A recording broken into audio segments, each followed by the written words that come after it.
progress. I am going to make progress. A few weeks ago, the Supreme Court upheld the judgment of the Court of Appeal, meaning that we cannot yet lawfully remove people to Rwanda. This is because of concerns that they expressed that relocated individuals might be refooled. And I'm sure the House knows, but that is that they might be redeported to a third country. The government disagreed with that verdict, but as I said, we respect the verdict of their lordships. It is important to understand that the Supreme Court's judgment was based on the facts as they existed 18 months ago, and that the court said the problem could be remedied. And as I told the House last week, we have worked on and have found that very remedy. Our asylum partnership with Rwanda sets, I'm going to make progress. Our asylum partnership with Rwanda sets out in a legally binding international treaty the obligations both of the United Kingdom and of Rwanda within international law.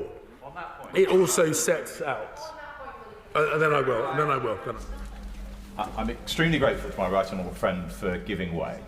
As he says, international law and domestic law are both important, but they are different. This bill seeks to give this House the power to deem Rwanda a safe country. Can he confirm for me that what it does not seek to do is to suggest that this country, or this House, has the power to deem itself in compliance with international law? And my worry stems from Clause 1(5) of this bill, which, of course, reflects the government's intention to deem Rwanda a safe country, but then goes on to describe a safe country as one to which persons may be removed in compliance with all of the United Kingdom's obligations under international law.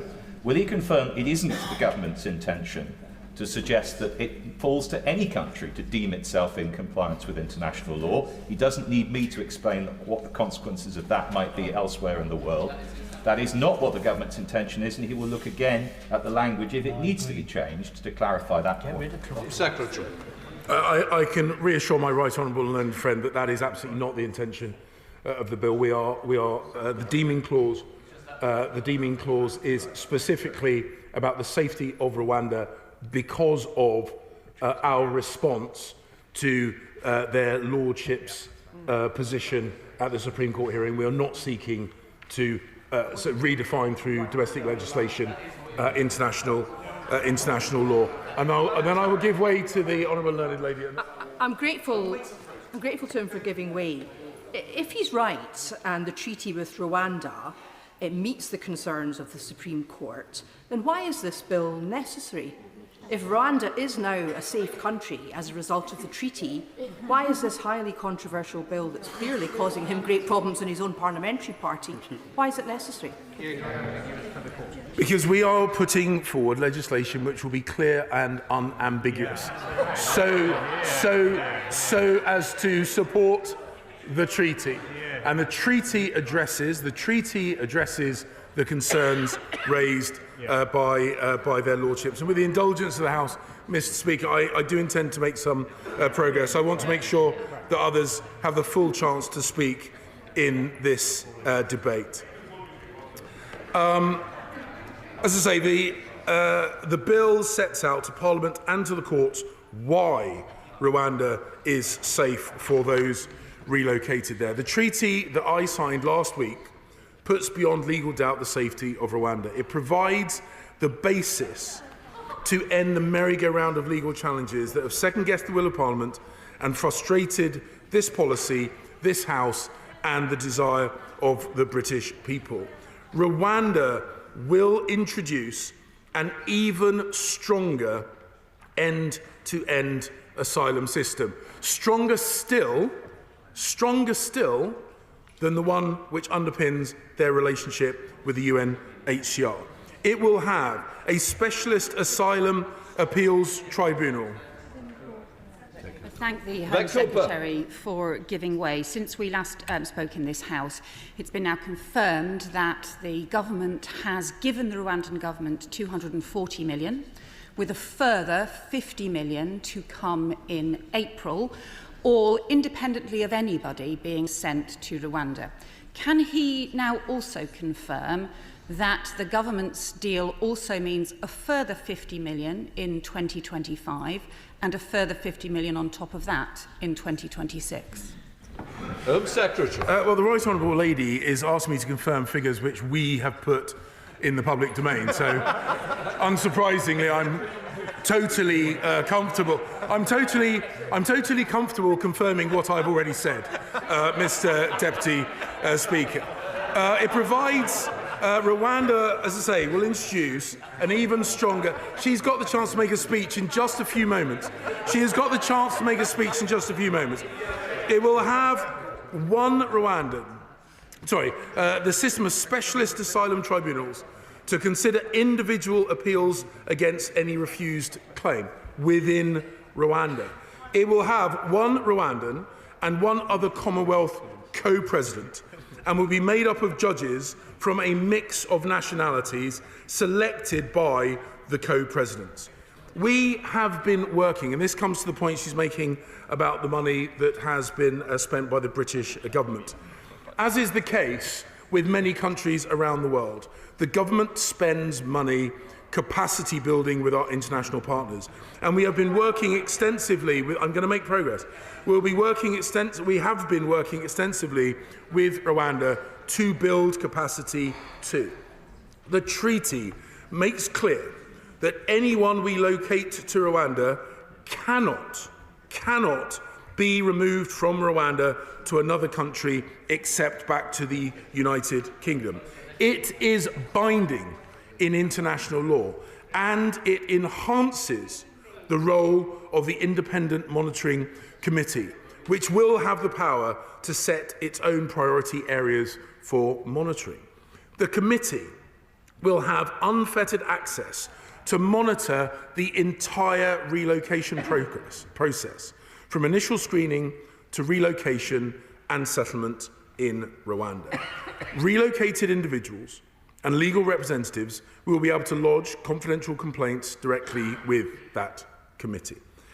It is this treaty and the accompanying evidence pack that enables the government to conclude with confidence that Rwanda is safe. We will need to be certain that domestic and foreign courts will also respect the treaty. And that is why we have introduced the bill. And I'm grateful to my right honourable friend. On that point on foreign courts, 5.2 of the bill says that it's for a Minister of the Crown to decide whether the United Kingdom will comply with the interim measure. Is the advice from the Attorney-General that it will be compatible with international law for a minister to refuse to comply with such an indication? Secretary. Well, my right honourable friend, who is an expert proceduralist in this House, will know that advice from the AG to government is privileged, and I am not going to be sharing it at the dispatch box. But he will also know that the government's position is clear and unambiguous, that this is in accordance with international law. So he can rest assured on that. And I will give way briefly and then to the... I'm grateful to my right honourable for giving way. Will he confirm that, in fact, as a matter of law, an interim measure under Rule 35 is directed not to the courts of the United Kingdom, but to the governments of the member states? So, therefore, what the bill says simply restates what is the position anyway. It's the member state that it applies to, not the courts. Secretary. My honourable learned friend is absolutely right. I will give way one more time, and then I will make more progress. Thank you, Mr. Speaker. I thank the Home Secretary for giving way. He says he won't reveal the Attorney General's advice to the House. That's fine. But on the issue of the money, his permanent secretary was in front of the Public Accounts Committee yesterday and told us that, as well as the payment due of 50 million next year, there are payments planned for years 4 and 5. Is he willing to share with the House how much payment will be made to Rwandans in years 4 and 5 of this programme? Secretary. The Honourable Lady will know that we have committed to a reporting schedule which is completely consistent with other government departments, completely consistent with the reporting schedule of the Home Office in other files, and we absolutely intend to commit to doing that.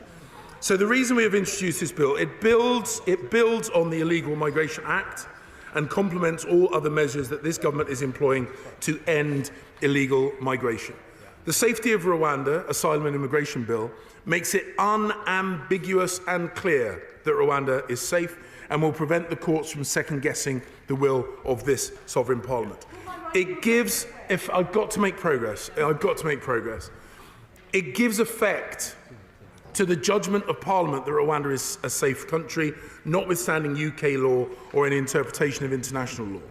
For the purposes of the bill, a safe country is one to which people may be removed from the United Kingdom in compliance with all of the UK's obligations under international law. And I hope that will reassure my right honourable and learned friend, and that are relevant to the treatment in that country of people who are removed there. It means that someone removed to that country will not be removed or sent to another country in contravention of any international law.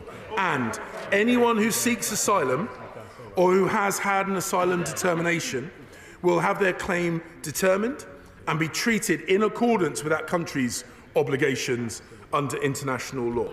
I'm going to make progress. I've been generous, but I want others to have the chance to speak.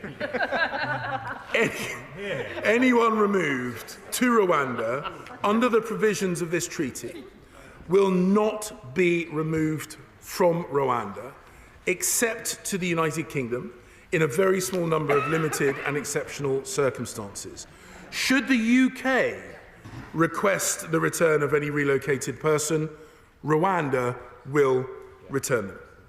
Decision makers, and that includes both myself or the holder of the post of Home Secretary, an immigration officer, or the courts, must all treat Rwanda as a safe country, and they must do so notwithstanding all relevant UK law or any interpretation of international law by courts or tribunals. And that includes the European Convention on Human Rights, the Refugee Convention, the International Convention on Civil and Political Rights, the UN Convention Against Torture and Other Cruel, Inhumane or Degrading Treatments or Punishment, the European Convention on Actions Against Trafficking in Human Beings done at Warsaw, 16th of May 2005, customary international law, and any other international law or convention or rule of international law whatsoever, including order, judgment, decision or measure of the European Court of Human Rights.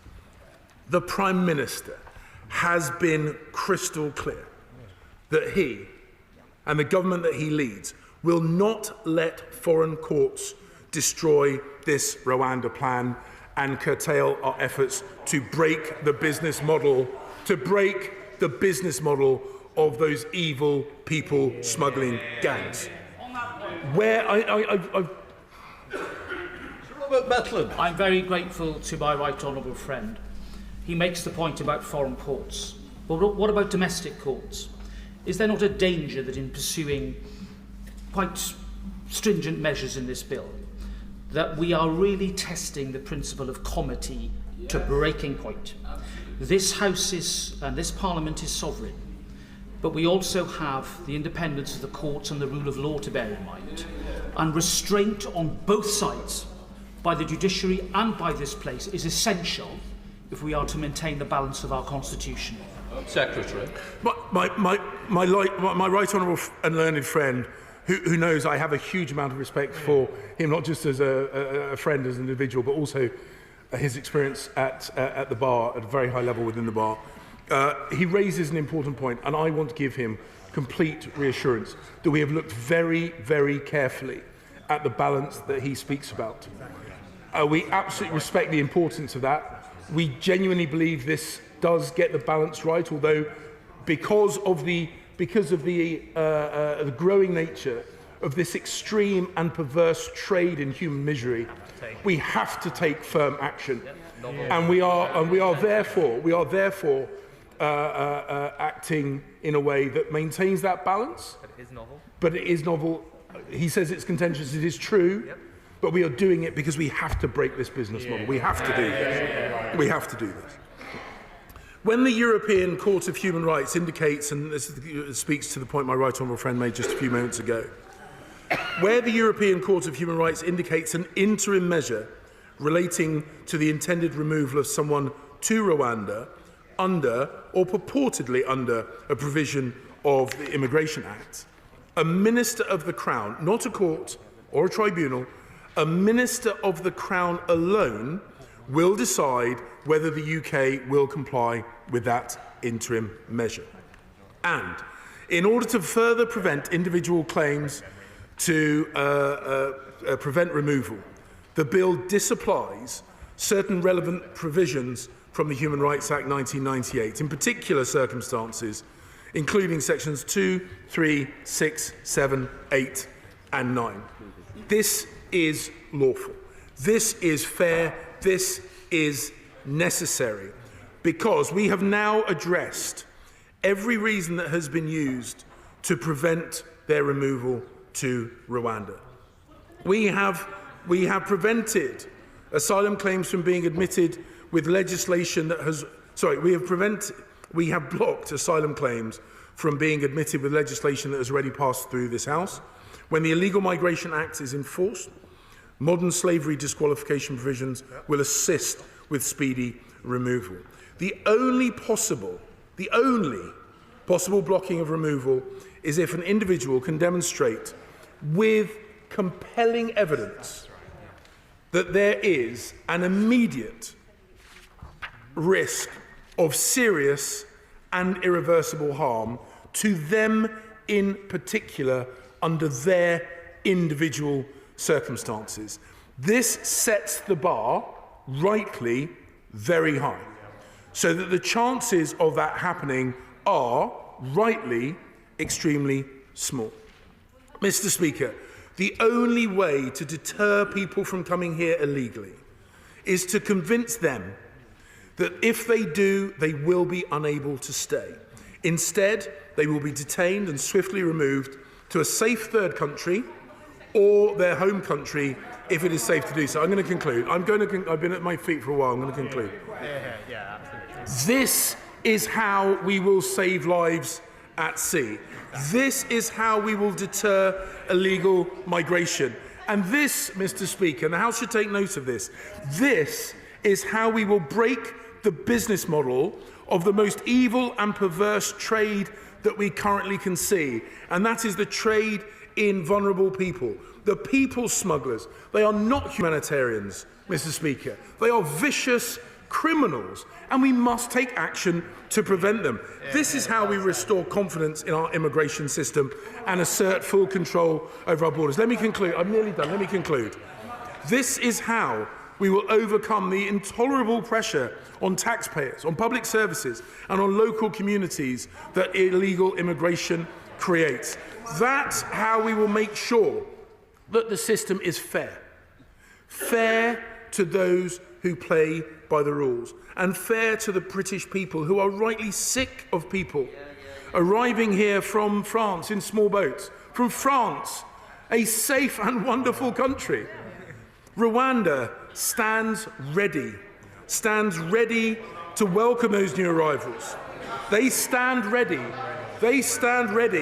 to find a solution, to work with us to find a solution on this global issue, rather than being part of a problem. And for that, I believe they should get our thanks and admiration. This is an innovative and humane solution to a growing global problem.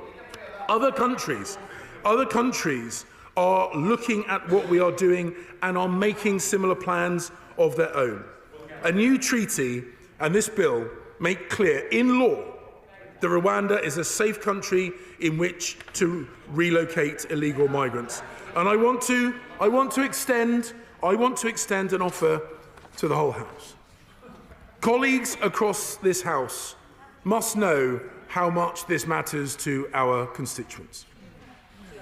Our voters, for whatever party they vote for, are warm and welcoming people to those in genuine need. And we've seen this, Mr. Speaker, we've seen this in the way that people across this country have opened their homes to many of the 500,000 people who have come here via safe and legal routes in the last decade. But the British people rightly expect everyone to play by the rules, and they expect us in this House to do what it takes to stop the boats. That is what voting for this legislation means. Our voters are horrified when they see images of people drowning in the Channel. They are horrified when they see those people smugglers taking advantage of people. They want an end to illegal migration. This government has a plan that will provide an alternative home for illegal arrivals to the UK and to deter others from coming here illegally, and I commend this bill to the House. The question is that the bill now be read a second time. I now call the Shadow Home Secretary, Yvette Cooper. Thank you, Mr. Speaker. Can I join with the Home Secretary in expressing our sympathy with the family and friends of the asylum seeker who has apparently died on the Bibi Stockholm, and I understand he cannot say more about that at this moment. But this should be a debate about how we prevent lives being lost, about how we strengthen our border security, about how we stop dangerous boat crossings, and how we fix the broken asylum system. Instead, we've just got total Tory chaos.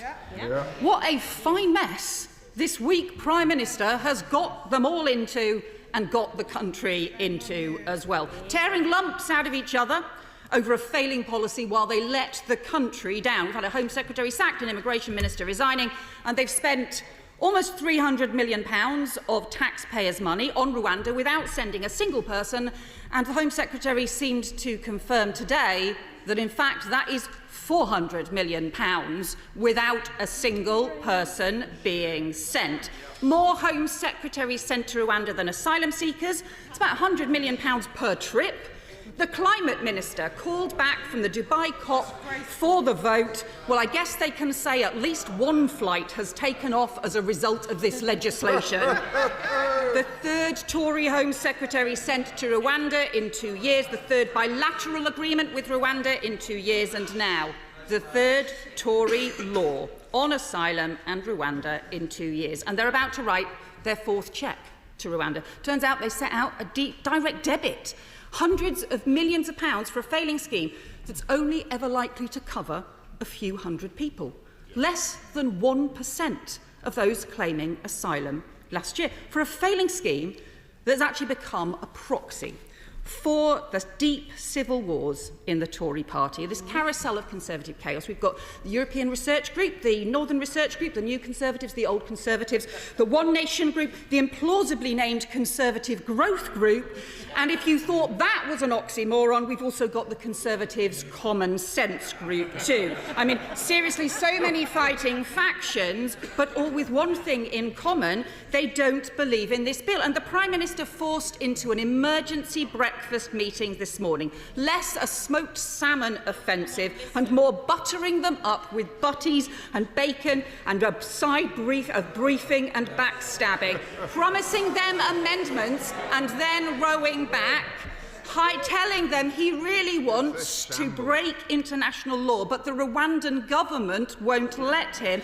hiding behind the Kigali administration because he is too weak to even defend his plan. Weak. The Prime Minister says his patience is wearing thin. Well, how do they think the country feels watching this chaos? He's hoping his party's going to calm down over Christmas, but they all know who the Christmas turkey is, and he's sitting in number 10. I will give way to the honourable member first. John Barron. I thank the Right Honourable Lady for giving way, but the Prime Minister has come up with a plan. He's committed to it. We've had assurances from the dispatch box that all steps will be taken to stay within international law. Can I ask the Right Honourable Lady, what is the official opposition's plan? Yvette Cooper. Well, I'd say he hopes that his Prime Minister has a plan, but in fact nobody on the backbenches from any side seems to actually agree with it at all. we're clear what we should be doing is using the hundreds of millions of pounds that the government is wasting in cheques written to Rwanda for nothing, for a scheme that at best will only send a few hundred people. Instead, we should be using that money to strengthen our border security, to go after the criminal gangs, and to make sure that we clear the asylum backlog and save the taxpayer billions of pounds. Well, actually, he hasn't. The Home Secretary likes to claim that he's doing this, and he likes to claim that he's bringing down the number of people in hotels. But in fact, they've gone up to a record high, 56,000, since the Prime Minister said he was going to end asylum hotel use. In fact, they've gone up by a further 10,000 because he is failing. Now, let me welcome the new immigration ministers to their posts. One of them who's obviously been an immigration minister before. I think during the time he was immigration minister before, net migration trebled and the number of boat crossings also trebled, but I'm sure nobody will hold that against them. They've obviously appointed 2 immigration ministers, this time in case another one resigns, because he thinks that their policy is totally failing and is too weak. And I think, in the words of the ex-immigration minister, this new law won't work, doesn't do the job, and is both legally and operationally fundamentally flawed. I'll give way to the honourable member if he can say whether he agrees with the previous immigration minister or the current immigration. Well, I'm grateful the Shadow Home Secretary is asking me questions. She's overestimating my ability. But this morning, talking of Christmas turkeys, the Leader of the Opposition gave a typical interview on Radio 4 this morning, which contained no government no policy whatsoever. Can she outline how she would reduce immigration and tackle the problems that she's castigating this government for, when everything that she says she would do, this government's already doing? Yeah, the trouble is, except that they're not. They're just not. The scale of the government's operations around going after the criminal gangs is tiny. You know, the £300 million that the government has already committed to Rwanda, that is a third of the budget of the National Crime Agency.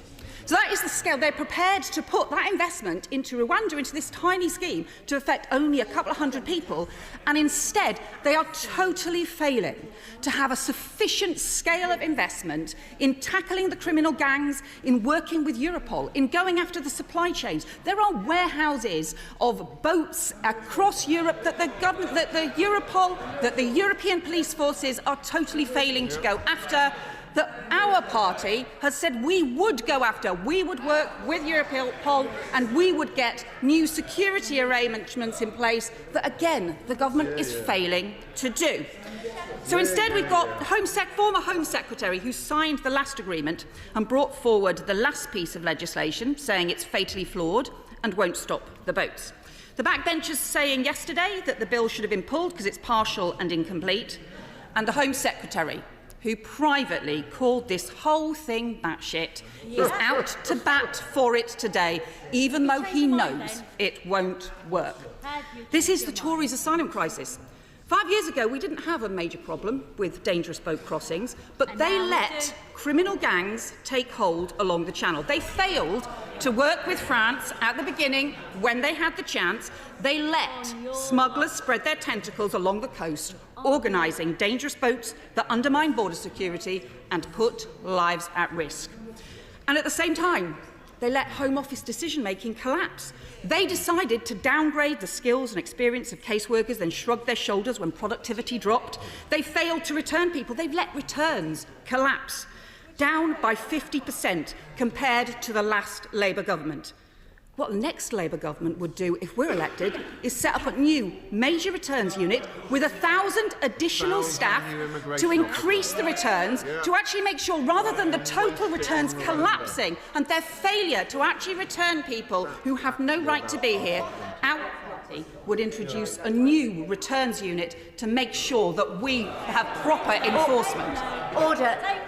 Just shouting at the Shadow Home Secretary is not a good look. You should be listening to what she has to say. Yvette Cooper. I will give way to her. Giving way on her last point. Isn't this not just a fig leaf for a completely incompetent Home Office? I have a constituent who's exhausted his leave to remain. He wants to go back to Fiji. He applied to the Return Service in September. He gave his passport to the Home Office in December 2022. The local church is going to pay for his ticket, and yet he still can't return. If they can't deal with cases like that, how can we trust them with anything else? The Honourable Member is totally right. There are failed asylum cases, and I have now heard a series of these failed cases where people now want to return to their home countries. They have applied to the Home Office to be able to do so, and the Home Office has told them they're going to have to wait for 6 months because the Home Office is so incapable of getting a grip. And the case that the Honourable Member, you've got somebody waiting for, 12 months, even to be able to return to their home country, a 50% drop in returns compared to the last Labour government, because they always go after gimmicks and they never get a grip. 40,000 people whose asylum applications have failed and haven't been returned. 17,000 people who they've just lost. Altogether, they don't even know where they are. And it was their policy to let the backlog soar and to put 56,000 people in hotels. This is the Tories' asylum crisis, and they are failing to fix it. So the Prime Minister has made this legislation, this policy, their flagship. Extortionately expensive and failing. The ministers have repeatedly tried to hide the cost. Just 10 days ago, the Home Secretary was trying to suggest it was only £140 million. It's already twice that, not for anyone to be sent, for a scheme, by the way, that the Home Office officials have described as unenforceable and at high risk of fraud. Hundreds of millions of pounds could now be £400 million, and I would like the Immigration Minister, whichever of the Immigration Ministers is winding up today, to explain whether in fact this is now a £400 million plan. Hundreds of millions of pounds that could be spent on thousands more police to boost our border security and to smash the criminal gangs. Hundreds of millions of pounds that could have been used to clear the backlog entirely, end hotel use and save us a further couple of £1 billion, or could have trained 1,000 doctors or 4,500 nurses. And of course, they'll have to spend further money if they manage to send people there, probably around £200,000 per person. Perhaps they can confirm that figure, more than twice as much as it costs here in the UK. So can they confirm this scheme in total is going to look like it's going to be closer to £500 million for Rwanda by the time they finished, just for a few hundred people, just for around 1% of those arriving in the country. Because the Court of Appeal have said there's only capacity in Rwanda for around 100 people. Even the judge who agreed with the government said talk of thousands is political hyperbole. The asylum system in Rwanda, we know, is also limited. They've only processed an average of 100 people a year for the last 3 years. So at most, a few hundred people. 56,000 people are in hotels. 100,000 applied for asylum last year. 160,000 people waiting in the backlog. Potentially, this is less than 0.1% of those who will be covered. It is no wonder that the Permanent Secretary said yesterday, we have no evidence of a deterrent effect. So now they're on their third new law in 2 years. Home Secretary said the bill means if you enter Britain illegally, you'll be detained and swiftly removed to a safe country such as Rwanda, except that that wasn't him, that was his predecessor. Talking about the last bill, the Illegal Migration Act, passed 4 months ago, the main section of which hasn't actually been enacted because they know it won't work. Home Secretary has also said the bill will deter illegal entry into the UK. Anyone who arrives illegally will be sent to the country they've arrived from or a safe third country. But that also wasn't this Home Secretary or this bill. That was his predecessor, but for when she introduced the main provisions of the Nationalities and Borders Act, which was passed 18 months ago. And the main section of that one has been revoked because it made things worse. So the first one largely revoked because it made things worse. The second one not yet enforced because they know it won't work. So forgive us for not believing a single word about the bill that is being brought forward today, because we've heard it all before. And the Immigration Minister should respond about what is going to happen about Clause 2 of the Illegal Migration Act, which requires the Home Secretary to remove everyone to Rwanda or elsewhere if they arrived after July. They've put it on hold, apparently until Rwanda gets off the ground. But even if they do manage to do that quickly, more than 15,000 people will have arrived in the country on small boats since then, all of whom they've now promised to send to Rwanda.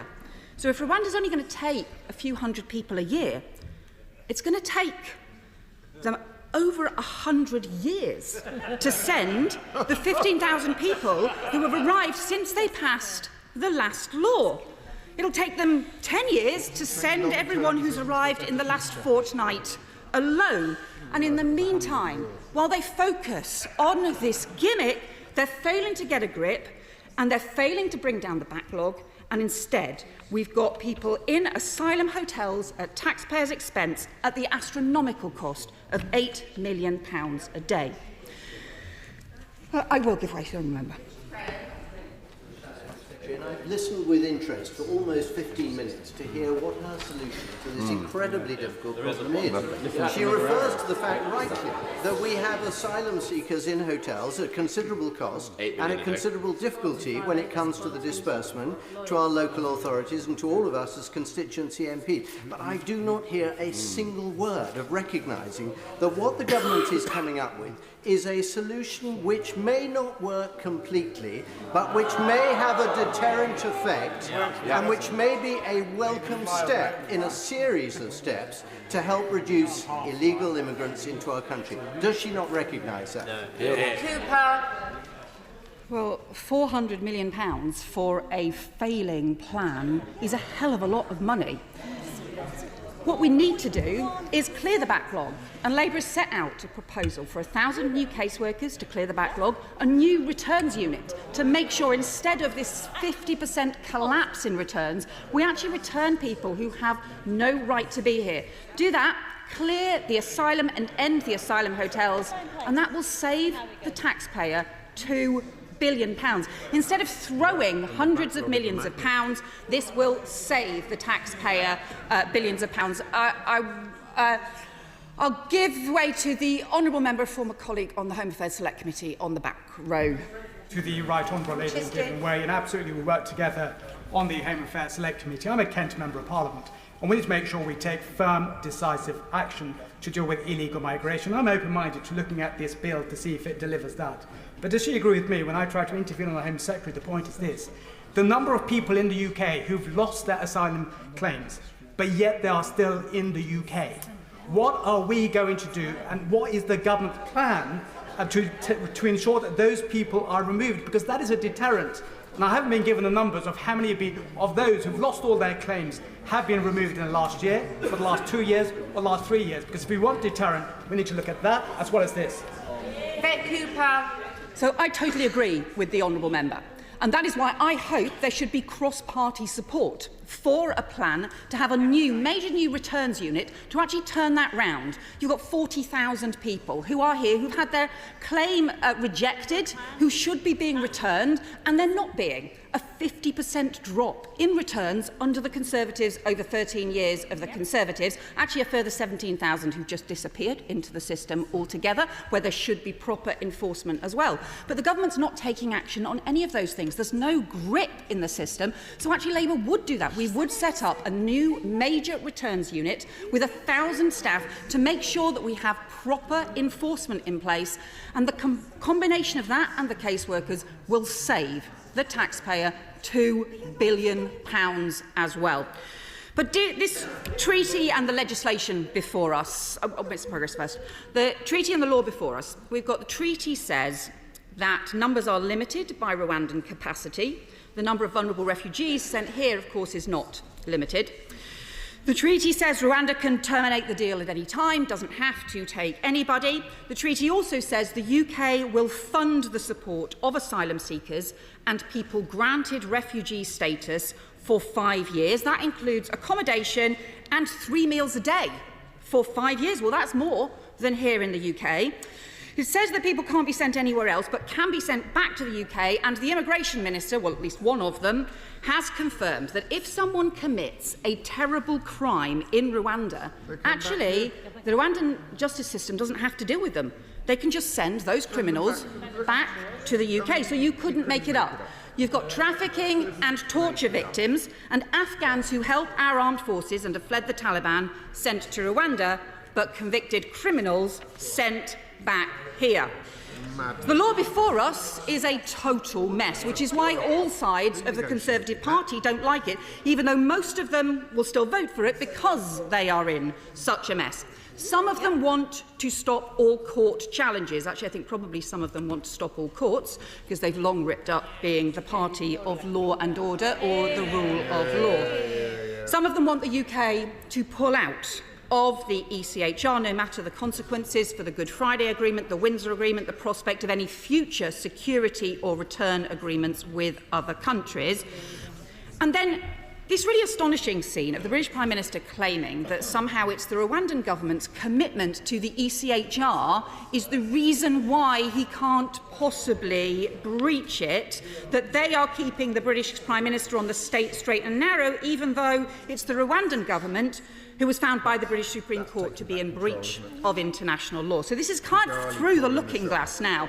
Does the Rwandan government really suddenly care about the European Convention on Human Rights, or did the Prime Minister ask them to say that they wanted the European Convention on Human Rights to be complied with because he was too weak to tell his backbenchers that actually he thinks our great country should abide by international laws that we helped write and that we currently urge everyone else to follow? I will give way to the Honourable Member. I'm grateful to the Shadow Home Secretary for giving way.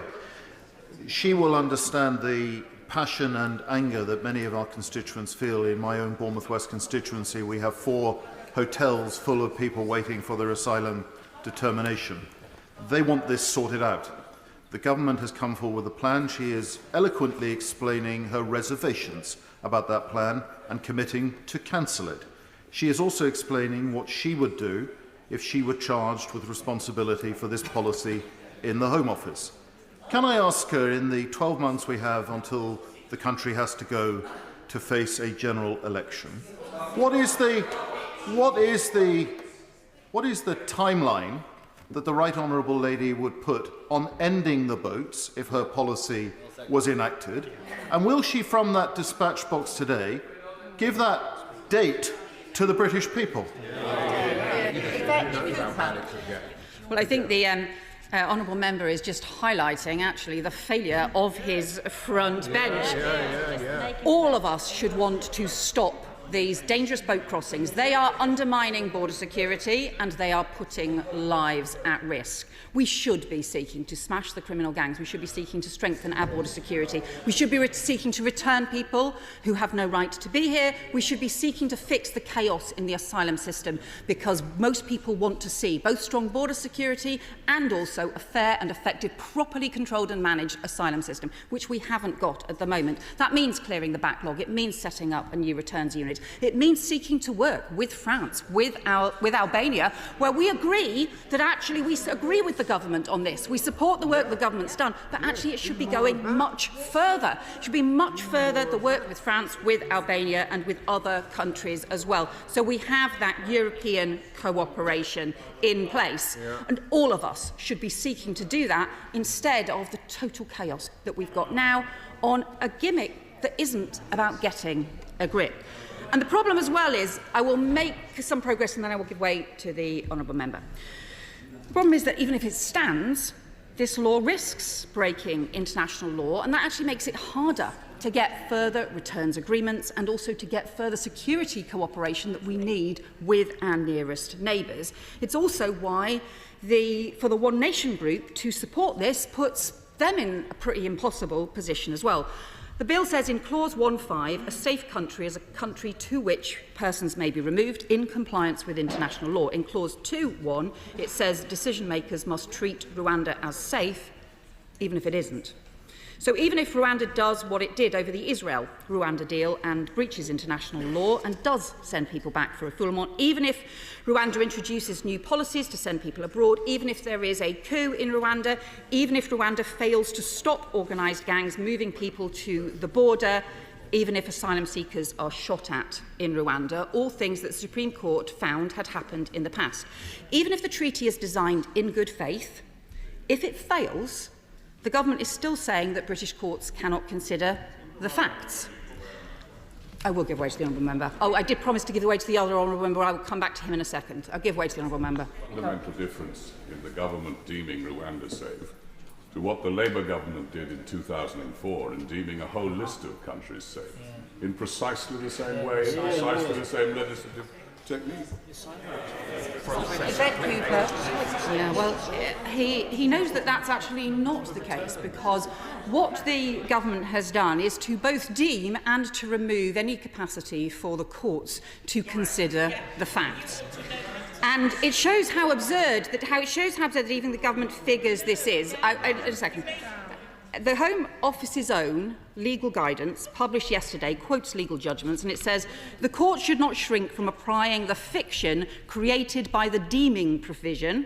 And then it says, the statute says that you must imagine a state of affairs. It does not say, having done so, you must cause or permit your imagination to boggle when it comes to the corollaries. Well, the mind does indeed boggle. And here is the problem actually for the Foreign Secretary and for the One Nation group, because even as it stands, the government is effectively admitting that it is creating legal fictions, and it is saying that rather than following the facts, the courts will actually have to follow those fictions instead, and for the sake of a tiny scheme that costs not just 300 million, but possibly 400 million, and sets a precedent too. I will give way to the honourable member, and then I will come back, because I did say I would give way to the honourable member. Honourable Lady for giving way. There are really 2 points to correct her narrative about what Labour would do, which the government is not doing. The first is which the government is already doing much of what she lists, I can attest to that, having obviously in various different capacities having funded that. But also, she misses the point, as my honourable friend, the member for Gloucester, made a moment ago, that we are dealing in this instance with the consequences of large numbers of people coming to this country, not with the cause of it. That Rwanda seeks to address the incentives that are driving this evil trade.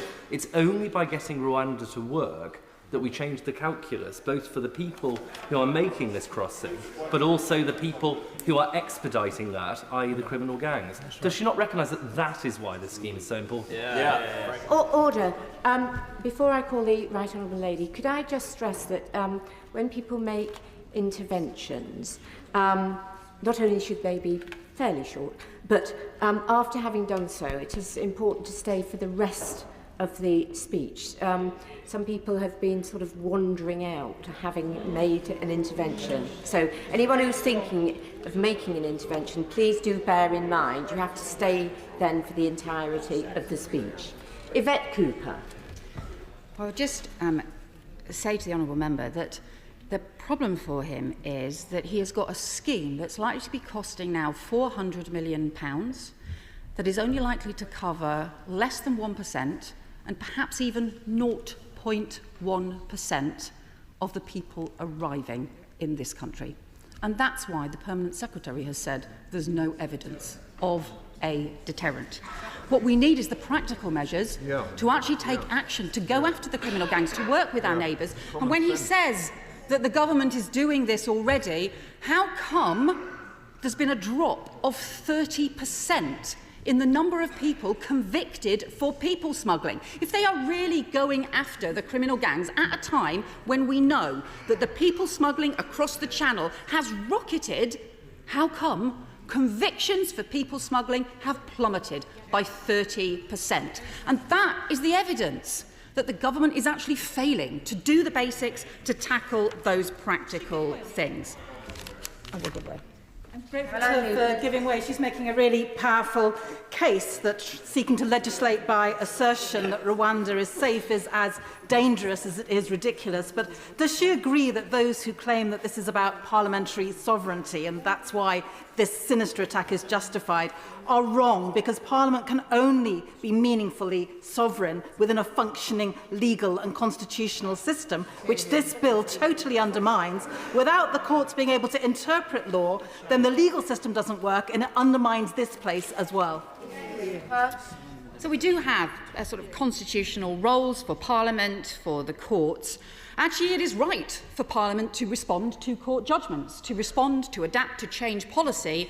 But what this bill is doing instead is actually putting at risk the international law, the compliance with international law that we actually need in place in order to be able to actually make further agreements instead. And the problem in the end, I actually don't think, in the end, all of this is about Rwanda. I think it is about the deep divides in the Conservative Party. It's about their chaos. It's about the Prime Minister's inability to show leadership. It's about the fact that they just want to tear lumps out of each other, and they are creating chaos while they are letting the country down. The former Immigration Minister has said that what the government is now aiming for is just 1 or 2 symbolic flights off before the next election with a handful of illegal migrants on them. That is not the same as stopping boats. That is not the same as strengthening border security or fixing the asylum chaos. I will give way because I know the honourable member likes to think of himself as the leader of the common sense Conservatives group. The right honourable lady is right. I am the very personification of common sense, as she's just acknowledged.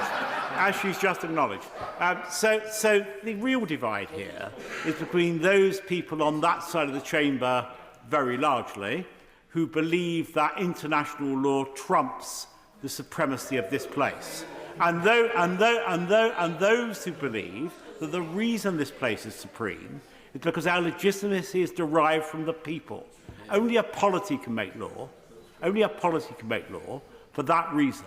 And so international treaties matter, but they don't matter as much when it comes to this kind of legislation as the people expressing their will through those they elect to speak for them. Well, I would say to the honourable member that it's actually that we are discussing this legislation not actually because of the European Court, but because of a decision by a British court, by the Supreme Court, and made a decision based on British laws as well. So I know that there are members on the backbenches who actually want to make everything about the European courts, and that actually is the heart of their dilemma. They do want to get rid of the ACHR.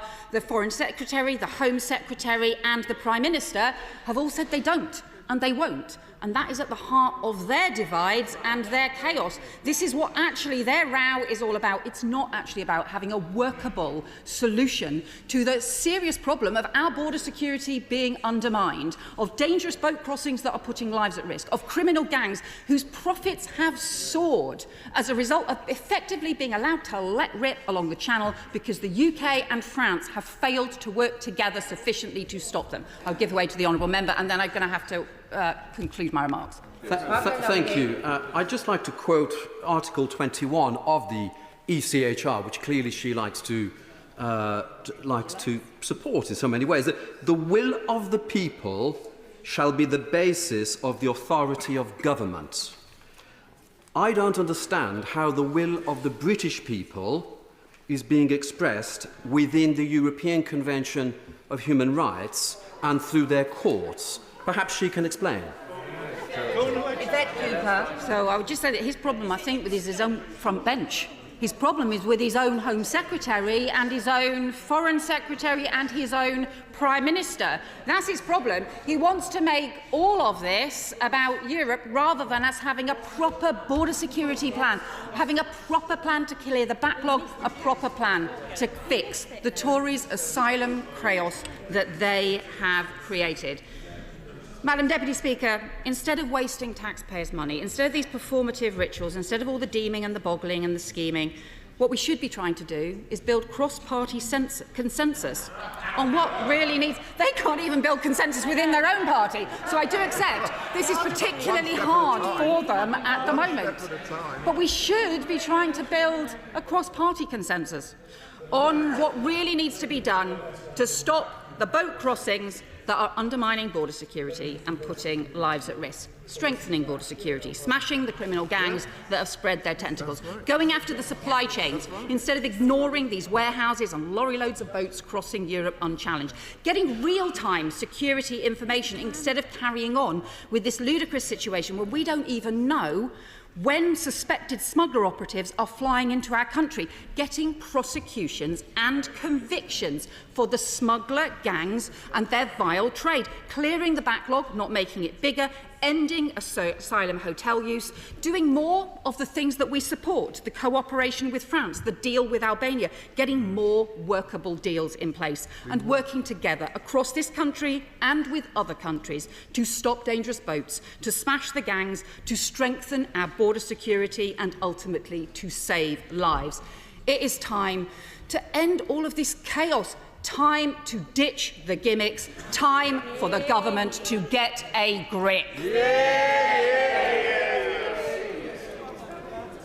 The original question was that the bill be now read a second time, since when an amendment has been proposed as on the order paper. The question is that the amendment be made. It will be very obvious that there are a large number of honourable and right honourable members wishing to speak in this debate, and I would therefore ask that to start with, members speak for a maximum of 8 minutes. I won't put a time limit on, but I'm relying on colleagues to stick to that. Robert Jenrick. Thank you, Madam Deputy Speaker. The decision to leave office is always a difficult one.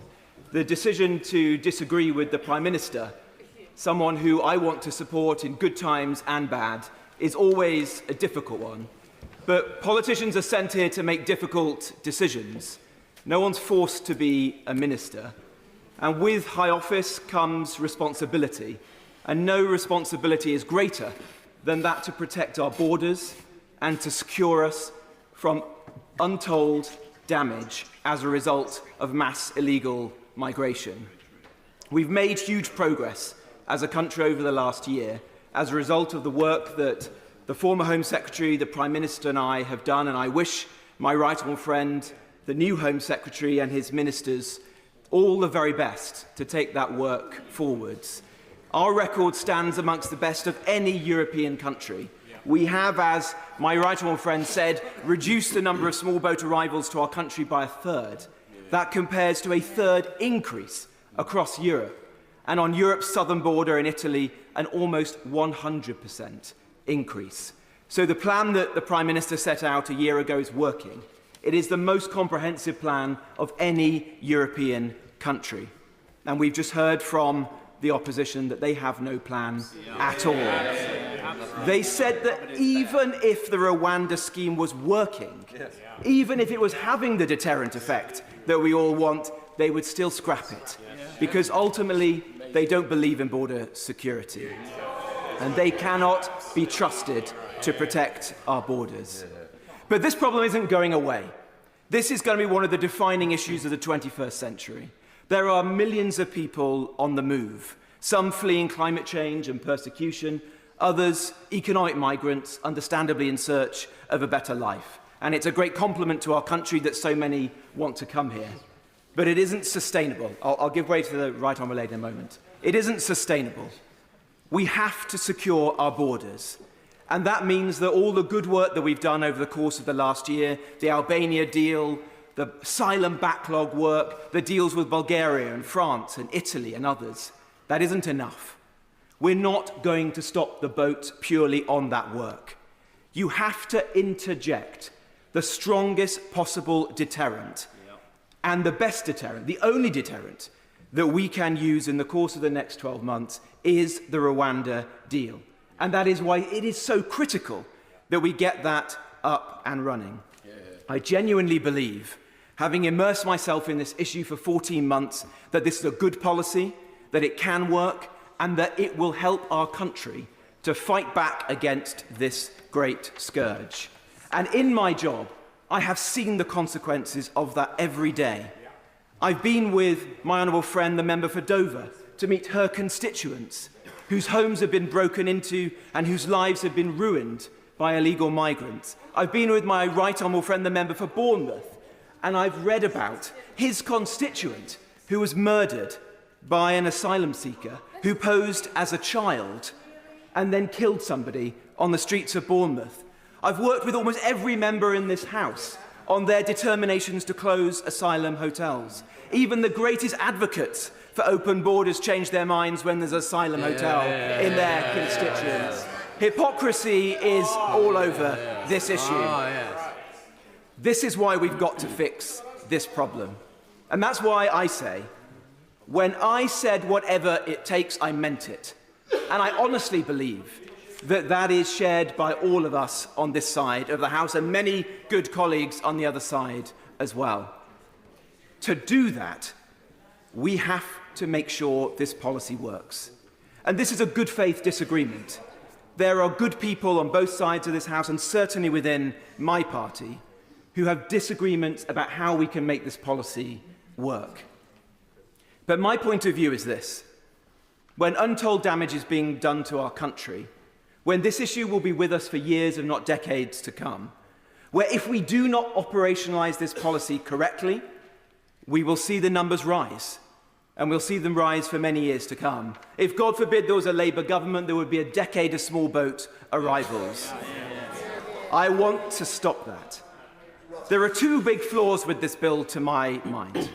The first one, as I've said to many people who've asked me and I've said on the media, is that it doesn't address the question of individual claims.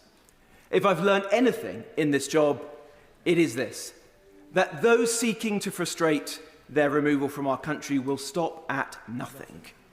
The small boat chasing law firms and legal representatives will help them to find each and every way. Give them an inch, they'll take a mile. Even the best meant things that we've done as a country in recent years, like our world-leading modern slavery laws, are abused. 70% of those people who are seeking to remove put in a modern slavery claim at the 11th hour. I won't give way at the moment. Every time this is proven to be correct. So why would we not put into this bill a provision that says that those people cannot bring forward individual claims? I'll give way in a moment. And this means two things. Firstly, it means legal certainty, but secondly, it is for operational reasons. And I have not met anyone who really understands the operationalisation of this policy who does not believe it is critical to do this. Those advisers have told me time and again that this scheme will be seriously impeded. People will put in those claims. They will go to court. The upper-tier tribunal, which is already under pressure, will be overwhelmed. Our detention capacity, just a few thousand spaces, will be full. In a single week in August, 2,000 beds in our detention capacity could be filled. Those arrivals will go onto our streets. They'll abscond, as they always do, never to be seen again, and the scheme will be brought into quick disrepute. I don't want to see that happen. I'll give way to the Right Honourable Lady. Thank you, Madam Deputy Speaker. Though I have to say I'm not a Right Honourable, but thank you, Madam Deputy Speaker. I thank the Right Honourable for giving way. He casts aspersions on Labour's approach to this. He is in the presence of two former immigration ministers, myself and the Right Honourable member for Birmingham Hodge Hill. And when my Right Honourable friend was the member in charge of this, there was one person being returned every 8 minutes at the end of the last Labour government. I know from my own caseload that people who have reached the end of the line are still dribbling around the system, either, as others have raised, they want to actually leave the country. What was his record after 14 months as an immigration minister on returns? Tenfold increase in the pace of asylum decision-making. So we have absolutely transformed the decision-making system. We've massively increased the number of returns. The Honourable Lady is on rocky ground, I'm afraid, on this one, and 22,000 people have been returned. But the difference between this side of the House and hers is that we have the guts and the determination to fix this problem once and for all. And that means interjecting the strongest possible deterrent. And I worry what would happen. I worry for this country if there was a Labour government, because I think we would see a massive increase in the number of small boat arrivals. The people smugglers would be celebrating if there was a Labour government. That is why it is so important to us on this side of the House that we use, I won't give way, I won't give way with all due respect because I only have a few minutes left. We need to use the time that we have left in government before the general election. Of course, I hope we win the next general election, but the public are watching us. They expect us to fix this problem. So why would we not put into this bill all of the strongest protections that are at our disposal? The second important thing that needs to change in this bill is this. It is inevitable, in light of the Supreme Court's judgment, that the Strasbourg Court will impose further Rule 39 interim measures. That is, after all, what bedevilled my right honourable friend, the member for Whittam's, flight a year or so ago. We have to stop that. It is a matter of sovereignty for our country that ministers acting on the instructions of Parliament do not allow those flights to be delayed. The provision in the bill today is sophistry. It is the express policy of the government that Rule 39 injunctions are binding, and to ignore them would be a breach of international law. So we are being asked to vote for a provision which it would be illegal to use. I do not want to be in the position that my right honourable friend, the member for Whittam, whose determination I do not doubt, was in. I don't want my right honourable friend, the Home Secretary, or my successors as Immigration Minister to be in that position. We as a House are giving them a hard deal. We're doing them a disservice if we allow the bill to continue in that way. They must have the full power of Parliament to ignore those Rule 39 injunctions and to get those flights in the air. There are other things I know that others will contribute, not least my honourable friend, the member for Stone, and the work that he's done, drawing out some of the other challenges with this bill. But I'll close with this. This is not a bad bill, but it is not the best bill. I want this bill to work. The test of this policy is not, is it the strongest bill we've done? It's not, is it a good compromise? It's, will it work? That is all the public care about. They don't care about Rwanda as a scheme. They care about stopping the boats. And we are sent here to do that for them. I will never elevate contested notions of international law over the interests of my constituents, over vital national interests, like national security, like border security. This bill could be so much better. Let's make it better. Let's make it work. SNP spokesperson Alison Thewlis. Thank you very much, Madam Deputy Speaker, and I move the reasoned amendment that stands in my name and that of my honourable friends. Madam Deputy Speaker, before I start, I just want to remark on the tragic news that emerged that an asylum seeker aboard the Bibby Stockholm was found dead this morning. Now, we don't know yet what the cause is, and we sympathise for that person and everybody who loved them. But what I do know is that our words and our policies in this place have consequences, and we should all reflect on that in the debate this afternoon. The UK's approach to migration, both legal and illegal, has been nothing short of chaotic. Poisonous rhetoric swirling around the plight of the world's most vulnerable at the Channel on a stormy night. I'd like to take a moment to reflect upon how the Tories have taken us to this parlous state. A former Home Secretary, the Honourable Member for Maidenhead, doubled down on Labour's hostile environment policy in a speech 11 long years ago. She promised to make life really difficult for those who came to our shores, to deport first and hear appeals later. The Immigration Act of 2014 and 2016 fostered a toxic culture of suspicion and disbelief in the Home Office, turning health staff, employers and landlords into border guards. This led to the Windrush scandal, to the TOEIC scandal, to lives fractured and still not put back together, to go-home vans and the highly skilled migrants 3225 scandal. People being forcibly removed and the talk get ever tougher. The cry of Stop the Boats went out, the Nationality and Borders Act came and went, the boats kept coming. The Illegal Migration Act was passed, and oddly enough, this didn't prove to be much of a deterrent either. And today we have the Safety of Rwanda Asylum and Immigration Bill before us, which the Tories will claim will be the one to do it. Well, they think third time's the charm. Maybe it will, maybe it won't. I'm not terribly convinced. But the Permanent Secretary told a committee yesterday that there is no evidence that it will be a deterrent either. This is policy in a death spiral. Tougher and tougher and tougher. Turn the screw, threaten people with rendition flights to Rwanda. It won't work because nothing they have done before has worked. Why? Because it doesn't deal with the reason why people are coming here. Exactly. People will continue to put themselves in small boats because they feel there is no alternative. They come to reunite with family because of historic ties and because of the English language. It's all too easy to dehumanise, to speak of scourges and swarms and hordes, to speak of those who try and come here with no papers, those who somehow want to cheat the system and skip the queue.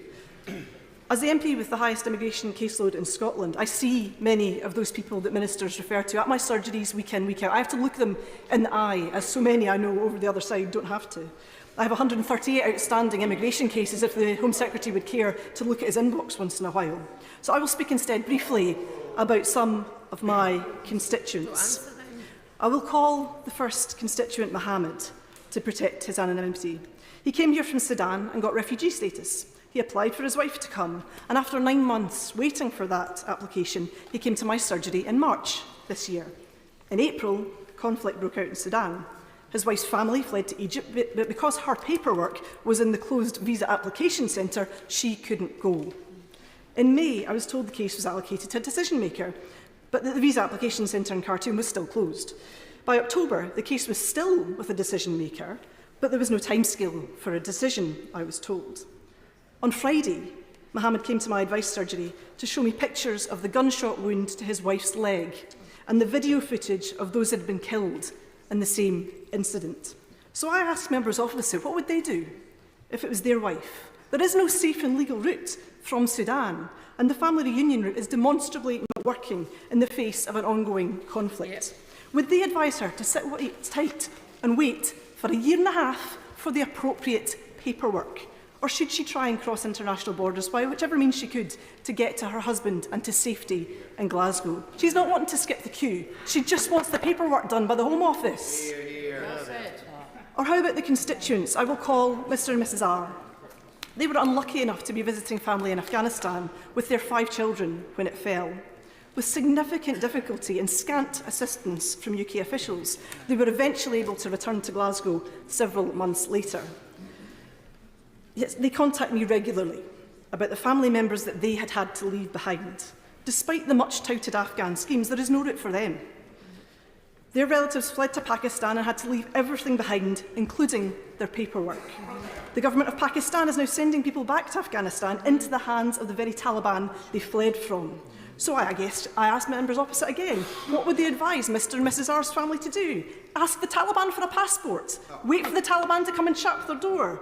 Wait for the Pakistani government to arrest them? Or should they try another route? It's no accident that Afghans make up the greatest number of people in small boats. As Safe Passage have pointed out, in the first 9 months of this year, just 279 Afghans came through official routes. For every person arriving through the Afghan seams, 17 Afghans are crossing the channel in a small boat. And we've heard this week about how Arab is leaving those who served with our armed forces at risk of execution. I travelled recently with the Home Affairs Select Committee to hear more about what's happening in France and Belgium and their response to small boat crossings. The French Red Cross said that they have worked with young unaccompanied asylum seekers that they find who are trying to cross the channel to reach family members in the UK. They try to convince them of the merits of a family reunion application, but the backlog is so long, the casework is so slow, that they will inevitably wait for many months. Members in this place tend to forget that the channel isn't the beginning of somebody's journey, it's the end. It's the last leg. The channel holds little fear, given the dangerous journeys some have already made to be here. It could not be more tempting to know that they are so nearly to safety. If a humanitarian travel document existed, those same young people could avoid the perilous journey in a leaky rubber dinghy. They could get the same train or ferry as many millions of travellers do every year. They would not need to pay people smugglers at all. That would kill the business model at a stroke. It's the denial of this logical option that is placing people in danger. So what's the government offering instead? If you make that long and dangerous journey to our shores, your case will not be heard at all, and you may be sent to Rwanda. I will. I thank the member for giving way, and she's making an excellent speech and bringing real humanity to this debate.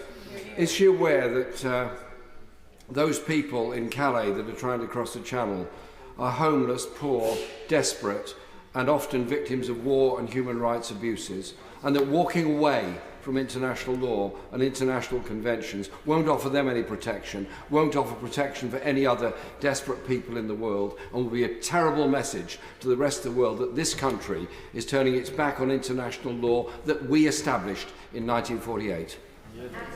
He makes an excellent point, and this country is turning its back on its international obligations with this bill here today. It is a pathetic excuse for a policy, a foghorn signalling to the far right. It's too weak for some of the Home Secretary's colleagues, too harsh for a few exceptional others. For all the talk of full-fat versus semi-skimmed, it's more akin to milk which has gone stagnant and sour, utterly repellent to decent people and best to be binned altogether for everybody's safety. For the SNP benches, it's an absolute abhorrence which undermines the UK's international obligations, the principles of human rights. It costs a fortune and it's highly unlikely even to achieve its tawdry aims, and we shall be lodging a prayer against the Rwanda Treaty. The legal experts that I've heard from are appalled at the implications of proceeding with a bill which, by the Home Secretary's own frontispiece to the bill, cannot be declared as compliant with the ECHR. The Home Secretary claims he respects the decisions of the Supreme Court, but he comes here today with the sole purpose of overturning them and to prevent them ruling on anything ever again. A government disapplying human rights when it suits them and instructing courts and public bodies to do likewise is a deeply troubling place. Liberty have stated that this bill will tie the hands of every court in the UK while also abandoning the UK's international commitments. Now, far be it from me to be concerned about the UK Constitution or standing in the world, but I note that the Law Society of Scotland have questioned the UK's rationale in disapplying a range of human rights agreements dating back 70 years and the global implications from this departure to the international rights order. ILPA, Justice and Freedom from Torture, say that this bill sends a devastating signal to the world about the UK's reliability as an international partner. It also begs the question of whether the breaking of international law is something the Rwandan government would actually accept. The Minister Vincent Biruta has reportedly said without lawful behaviour by the UK, Rwanda would not be able to continue with the Migration and Economic Development Partnership. It's beneath contempt for the UK government to say, on the one hand, we're presenting a treaty with Rwanda, marvel at how solid and unbreakable this treaty is, while telling us that they want to breach the Human Rights Convention, the Refugee Convention, the International Covenant on Rights, Civil and Political Rights of 1966, the United Nations Convention Against Torture and Other Cruel, Inhumane or Degrading Treatment or Punishment of 1984, the Council of Europe Convention on Action Against Trafficking in Human Rights done at Warsaw, 16th of May 2005, as well as customary international law, any other laws that might get in their way, including from the European Courts of Human Rights. International law is binding. No welching, no backseas, no keys up. They're supposed to adhere to it. That's why they signed up to it in the first place. It is abject nonsense. The Law Society of England and Wales go yet further. They state quite clearly that domestic legislation cannot immunise the government from the enforcement of international law. To claim it can is disingenuous. They also state that refusing to comply with an interim measure would be a clear and serious breach of international law. They accuse the UK government further of using law to manufacture a reality. Madam Deputy Speaker, it's the time of year we all indulge in some Christmas magic and imagine reindeers on the roof, but this UK Tory government has asked the entire legal system of the United Kingdom to engage in a far more dangerous pretence. The UK Supreme Court sought out the facts for itself, and upon that clear and substantial evidence found Rwanda to be unsafe. And this seems most likely why the government wants to ban courts from doing this again via this legislation. They speak of the risk of refoulement and sending people back into harm's way. And indeed, if Rwanda was safe, why would it be the case that they're also able to send asylum seekers to the UK as part of this deal? The Rwandan opposition leader, Victoire Ingabire Umuhoza, was sentenced to 15 years in jail for speaking out against the Rwandan government. Despite being released in 2018, he still, to this day, cannot exercise his political rights. His criticism of this deal has had to be done in the international media because he says the local media dared not give him a platform. If the Honourable Member could explain to me why Rwanda is safe, I'll certainly take his intervention. The key thing about this whole debate is the tension that she's described, actually. Is she familiar with the rulings of Judge Denning, of Lord Hoffman, of Bingham, and more recently, of Reid, all of which directly contradict what she said about the balance between international law and laws passed by this Parliament? All of those very distinguished jurors say that the opposite of what she said. And does she at least acknowledge that truth? I acknowledge that different lawyers will have different opinions, and the Law Society of England and Wales in their briefing says that the government is being disingenuous in what it is claiming here, and I will take their word for that, and my honourable friends, I'm sure, got a point on this too. Picking up on the honourable gentleman's point, he cites various judges, but of course the most Supreme Court in the United Kingdom is the UK Supreme Court, and they were very clear in the Miller 1 case that while parliamentary sovereignty might mean that the law can be changed internally, this Parliament cannot legislate its way out of its international obligations. Now, does the honourable lady, my honourable friend, agree with me that no matter what various judges may have said at various times, it's a recent massive constitutional case of the UK Supreme Court we should look to on this issue? She is absolutely correct, as her learned knowledge comes in many of these issues. And I think it is important that we reflect on these cases and what that actually means, rather than what members opposite wish that those cases mean. This legislation before us today declares Rwanda safe in all circumstances. In so doing, they are undermining the rule of law and the separation of powers, preventing the courts from establishing their own facts and driving a sleigh and a squad of reindeer through the principle of restraint.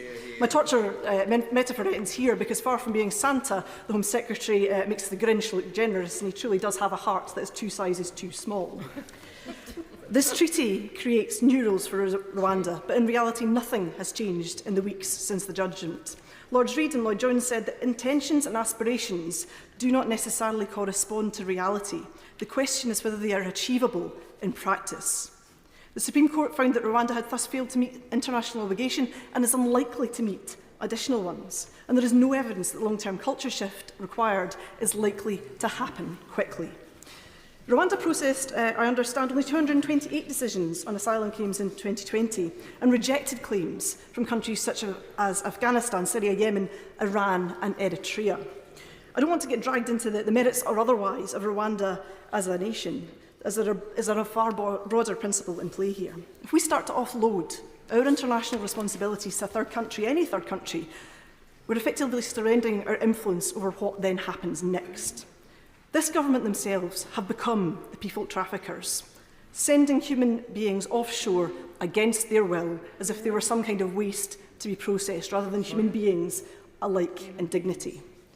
There are also real concerns about the impact that this flagrant disregard for international cooperation could have on trade policy, on the Good Friday Agreement, the Windsor Framework. The implications of what is happening here today could be far-reaching and long-lasting across many aspects of all our lives. And then we move, Madam Deputy Speaker, to cost. And quite typical of the way this Tory government runs its business, there has been secrecy over the cost, with the Permanent Secretary finally forced to reveal yesterday the additional £100 million payment to Rwanda after the figures showed up in some International Monetary Fund paperwork. This on top of £140 million the previous year and £50 million years to come next year. This for a scheme that has thus far seen more Home Secretaries flown to Rwanda than asylum seekers.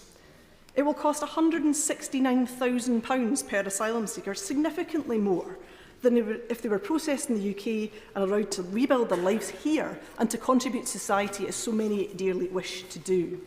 And we'd all know that the capacity of this deal makes it practically impossible. The estimated capacity of around 200 would mean the probability of being renditioned to Rwanda is 1 in 230. If the UK government were to remove everyone who did cross in a small boat last year, it would cost £7.7 billion.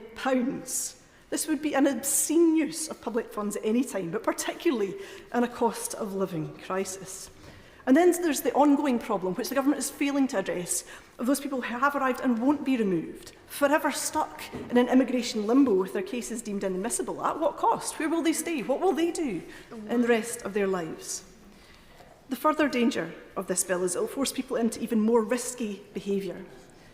The Refugee Council have stated that almost everybody who does arrive in the UK does so after being intercepted by the UK Coast Guard, the RLNI or the Border Force, and many actively contact those agencies asking to be rescued. This bill makes it far less likely that they will do so. They will take more dangerous routes, they won't seek assistance, and the inevitable result of this is that many more will die in the Channel or in the back of refrigerated lorries as a result of this legislation. It will also leave people at the mercy of exploitative people traffickers. And the Home Affairs Select Committee have already found that, and I quote, "The fight against human trafficking is in practice no longer a priority for the UK government. This bill and the Illegal Migration Act which came before makes this worse." The treaty also says there's nothing to stop people leaving Rwanda once they're removed there, regardless of anything ministers may claim. And the BBC, in their visit to the Gashora refugee camp in Rwanda, found that those that had been removed there under other schemes didn't actually wish to stay either. They could say, and I quote, "Almost 2,000 people who have been relocated to the transit camp in Gashora since it was set up in 2019, none opted to stay in Rwanda when given the option, preferring instead to move to another country." So what do we have? We have the endless failed policies, we have the ramping up of tensions through rhetoric, we have ineffective legislation, we have overruling judges, we have abolishing the asylum system altogether, we have undermining human rights. It's like the TV series Years and Years on steroids. Deputy Speaker, it doesn't have to be this way. Together for Refugees published this week a clear alternative to fixing this broken system and keeping people safe. Ministers couldn't be less interested. The response from the right wing to pillory Gary Lineker for having the temerity to speak his mind. The Scottish Government has recently published a paper setting out an alternative to this ineffective and failing system. In Scotland, ending the hostile environment and ensuring humane, fair and compassionate refugee and asylum policies would be a priority. We should never forget the traumas, the unimaginable suffering that leads people to flee their homes. They are people just like us. Were it happening to us, we would all hope to be treated far better than those in the government benches would have it, to find safety and sanctuary when we needed it the most. It was on this principle that the Refugee Convention was created. We should stand up for that principle today and reject this cruel, unworkable and illegal bill. Just to clarify, the reasoned amendment that's been selected is the one in the name of the Leader of the Opposition. I know that the Honourable Lady referred to that to start with. If I have got any chance of getting everybody in, I do need to put a time limit on, which I will do now. It's 8 minutes for the moment, but it will go down, I'm sure. But I have been able to notify the next speaker of that time limit. Sir William Cash. Mr. Speaker, in the recent Rwanda case, which is the most recent case on matters relating to parliamentary intentions and the supremacy of law and the rule of law, and the proper application of the rule of law, it is quite clear that one claimant, and it only requires one claimant, because his claim was dismissed by the court on the grounds that parliamentary sovereignty had already undermined his case. The case was about retained EU law, but it actually undermined the case of that claimant. This was a clear indication that the court was going to take the sovereignty of Parliament first, and that is the key issue in front of this debate. It has been said by the courts that sovereignty trumps international law. It is absolutely clear that that is the case. And could I add that the House of Lords Constitution Committee only this year said, Article 58 of their report on the rule of law, etc., said, parliamentary sovereignty means that Parliament can legislate contrary to the UK's obligations under international law. Indeed, that was a reinforcement of the cases I've already mentioned in an intervention, including that of Lord Hoffman, as well as Lord Bingham, Lord Denning. Our greatest jurists have all come to exactly the same conclusion, including the President of the current court, which dealt with the Rwanda case, where he said the same thing in paragraph 144 of their report, in which he says, the principle of legality does not permit a court to disregard an unambiguous expression of Parliament's intention such as that with which we are concerned. So the position is completely clear, and those cases, if I may say, before the Honourable Lady seeks to intervene, I want to get this quite clear. The Miller case was on a different set of circumstances, and not only that, it's actually been overtaken by subsequent constitutional judgments by the Supreme Court itself. So I just want to quote now from Lord I will give way. She can say what she likes. It's refreshing to know that my Article 10 rights haven't been withdrawn yet. But the point is this. You know, he may be right as a matter of the domestic law of England, that the sovereignty of Parliament, he may be right, it's in dispute as we know, he may be right that the sovereignty of the English Parliament allows England to change its domestic law internally. He may be right. What he is definitely not right about is this Parliament cannot domestically legislate to take us out of our international legal obligations without doing so clearly. The Supreme Court have been crystal clear about that. There's two separate matters here. There's the domestic law and then there's international law.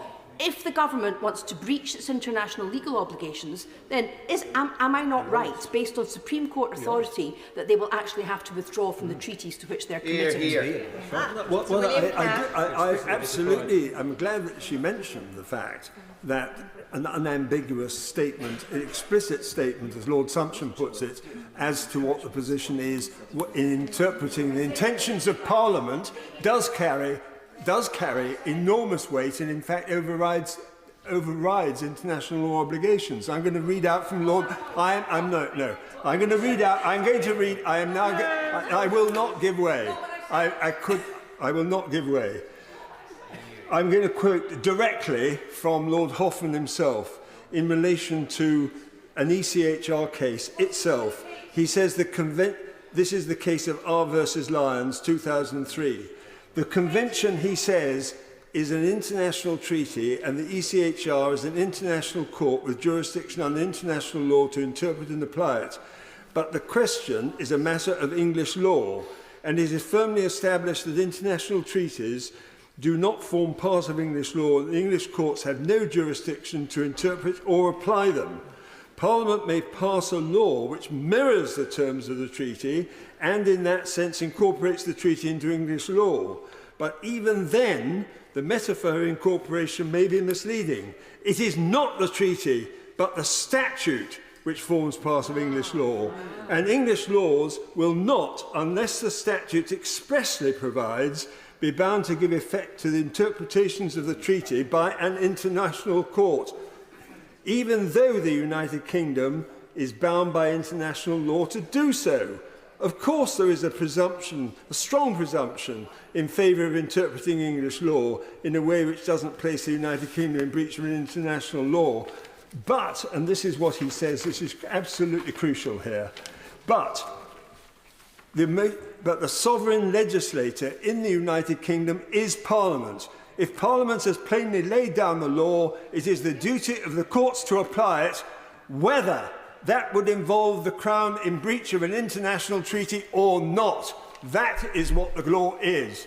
And that is a straightforward interpretation and statement of what has been said. Now, there is an issue which I want to come on to, because my honourable friend, who I praise for his courage, actually, and also for a brilliant speech, I would simply say, I would endorse every word he said. I also would just simply like to say this. We want the government to succeed in its legislation, but it has to be legislation that works. And as I've explained, in relation to the Supreme Court, the whole question turns on the intention of Parliament and the sovereignty of Parliament. It's a question of justiciability as well. If there are to be amendments, and I put this to my right honourable friend, my honourable friend at the moment, I'm sure he'll be right honourable very soon. The fact is that when it comes to it, in this bill, we can make changes. It is possible to extend the scope of the bill, and it is possible, and I hope he will have discussions with the Clerk of Public Bills, who I've had discussions with already. The point is this, that it is absolutely clear that the scope of the bill will determine amendments, whether they're from the government or from backbenchers. And it does matter that we're entitled to have a proper debate about this fundamental question about international law and its relationship to sovereignty. Only one case taken to the courts on this bill, if enacted after royal assent, could be scuppered by a claimant and by the courts if the words of the Act were not clear, express and explicit in ruling out any such claim, for example, under Clause 4 or any other heading such as Rule 39 and all these other things which we will trot out, no doubt, when it comes to committee stage, if we get there. What I can say, however, is that you have to address the question of the scope of the bill because that's the way Parliament functions. That is the way the Speaker has to decide about the selection of amendments. So this is crucially important. I would also just like to conclude by saying, because I've got much more I could say, but I want to just draw attention to this global issue. The fact is that in the whole of the European Union, there is a real problem. They are tearing their hair out because they have got the Charter of Fundamental Rights on the one hand, and they are bound by qualified majority voting to comply with a situation which is actually not the same as us, because we have a unique opportunity in our parliamentary system with the sovereignty of Parliament to be able to make amendments and to provide domestic law that will satisfy the voters of this country. Chair of the Home Affairs Select Committee, Dame Diana Johnson. Deputy Speaker, and can I first start by expressing my condolences on the news of the death of an asylum seeker on the Bibi Stockholm barge this morning. It's now almost 1 year since the Prime Minister pledged to stop the boats. No one here is arguing against that goal. We all want to see an end to people risking their lives by getting in small boats and crossing the Channel.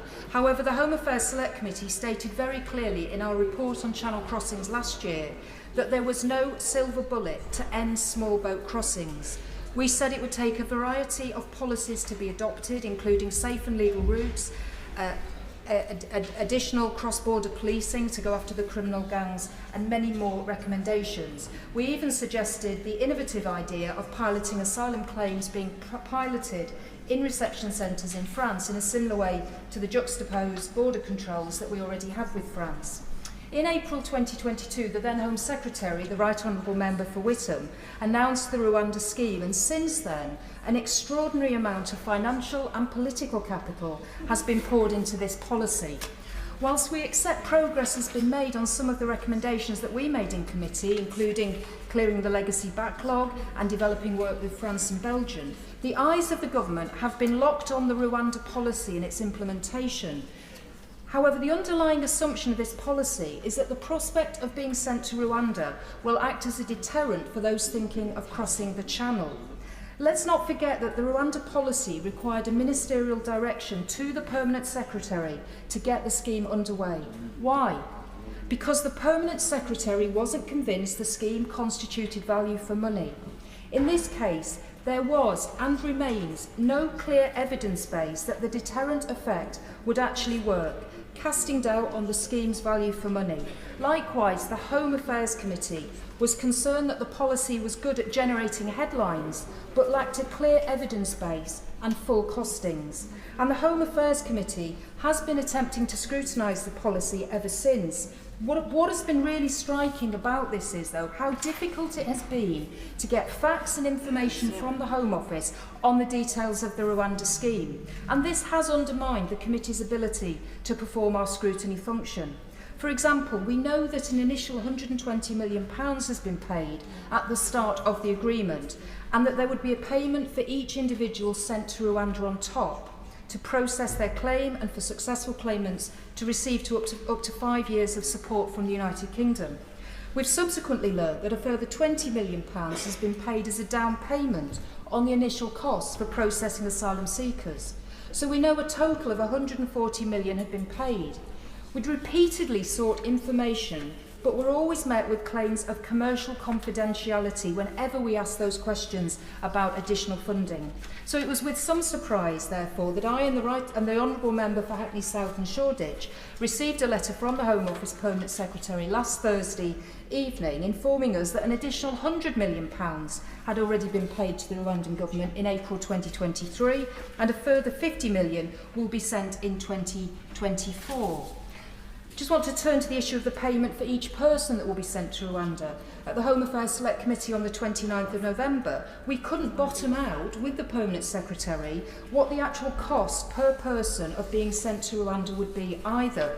The impact assessment to the illegal migration bill had estimated £169,000 per person, but the Home Office officials couldn't actually confirm that in November.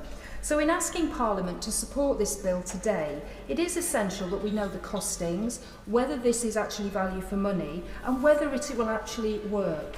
Parliament is being asked to assess whether the bill before us today will deliver a scheme that is an appropriate use of public money, without the government actually telling us exactly how much public money is due to be spent. So I hope the Minister will be able to confirm today exactly how much money has been spent, has been pledged, and budgeted for each year of the UK-Rwanda memorandum and now the treaty, and that he will commit to providing quarterly financial updates to Parliament. And I want to turn to the specific provisions in the bill. Under this bill, we all know the aim will be for irregular migrants arriving in the UK to quickly be sent to Rwanda, with very few legal opportunities for appeal, and with Clause 3 expressly disapplying several parts of the Human Rights Act. The Home Affairs Committee noted in our report last year that the government risks undermining its own ambitions and the UK's international standing if it cannot demonstrate that proposed policies such as the Rwanda Partnership, now being legally challenged at that time, are compatible with international law and conventions. As we know, Clause 2 of this bill would require all decision makers to accept Rwanda as a safe country for removals, despite the ruling of the Supreme Court. As a very distinguished former Solicitor General, Sir Edward Garnier KC, has said, it's rather like a bill that has decided that all dogs are cats. Indeed, the bill does not resolve any of the issues raised by the Supreme Court. The Supreme Court decision was based on evidence that Rwanda had previously violated international human rights treaties. This bill is not a magic wand that suddenly makes that evidence disappear. And I would question, why is the need to legislate that Rwanda is a safe country in this bill? If the treaty says Rwanda is safe, shouldn't the government be confident that the courts will now come to a different view and conclude themselves that it is safe? The bill will prevent the courts carrying out independent and rigorous scrutiny of any claim that there are substantial grounds for fearing a real risk of refoulement or treatment contrary to Article 3 of the European Court of Human Rights. However, I understand that this would be incompatible with the UK's international obligations under the Refugee Convention and ECHR. So is the Minister concerned about the impact of the bill on the UK's international standing, particularly given the absence of an evidence base for its deterrent approach? And is the Minister also concerned by effectively reversing by statute a Supreme Court judgment on the facts that this bill could undermine the constitutional role of the judiciary? Just turning now to some very practical questions. Within the treaty, it talks about the seconded independent experts who will be supporting asylum decision-making for the first 6 months. It talks about asylum appeals made by a new appeal body. It also talks about free legal advice and representation from legal professional members of the Rwandan Bar Association. All of these things will take time to develop and will need investment, and I wondered whether there is an additional cost there that the Minister might like to tell us about. I have no doubt that the Rwandan government have entered into this treaty in good faith, but whether this treaty has been entered into in good faith or not by both parties is beside the point. What matters is whether Rwandan officials will recognise and comply with their obligations and whether there are sufficient resources and adequate capacity on the group to enable this, neither of which can be guaranteed by the treaty or this bill. So I hope that the Minister will provide that evidence today, that capacity building and attitude change has taken place, therefore addressing the Supreme Court's concerns.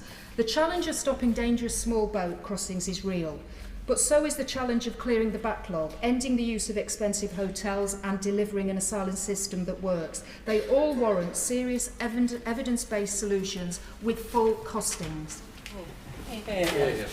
Cox. Speaker, in defending this bill, which I will attempt, one has to reckon with those who think that it goes too far or may go too far, and those who think it goes not far enough. So let me, Madam Deputy Speaker, first address those who think it goes too far, of which the Honourable Lady who has just spoken is an example. This bill is criticised on the basis that it deems Rwanda to be safe. It is said that is an illegitimate legal technique. It is said it perpetuates or perpetrates a fiction in law. That is precisely the same fiction which the Labour government adopted in 2004 in the Immigration Treatment of Claimants Act, 2004. Yes, it is.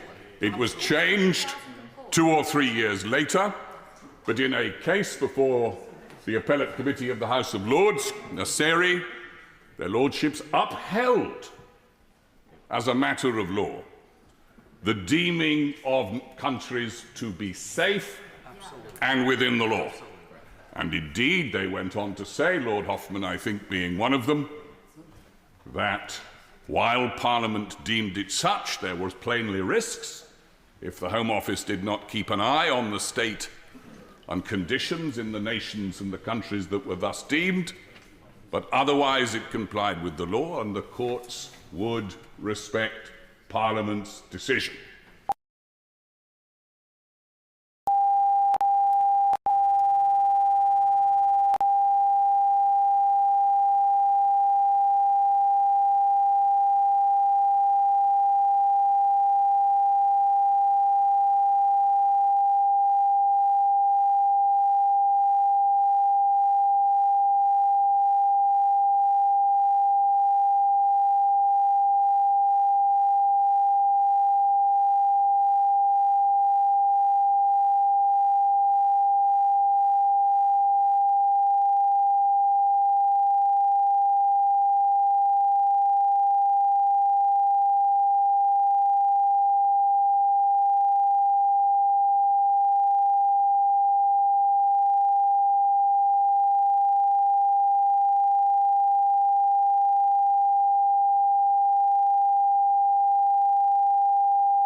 be based on.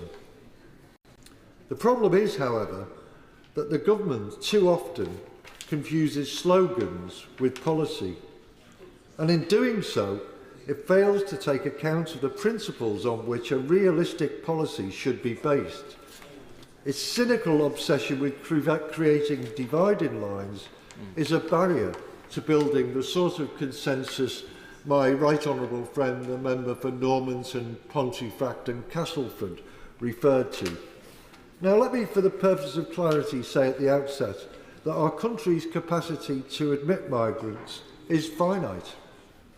It follows that we need a much more structured method of determining how many people can be accommodated, which takes into account the capacity of our public services and our economy. I'll later say a few words about the space that exists in our economy to fill the gaps that we find in various industries and sectors. But one of the principles would be to match would-be immigrants with sectors in which there are not sufficient people to be able to plug those gaps. And many do have those skills. Yeah. Very grateful to for giving way. And very briefly, would you agree with me, when we're talking about people who are claiming asylum in the United Kingdom, it would make an eminent sense to ensure that they have the right to work whilst they're waiting for a decision, not least because it would allow them to be integrated better into our community when they do get a decision, but also it would reduce the cost to the taxpayer and allow those people to support themselves whilst they're here.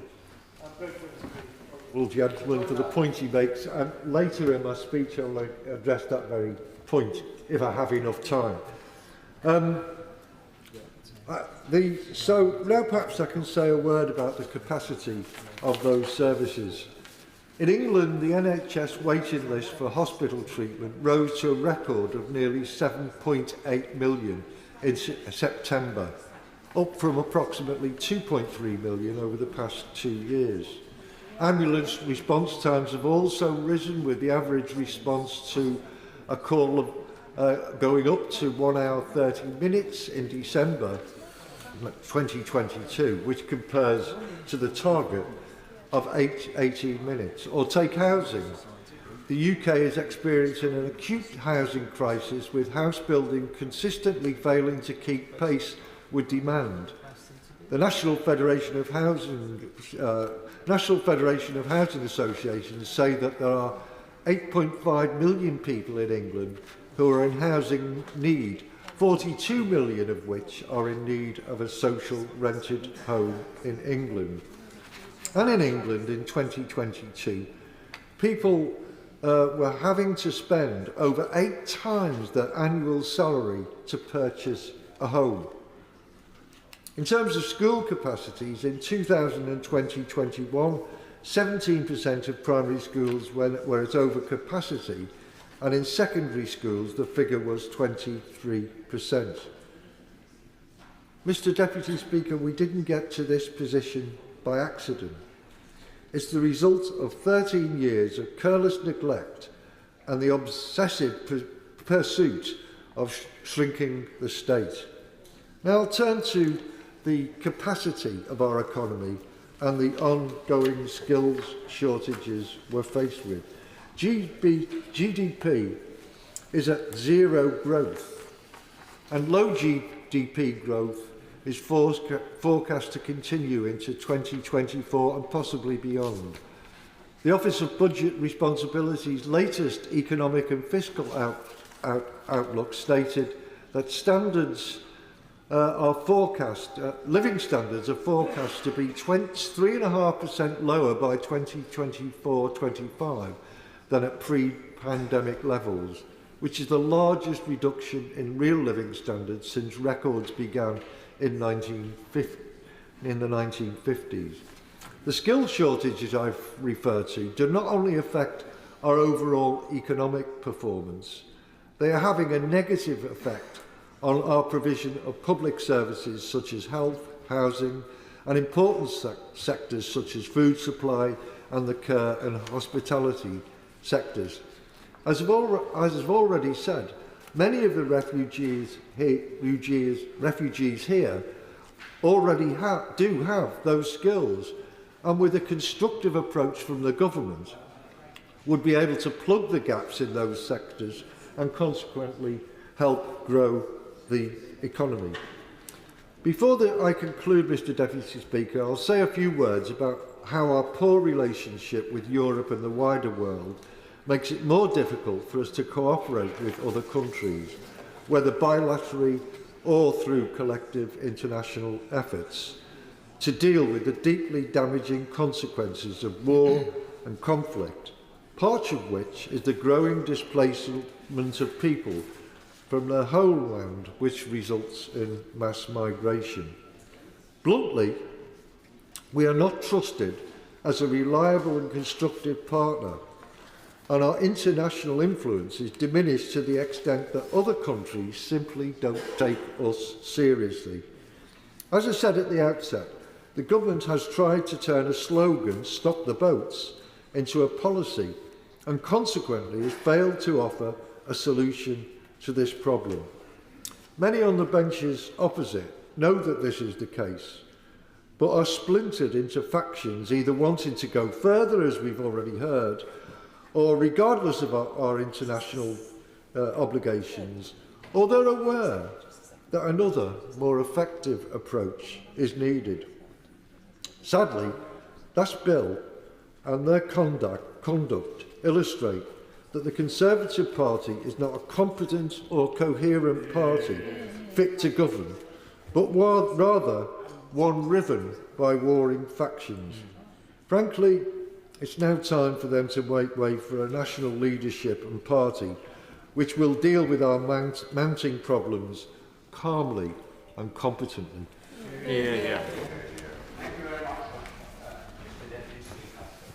After a good deal of hesitation, I shall support this bill tonight, but it's a hesitation that has been real, because for me it goes as close to the wind as one can constitutionally do.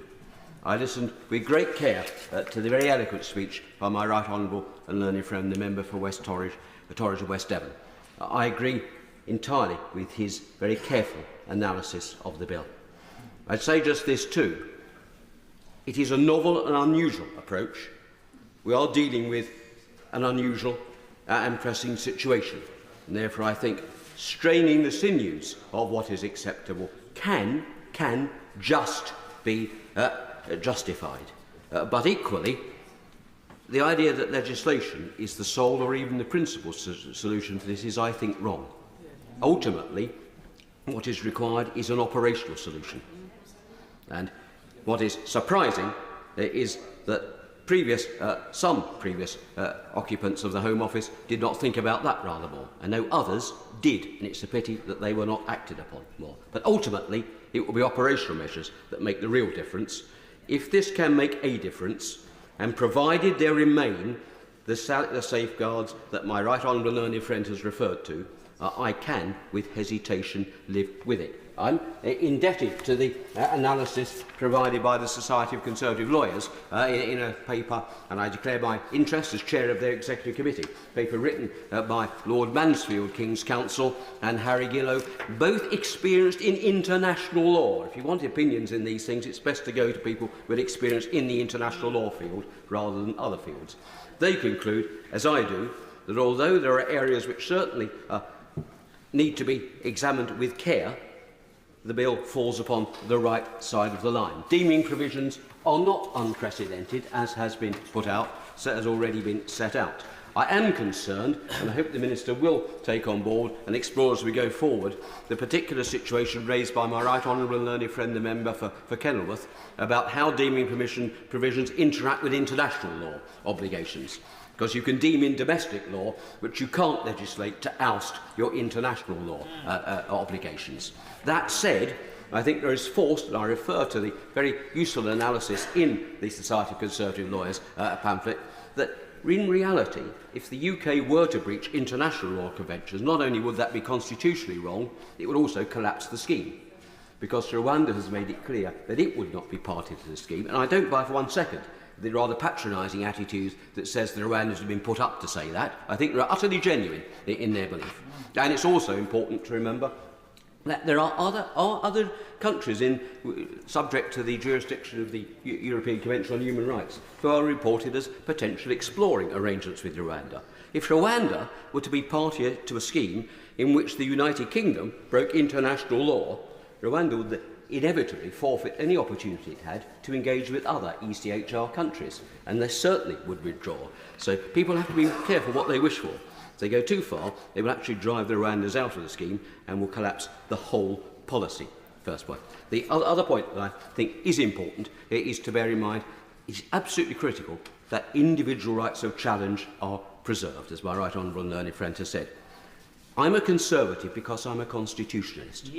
And I'm a constitutionalist because I believe in the checks and balances. And frankly, the day the Conservative Party thinks that ends justify the means, and ignore principles of comity, and think that any one single policy objective overrides the importance of the checks and balances of our Constitution, it ceased to be a Conservative Party in the sense that most people would recognise it.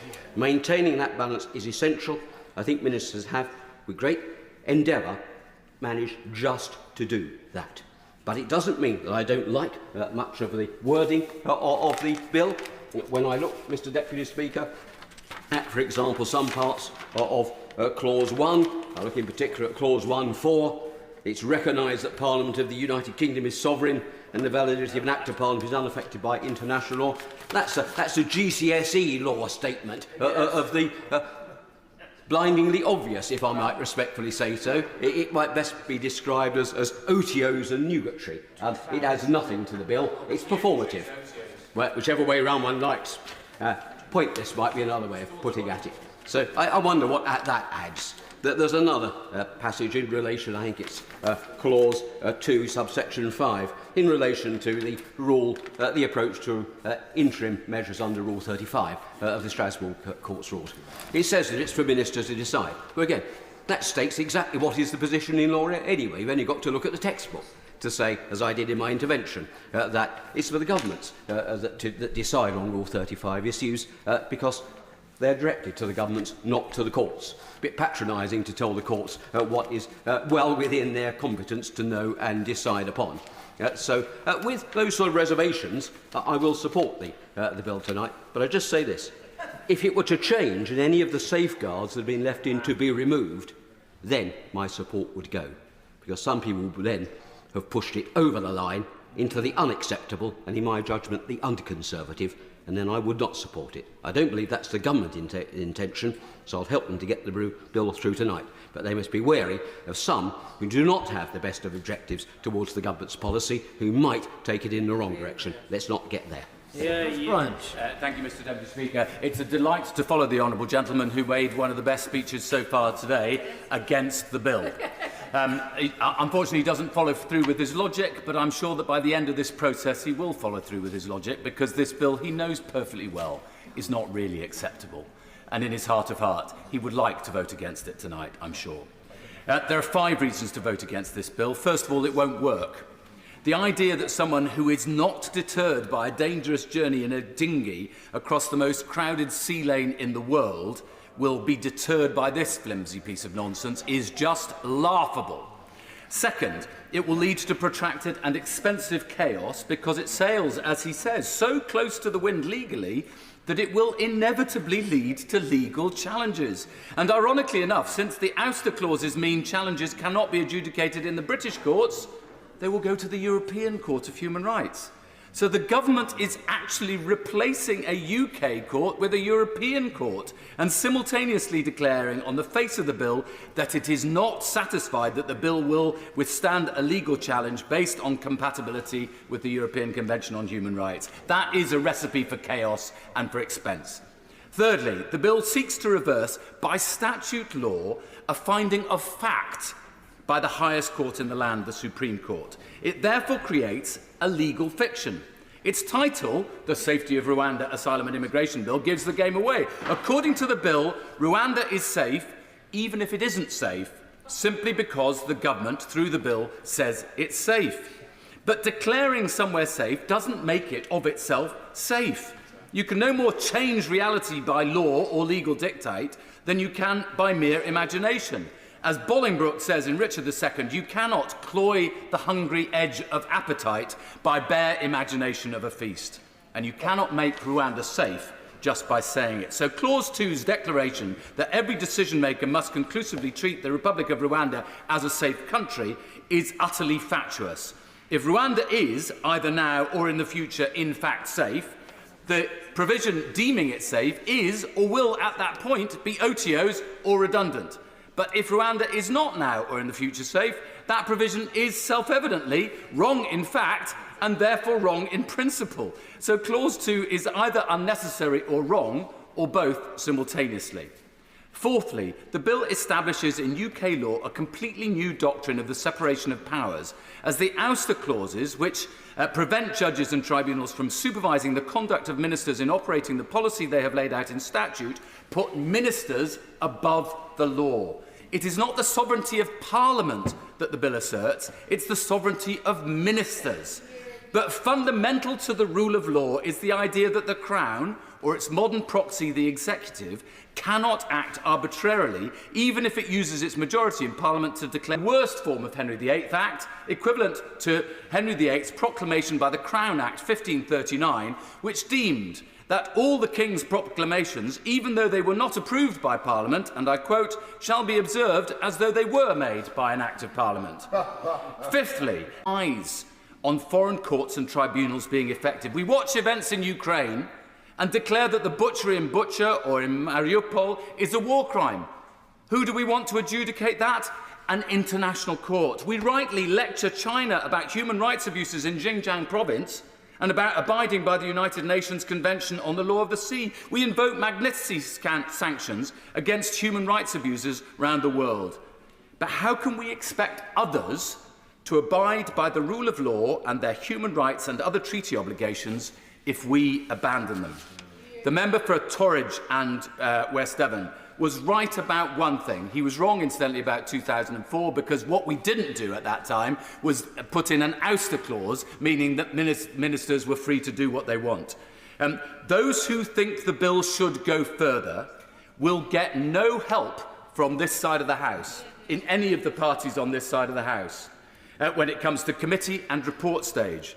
And as we've just heard, if the member for Stone's demands were to be met in amendments at committee and report stage, Rwanda would withdraw, and the member who's just spoken would withdraw his support for the bill. I don't know why anyone would vote for this bill, but voting for it, despite knowing that it's legally offensive, or believing that it is fatally flawed, in the desperate hope that the government will help you amend it, is just delaying the inevitable. Because the most extraordinary irony of all is that the Prime Minister has had to rely on the Rwandan government to tell him and his MPs that Rwanda won't accept any law that breaches international law. Rwanda, which is theoretically, nominally democratic, but is in effect and in actuality an authoritarian one-party state, that's who's keeping us on the straight and narrow legally. Just think about that before you vote for this nonsense. It's a pleasure to follow the honourable gentleman, and I was very pleased to hear his strong invocation of the fallacy that we live in a separation of powers constitution. We do not.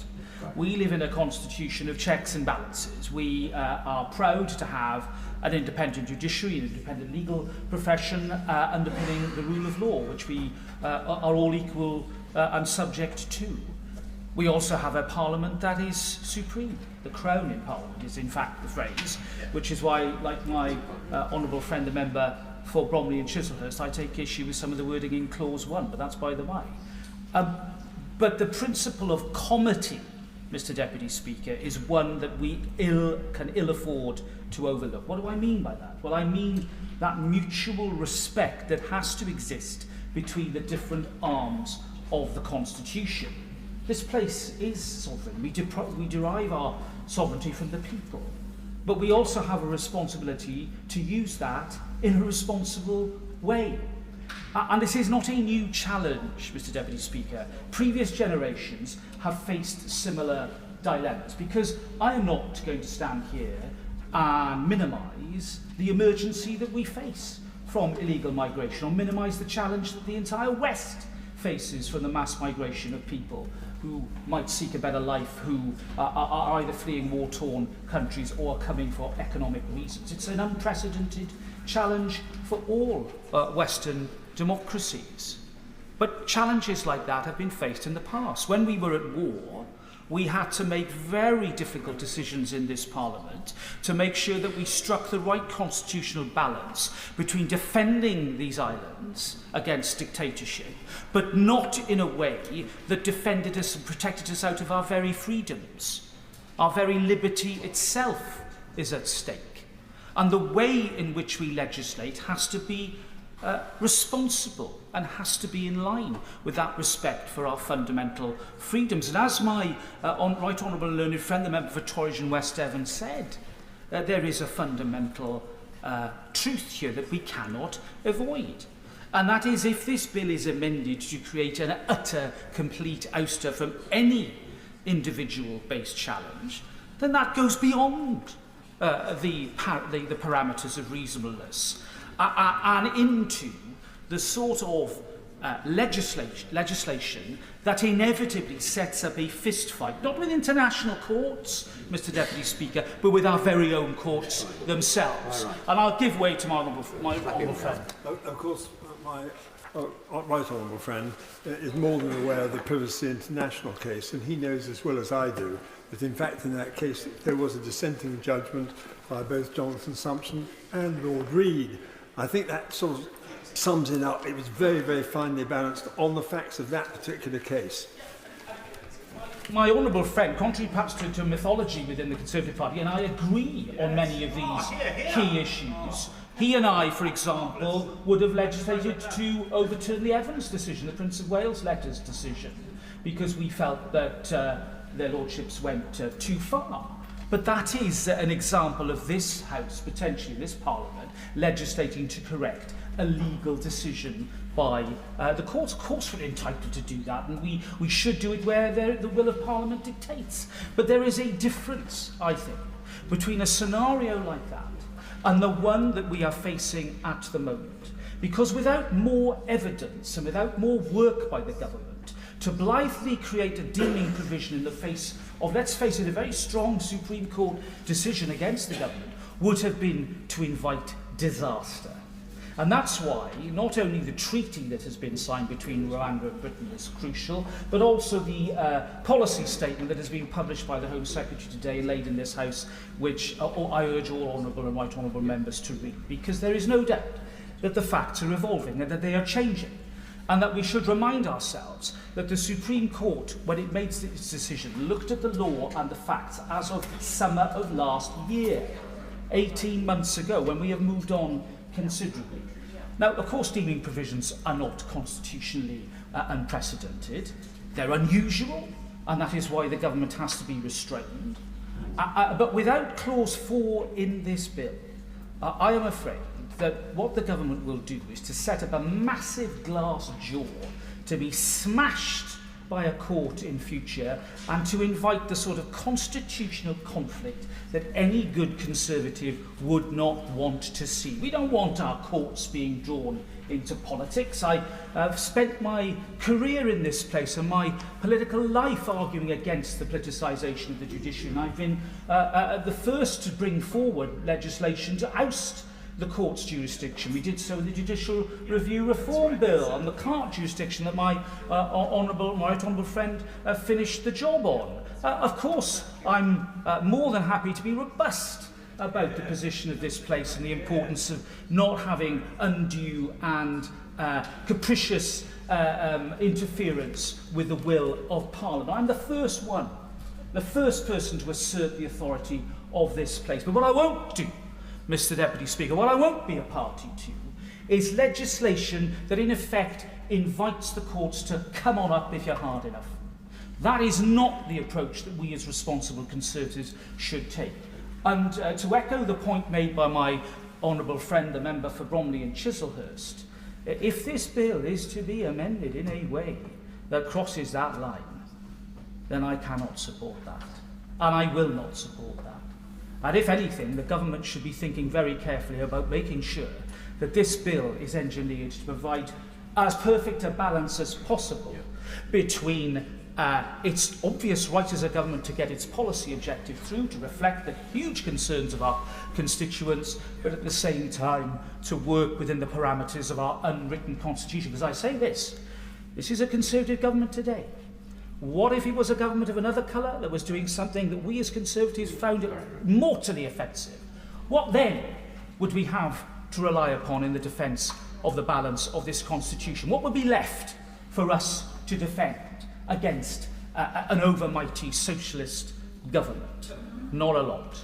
And that's why today this has to be, yes, about principle, but we mustn't, at the end of all of this, lose sight of the fact that as Conservatives, it is our constitutional duty to maintain that balance. Remember comity, Mr. Deputy Speaker, and we won't go wrong. Alistair Carmichael. Thank you very much, Mr. Deputy Speaker. Can I say sincerely it's a genuine pleasure to follow the Right Honourable and learned gentleman who gave a characteristically thoughtful speech for the second reading and, more interestingly even than that, laid down several markers for future stages should we get to that point. It's a most interesting and unusual second reading debate where you have a debate not just on the bill but played out in front of us the sort of tripartite discussion between that side of the government, that side of the government and the Treasury bench. It is a quite remarkable spectacle to observe, albeit not a particularly seemly one. I was struck by the reliance that the Right Honourable Learned Member for Bromley and Chislehurst placed on the references that the Right Honourable Learned Member for Torwich and West Devon had made to proceedings here in 2004 in relation to the Asylum and Immigration Treatment of Claimants, etc. Bill, later Act. That, of course, as the Right Honourable Learned Gentleman observed, was where this concept of safe countries was introduced. They listed the safe countries as being all EU countries except Croatia, plus Norway, Iceland, and later Switzerland. It was also another piece of legislation that restricted the access of right to appeal for those whose asylum claims had been unsuccessful. There are perhaps lessons to be learned for us all in how that line of legislation has developed ever since.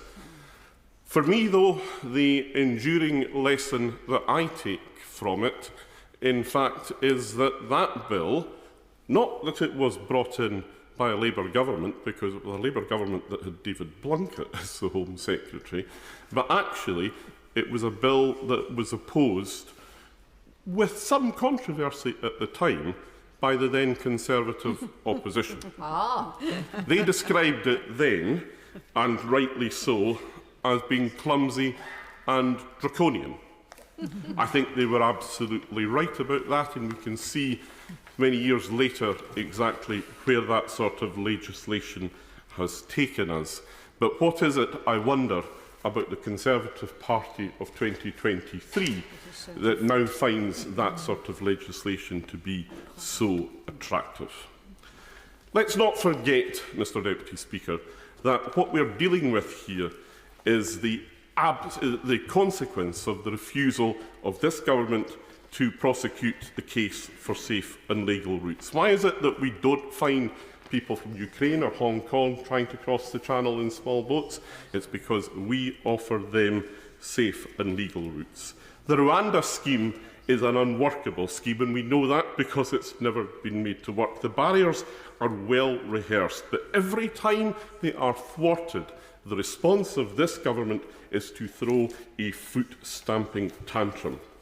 Anyone who ever had any doubt about the depth and scale of Tory self-entitlement can see it laid bare here today. This bill is not about making the system work. It's not about providing an effective deterrent. It is simply about trying to keep a disparate range of forces within their own party together. How many will Rwanda actually take over the 5 years of the agreement? As far as we're concerned, and the only reliable information about this comes from Rwanda themselves, it will be a few hundred. What sort of deterrent effect is that going to have? And everything that we know about this bill, everything we know about the cost of it, actually, comes not from the Home Office, but from the Rwandan government themselves. It is because of the information that they put into the public domain that we learned about the extra £100 million that the government has committed. They were never going to tell us. The problems facing this policy are manifest, and they are not going to be wished away. We should not forget, however, that even were those issues wiped away at a stroke, this bill and this scheme would still represent a moral vacuum where our asylum system should be. It is wrong in the practicalities, but it is also wrong on the principle. It is a liberal value to take personal responsibility to live up to your obligations.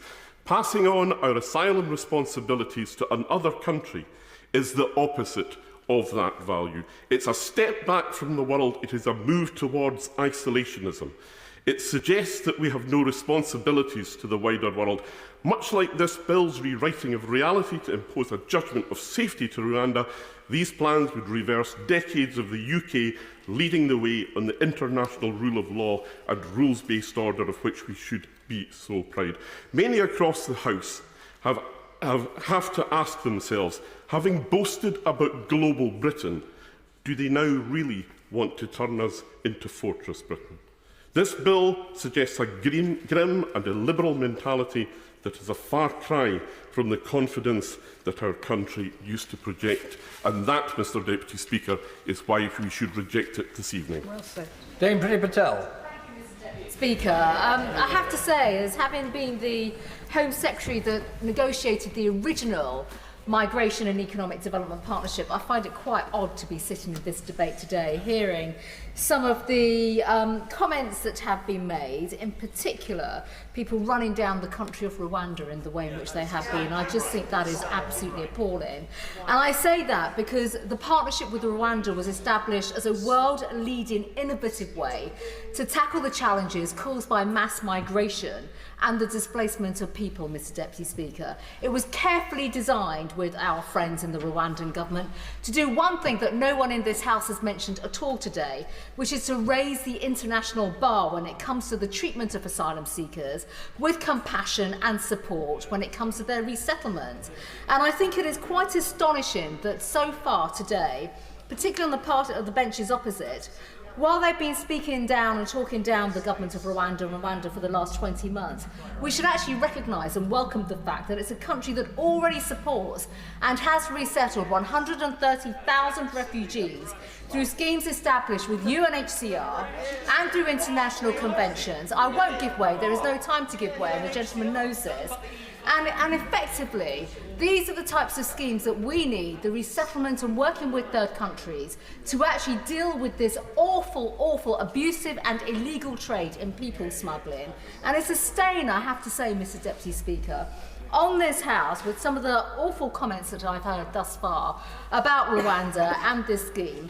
We have a moral imperative to raise the bar and effectively look at how we can be better as governments around the world to address these issues. And that is why when I negotiated and agreed the partnership in April 2022, we all knew it would face criticisms and legal challenges, and the government of the day was prepared for this. I said it at the time, and in fact we gave some very clear statements in this House as to the steps that we would take forward. And it was in fact a year ago the High Court found the plans to be lawful. The Court of Appeal ruled against the policy, citing concerns over the issue of refoulement, which are well known. But importantly, as the Supreme Court has since referred to as well, these are issues, and the Supreme Court has emphasised this, that the principles of the policy and the recognise the commitment given by the Rwandan government to make the partnership work, they are all fine and they are sound. But there are operational measures, Mr Deputy Speaker, that have to go further, which the government has since outlined through this bill, but actually through statements in this House, which would help to make this viable. Now, we all bear the scars, it's fair to say, and I don't envy the front bench right now. We've all bared the scars, and we heard my right honourable friend, the member for Newark, speak about this, the constant merry-go-round of legal challenges, whether through our own domestic courts or interference elsewhere, and by that I'm referring to Rule 39. I've got experience of dealing with Rule 39. There are organisations, campaigners and lawyers who clearly will do everything possible to frustrate the will of this House and actually the will of a democratically elected government, because that's what we are at the end of the day. We have to rise against these dogmatic beliefs because, quite frankly, there are too many organisations and individuals who are getting in the way and actually effectively letting more claims go to the courts. There are measures that have been passed through this House, including the National Anti-Borders Act, where measures have not been implemented through that Act of Parliament, including the one-stop shop, if I may say so, which actually would save the courts a lot of time and effort by bringing forward the single claims that this House voted through not that long ago, just last year, where repeat claims could not keep on going back to the courts. It's really important, if I may say so, to the front bench and to ministers, that we press upon the government now to go backwards, to go forwards, to bring in these measures that have been passed through Acts of Parliament already. And dare I say it, there may be some in the legislation that's come since.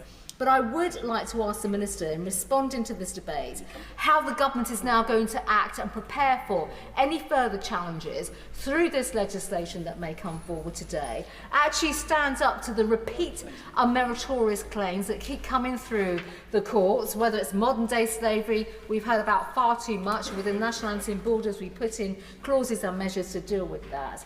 We've also seen the summary of legal advice the government has received and read much of the other expert opinion highlighting this.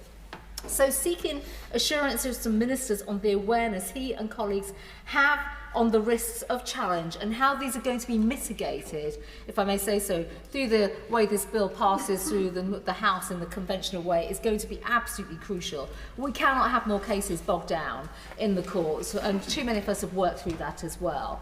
But also, if I may, we have a major problem on detention in this country and the lack of detention capability and size. There were plans with the new plan for immigration to introduce Greek-style reception centres. I would absolutely press upon the Minister, the Home Office, to work with the Prime Minister and the Treasury now to bring forward these sites, because otherwise we're going to see more Bibi Stockholms, more Wethersfield sites, which quite frankly are not the answer to the solution. These Greek-style reception centres will help with the fast-tracking of processing claims and the fast-tracking of removal of individuals that have no right to be in this country. And I would absolutely press the Minister in particular and the Home Secretary to now have an integrated approach so that we can deal with this national issue. The public voted for change. We want to deliver that change for them. Eagle. Thank you, Mr. Deputy Speaker. Speaking as a lawyer, I must say I found there are still one or two of us left. I must say I found reading this bill I felt quite queasy reading this legislation. It's not the kind of thing that I would expect this Parliament to be considering, and I've detected the same level of queasiness in some of the other lawyers who've spoken from the government benches, the former Justice Secretary, the current chair of the Justice Select Committee also apparently found it a queasy experience reading the legislation. I agree with the former Tory law officer, Lord Garnier, who used to be in this House, who called this bill political nonsense and legal nonsense. It designates Rwanda as a safe country, but by doing so, it's seeking to reverse a conclusion of the Supreme Court on the facts. Now, it's perfectly reasonable if the Supreme Court strikes down a policy to legislate, but one normally legislates to change a policy, not to try and purport to change the facts or say that the facts which have not changed are other than what the court found them to be. That was the first thing that made me feel queasy. It goes on to try and prohibit any legal challenges that may come forward to argue that Rwanda, having been deemed safe in this way, is in fact unsafe. It says that every decision maker considering this must conclusively treat the Republic of Rwanda as a safe country, notwithstanding any evidence that might come forward to the contrary. And given that the evidence that has already come forward and has been dealt with by the Supreme Court in that judgment led them to say unanimously that it was not safe, it's quite worrying, I think, that we simply seem to think we can legislate to change the facts. It allows a very narrow range of claims, and this comes to the heart of the argument between those on the government benches who wish to beef it up even further to exclude any kind of legal change, and those in perhaps the One Nation side of the Conservative Party that are trying to put a line in the sand to say they won't accept any further amendments. It does allow a very narrow range of claims, but based only on compelling evidence relating specifically to the person's individual circumstances. And even those sorts of claims are excluded in some circumstances, those that relate to refoulement. So excluding courts by Act of Parliament from considering relevant evidence, excluding them from taking accounts of judgments and laws, including domestic legislation, and fettering their judgment as the bill seeks to do, giving ministers power to ignore injunctions taken together, it's tantamount to undermining the rule of law. It's certainly not respecting the rule of law, as I would expect parliamentarians in this place to do, and as I would expect the government of the day to seek to do if it were to wish to uphold our international reputation. I think it beggars belief that the government's response to its loss in the Supreme Court of its policy is to ask this House to legislate to just declare that it's all fine anyway and let's carry on. And even, as others have pointed out, if we were to start sending asylum seekers to Rwanda as a result of this bill passing into law, it's designed for a few hundred people at most, less than 1% of the people arriving in the UK. And the Permanent Secretary at the Home Office has been very clear when he said there's no evidence it's going to work as a deterrent, whereas most of what we hear from members opposite is that that is the very purpose of the legislation, that it's supposed to be a deterrent. So there we have it.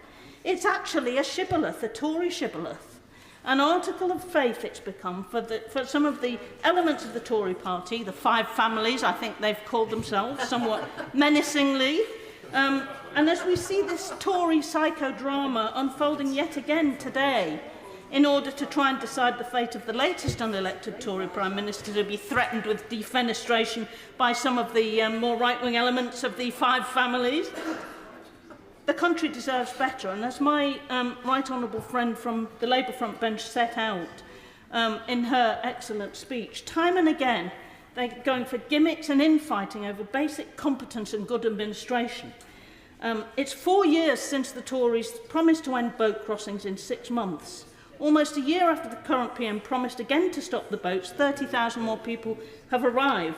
Hotel use is going up, not down, as the Home Secretary claimed. It's at 56,000 at the moment, 10,000 more than when the Prime Minister promised to end hotel use. Criminal gangs are not being deterred. Convictions for people smugglers have dropped by 36% since 2010, and the criminal gangs are making far more money now than they ever were. The backlog of undetermined cases remains at 165,000, despite the PM's promise to abolish the backlog of initial asylum claims by the end of this year. It's folly to continue with this farcical failed joke of a policy when what's really needed is competent, good administration. Why not put the money being wasted on this policy into dealing with the actual problem? If the party opposite and the government were to actually try and do that rather more successfully than they've managed in the last 13 years, they might get some credit from this side of the House and from the nation, but there's precious little evidence that there's going to be any of that. Mr. Deputy Speaker. We all know our constituents want action on this. We all know, if we do surveys and read our emails, that this is one of the most important issues that faces our constituents. But it's not new.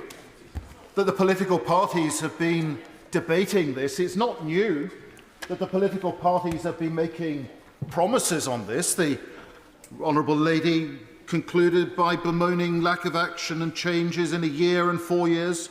When she delved seriously back, she went 14 years. Let's go back a bit further. In 1997, such was the issue of asylum and migration that it merited a mere 2 paragraphs in the Conservative Party General Election Manifesto and the same in the Labour Party Manifesto. In 2001, my party was saying, with Labour newly in office, the problem here is worse than anywhere else in Europe because of Labour's mismanagement. The government has presided over massive delays in processing applications and admits that thousands of those whose cases are rejected simply disappear. Sorry, this is us on Labour, and never leave. We will ensure, this is us in 2001, we will ensure that those claims are rejected and quickly deported by a new removals agency. Conservatives will restore common sense to Britain's asylum processes. By 2005, Labour are promising a points-based system. We will establish a points-based system, and they're saying we will ensure that only skilled workers are allowed to settle long-term in the UK with English language tests for everyone who wants to stay permanently and end chain migration. By 2010, Labour are telling the country and seeking a mandate for a promise that people need to know that immigration is controlled and the rules are firm and fair. And they're promising an Australian-style points-based system. By 2010, we might, if we listen carefully, hear the echoes from down the corridor from the other place. We are promising we will take steps to take net migration back to the levels of the 1990s, tens of thousands a year, not hundreds of thousands. By 2015, Labour are talking about how broken promises erode trust. And there were echoes in what the Shadow Home Secretary said, where they said they would recruit 1,000 new border staff and they would speed up the process. Mr. Deputy Speaker, both political parties have made promises to the British people at election times, and both political parties have then told the British public that it's the other party's fault that it hasn't been addressed. And when we look back, between 1964 and 1997, the UK's net migration figures were never lower than minus 87,000 or higher than plus 58,000. Now it's regarded as a modest year, a low figure, if those figures are in the several hundreds of thousands of net migration. All the time, in the meantime, we see over 8 million people, according to the ONS in this country, who are economically inactive. Mr. Deputy Speaker, I will support the government today because I think the government deserve credit for attempting to try and deliver their promises to the British people on the boats. And I think we should unite in this House for once to actually seek to deliver on the promises that we all have successively made to them. And surely if we look at other countries where those promises have been broken, we have seen others, unsavoury, dangerous people who have stepped into that void. And I fear, Mr. Deputy Speaker, if we do not once and for all say what we're going to do and do it and deliver for the British people, we could see such a fate ourselves in this country. In my own constituency of Bournemouth West, we have some 4 hotels that are occupied by people who are waiting for their asylum application to be determined. And I'm very clear that that is grossly unfair on them to be trapped in that limbo. And yes, we should do everything we can to accelerate it. But if they have no right to be in this country, then it is fair on the British people, the British taxpayers, and equally fair on them that they get that determination and are returned to the country of origin to get on with their lives. We're seeing far too many people coming in here without the necessary checks, who are then doing things in this country that are deeply unwelcome. And I cite the example of the poor young man, Tom Roberts, who was brutally murdered in my own constituency, who said he was 18 when he came here. He was put into a secondary school. It turned out that he was 14. It turned out that he'd murdered 2 other people in the country before he came here. Mr. Deputy Speaker, we owe it to the British people to be clear and direct. I will support the government. I will support the opposition if they become the government, to finally keep faith with the British people, keep faith with those who come here and come here with the right to be here, fulfilling our ancient pledge to offer sanctuary and freedom to those who are persecuted. But we have got to be straight with the British people. If we say we're going to do something, we've got to do it. And we've got to try every means at our disposal to deliver directly for the British people. Thank you very much, Mr. Deputy Speaker. And I'm glad today's debate has provided some therapy for former immigration ministers to come together and to share a little bit of experience about some of the principles that are at the heart of this bill. I served as immigration minister for nearly 2.5 years. In fact, I think I'm the longest serving immigration minister still in this House.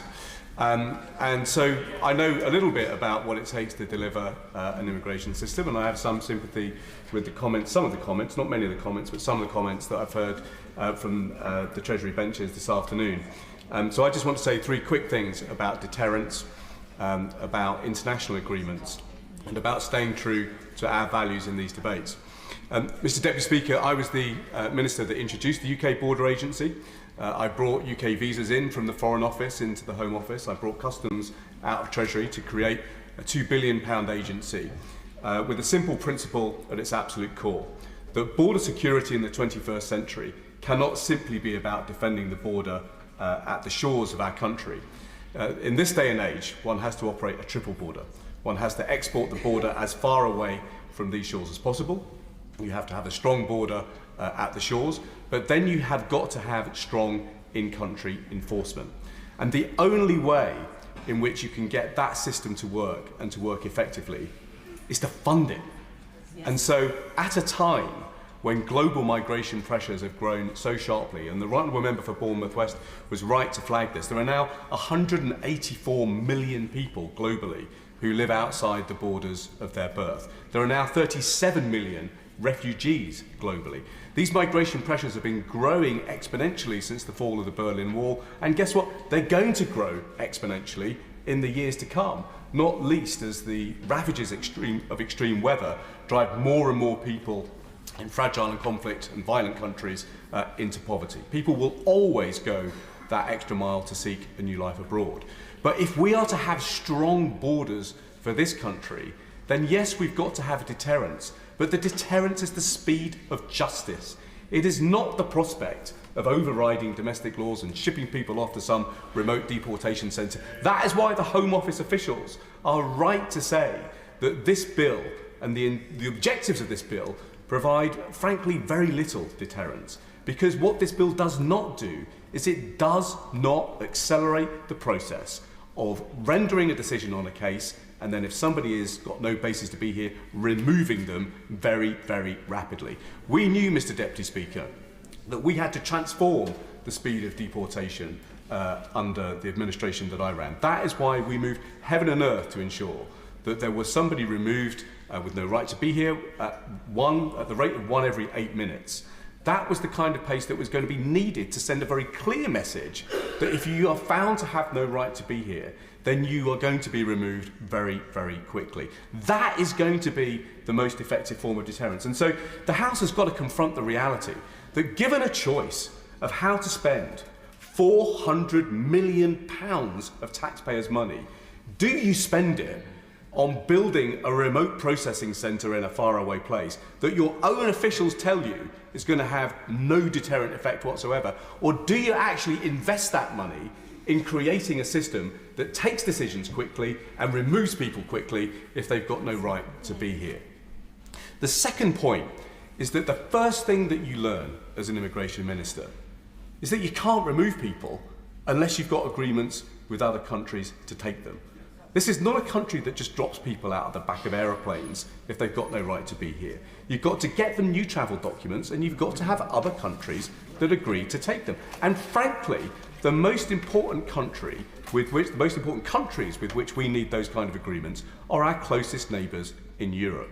And so can we just confront the reality that if we are about to destroy and wipe out and put into history years, decades worth of human rights agreements with our closest countries, how easy do we really think it is going to be to get return agreements of any type with our closest neighbours in Europe? It is going to get harder and harder and harder, because we will be seen not to be good partners, but to be bad partners. And frankly, that will not help us get in place the kind of returns agreements that we're going to need to keep a border and immigration system working well in the 21st century. The final point, Mr. Deputy Speaker, that I wanted to make was a point about the European Human Rights Act. It is a terrible sight to see the party of Churchill now depart so quickly from one of Churchill's proudest legacies. The European Convention on Human Rights was not an idea that was dreamed up out of thin air. The Council of Europe was not an idea dreamed up out of thin air. These were ideas that were led, promulgated, delivered by Winston Churchill. And that vision of a great charter, his vision of a great charter, to bring peace to a war-divided continent, was based on our experience of protection against torture, or protection against unfair imprisonment, or protection of life. These are ideas that we pioneered in this country, from the Magna Carta, through to the Bill of Rights, through to the European Convention on Human Rights. And the idea that the party opposite will now lead us departing from that tradition, I think, is a very sorry state of affairs. We, in this country, are the pioneers of human rights. It's an anniversary we celebrated with the United Nations at the weekend. It is something that we should hold dear.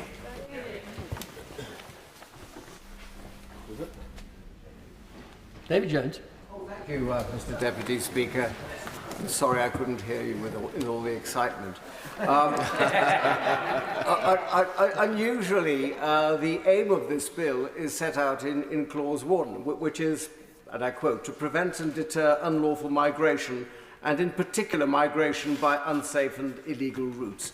Now that is an aim which I'm sure not a single honourable member could disagree with.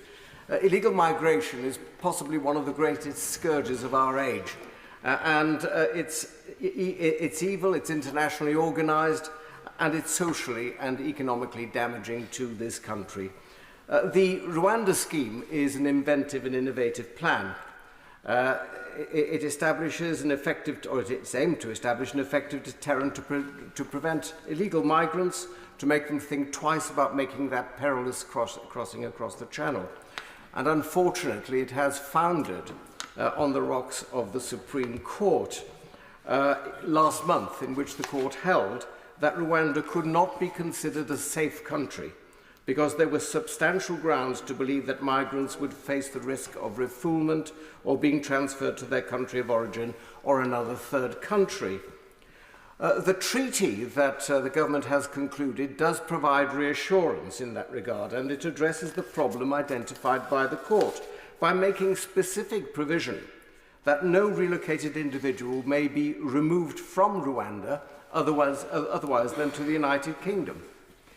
Now, given the dualist nature of our constitution, the treaty needs to be complemented by domestic legislation, and this bill is that legislation. And it's critical that it should function as the government intends, which is to say, to facilitate the removal of illegal migrants to Rwanda without legal impediment. And the question is, does it do so effectively? The bill has been described as the toughest piece of migration legislation ever put forward by a UK government, and there is no doubt that it does toughen the current regime. But it is debatable whether it is sufficiently watertight to amount to a significant deterrent to the boats by facilitating the flights to Rwanda. The bill has been considered by the legal panel of the European Research Group, and I do commend it to honourable members. and the report notes that significant amendments to the bill are required to improve it, but expresses concern that those amendments may well be outside the scope of the bill. One of the most significant problems is that the bill contains no restrictions on legal challenges against removal to Rwanda on any grounds other than that Rwanda is not a safe country. And that clearly reflects the fact that the bill is a direct response to the judgment of the Supreme Court last month. If the bill does successfully block challenges based on arguments that Rwanda is not safe, and the treaty certainly does help in that regard, then it is likely that those advising illegal migrants will focus more on pursuing challenges of another kind.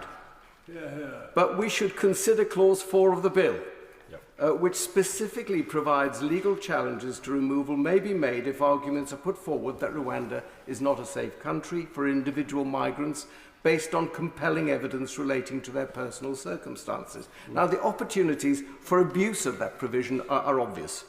Migrants may well be advised by people smugglers or by unscrupulous lawyers, because there are some, that they should oppose removal to Rwanda on spurious grounds, such as, for example, a non-existent mental health condition, a fear of flying, or whatever.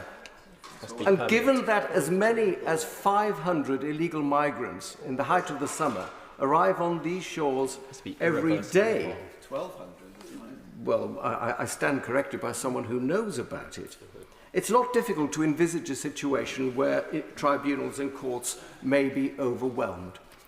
What I'm saying, Mr. Deputy Speaker, is that I believe that this bill does require amendment.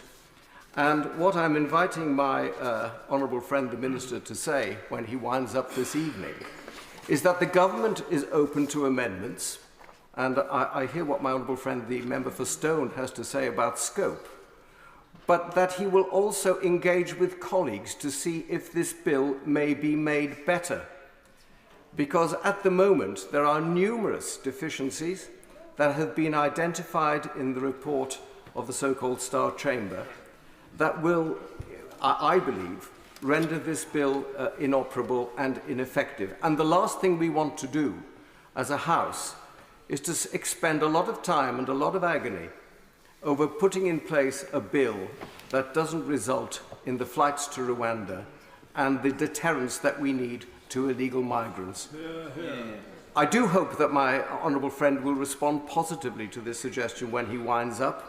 I know that a lot of colleagues are going to listen very carefully to what he has to say, and I think that they will welcome what may well be regarded as a change of tone on the part of the government.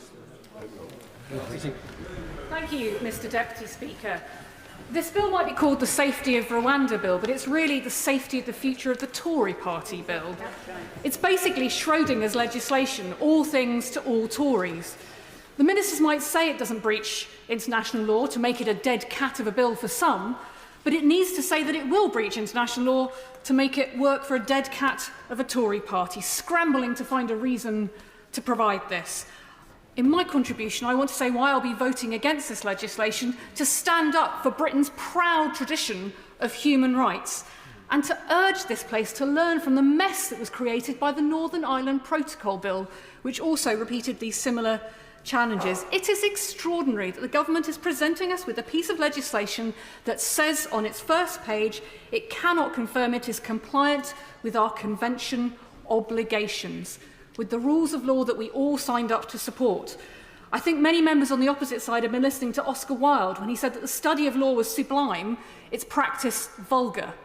Legislation isn't vulgar, it's imperative to democracy. They should listen more to Winston Churchill, who said the idea of a Charter of Human Rights was for it to be guarded by freedom and sustained by law.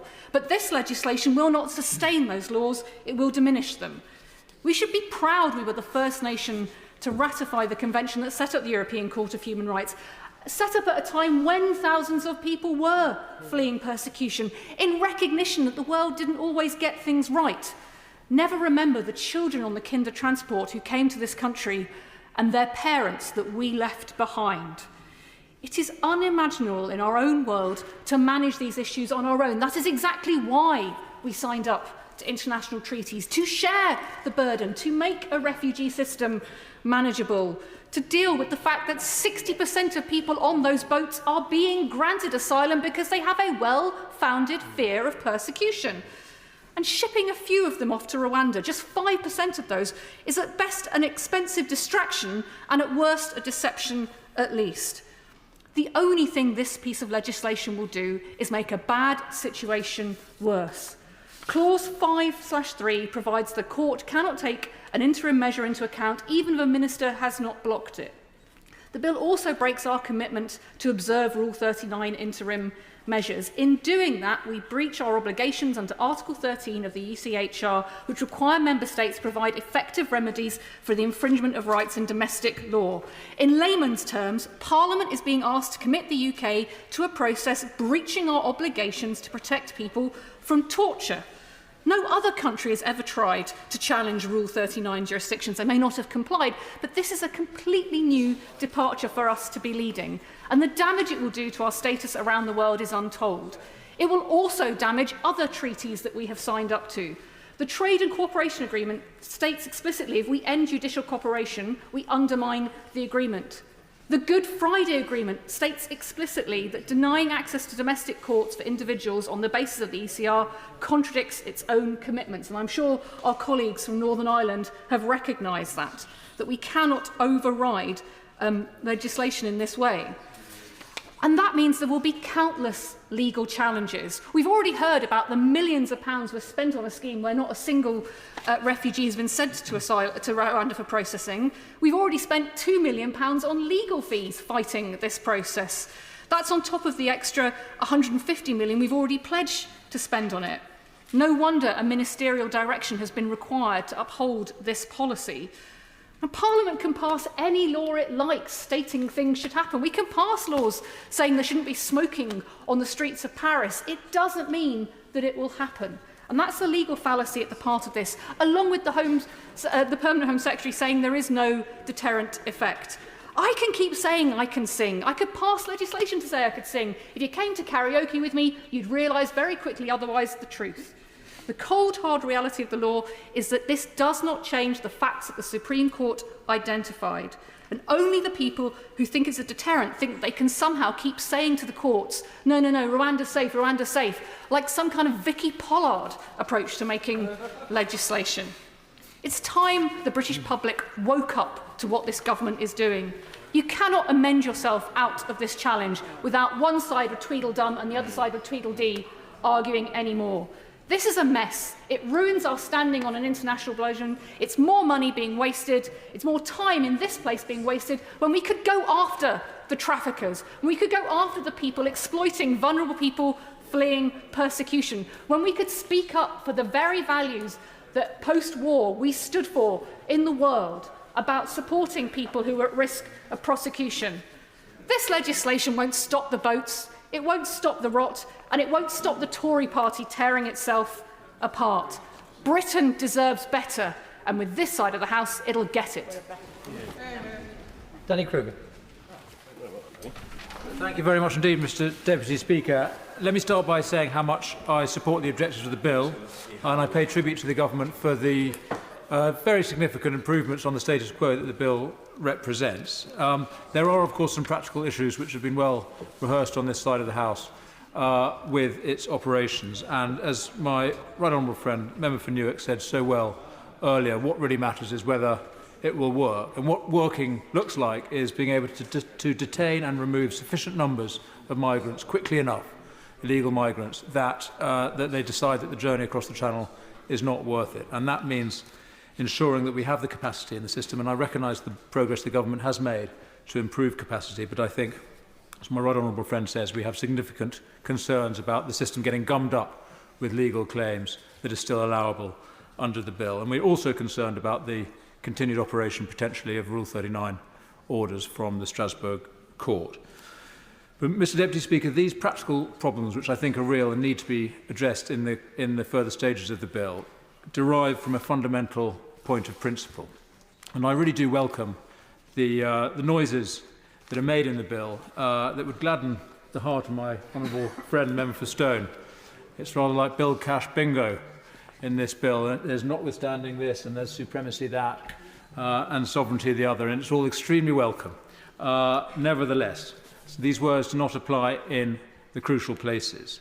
It still rests the right of individual claims on international law, on the case law of the European Court and of the operations of the ECHR in our own country. And let me say quickly, Mr Deputy Speaker, I'm not calling at this stage that we should depart from the ECHR, although I think we could do that.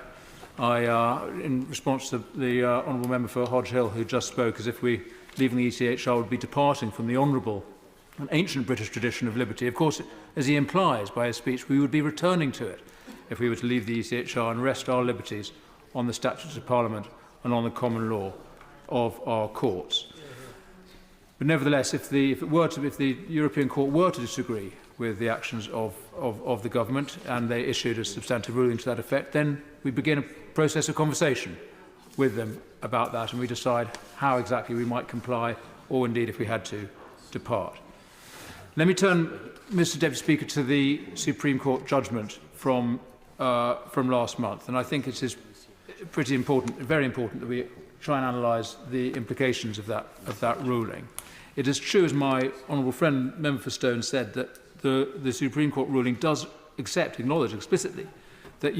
So the court suggested that, in practice, that international law trumped domestic law. And having done that, it then inserted itself into foreign policy. It presumed its right to judge a foreign government. It said it should decide for itself whether the Rwandan government's undertakings could be relied upon. It essentially gave itself special investigatory powers to make judgments of another country. It described, rather patronisingly, the inadequacy of the Rwandan system, as if that's any business of a British court. And while it totally disregarded the UK government, it said the executive of the UK enjoys no constitutional prerogative in this regard. But it did give what it called particular importance to the opinion of a United Nations agency. Yeah. So it asserts itself into foreign policy. It draws down the authority of international law and international global agencies. Where in its understanding is the role of the UK government? Where is its understanding of the role of this place, Parliament, which sets our laws?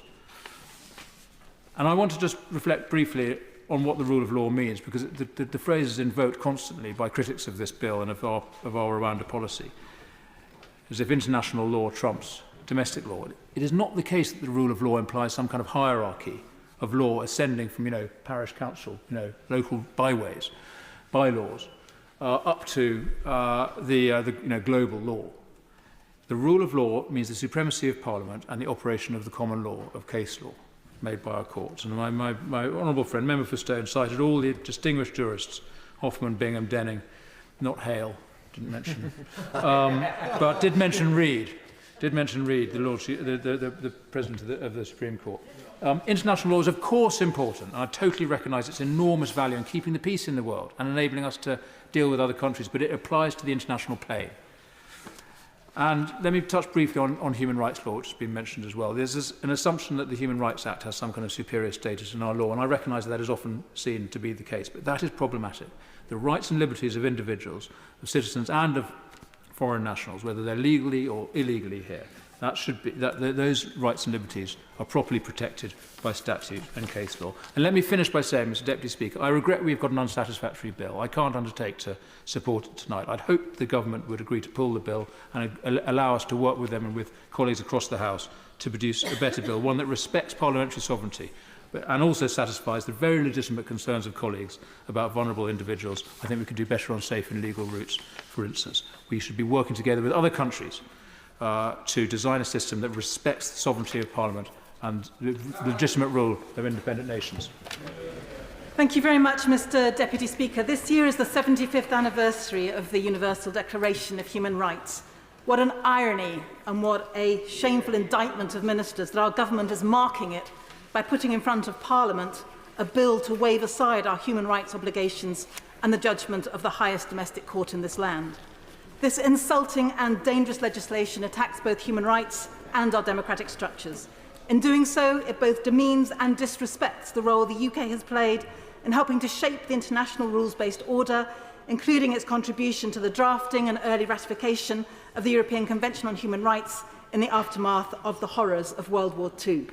On its very cover, this shameful bill has a statement that the government cannot say it complies with the UK's obligations under the ECHR, a terrible admission of this government's willingness to violate the principle that human rights are universal and belong to all of us by virtue of our humanity.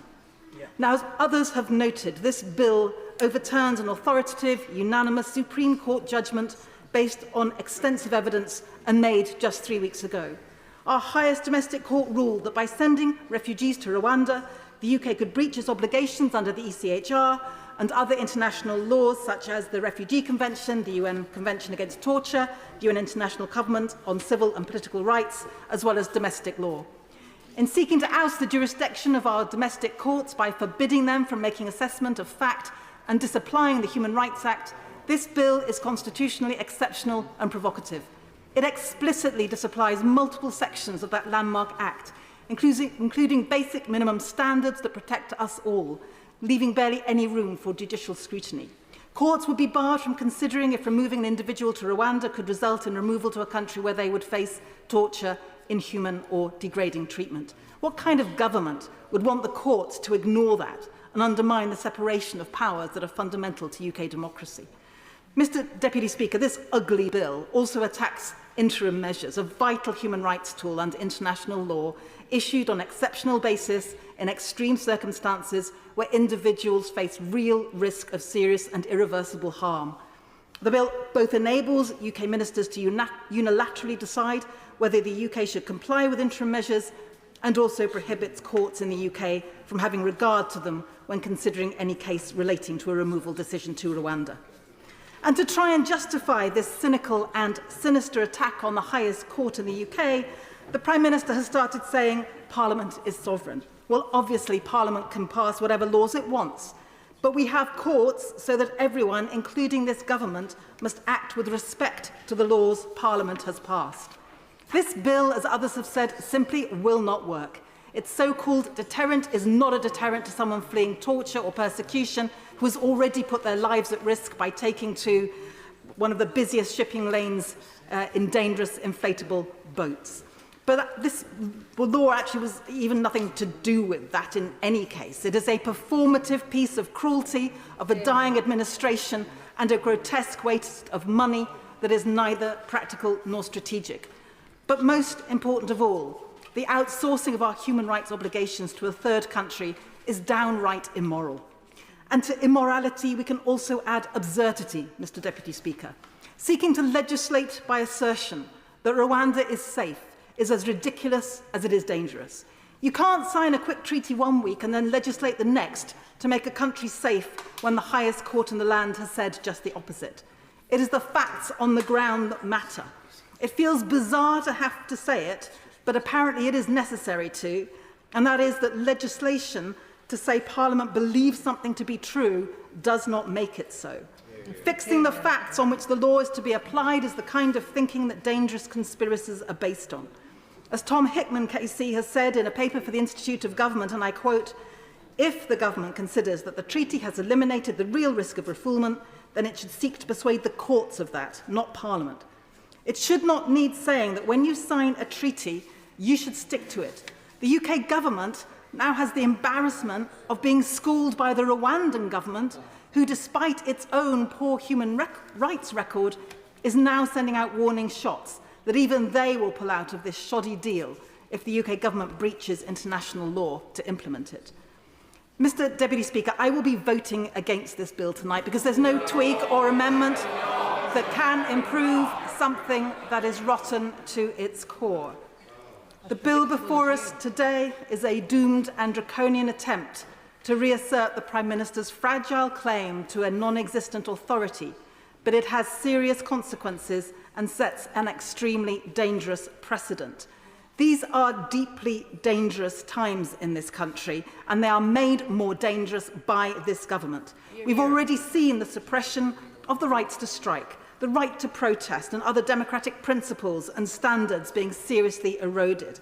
Now we have this flagrant attack on human rights, on our courts and on the separation of powers in this country. Mr Deputy Speaker, I call upon this government to abandon its cruel, immoral and unworkable Rwanda plan and to re-establish the UK's good standing as a member of the ECHR and international community. Well said. Simon Felt. Speaker, I'll start by saying very simply that I'm not a massive fan of this policy. I don't suspect that's a great surprise to the former Home Secretary or indeed the former Immigration Minister. But nonetheless, I do think it is crucially important. We need a deterrence policy. Whether we have a workable one or not is what sits at the heart of this debate. As a member of the Home Affairs Committee, we've heard the message time and time again, whether it's from law enforcement, from officials on the front line, from ministers, from our friends and neighbours in Europe, that deterrence has to work hand in hand with a fair asylum system. The idea that the solution to this is simply opening up more safe and legal routes is for the birds. We need them, of course, but we also need a hard deterrence to prevent abuse of our asylum system.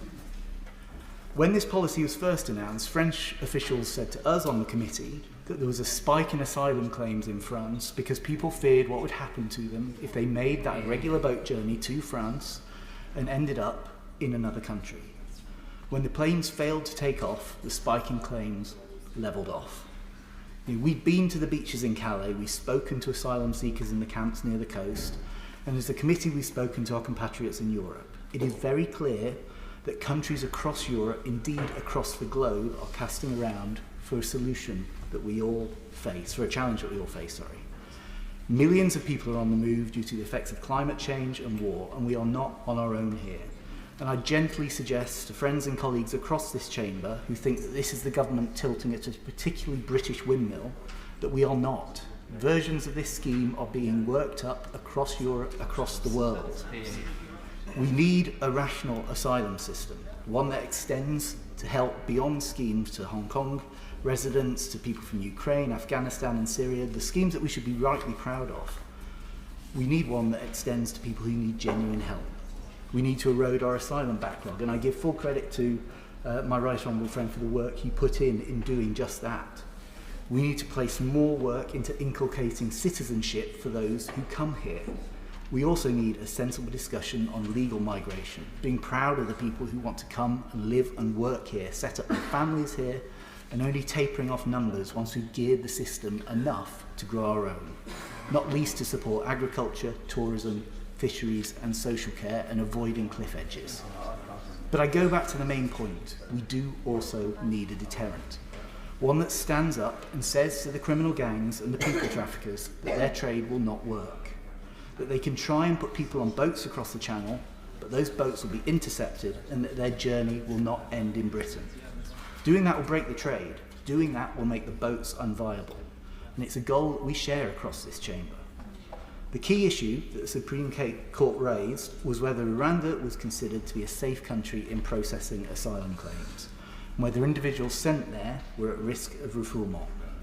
The court argued that they're at risk. The measures in the new treaty, including independent monitoring and the new appeals body with a Commonwealth National Co-President, should put these concerns to bed. The belt and braces approach that the government is taking is proportionate and consistent with the rule of law, going so far as it can, but no further within the bounds of our international treaty obligations. Not my words, but Lord Wolfson's words. Mr. Deputy Speaker, I may dislike this policy and indeed the reality of where we find ourselves, but voting for this measure is the best route to stopping the boats, to saving lives, and to crushing the business model of the criminal gangs who are exploiting some of the most vulnerable people in the world. I will be supporting this bill tonight. Thank you very much. Tommy Shepherd. Thank you, Mr. Deputy Speaker. I have been in this House on many occasions now when we have discussed migration, and it saddens me that every time we do so, the narrative from this side of the House is invariably negative and pejorative.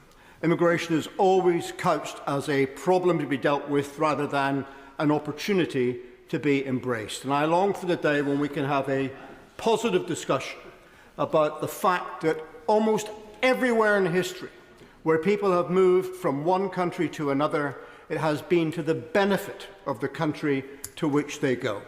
And we can also have a positive discussion about fulfilling our international and humanitarian obligations to people seeking sanctuary in this world, particularly since the 200 years of imperial history of this country was, and it gives us a very great responsibility to many of those problems. Well said. And it saddens me, some of the remarks, he's not in his place, but the member for New York, I think, will come to regret some of the things he said when he talks about immigration being this great scourge and tries to suggest that any alternative to what he is suggesting will result in a tenfold increase in boats coming across the Channel.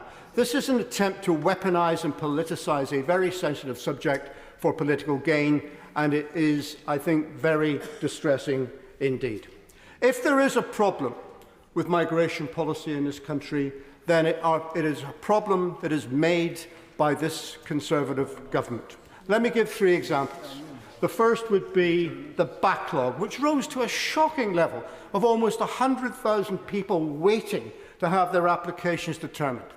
That was a simple management failure of not deploying enough resources to do the job that was in front of them. Incontrovertible, in my view, that statement, because the evidence is there that when they did employ more people and more caseworkers, the numbers turned and began to come down. And today they have 2,500 caseworkers working on these cases and processing these claims. The money that they have already spent in this expensive Rwanda gimmick would pay for 3 times that number of caseworkers. Imagine what could be done with that capacity in dealing with this problem. The second thing is the hotels.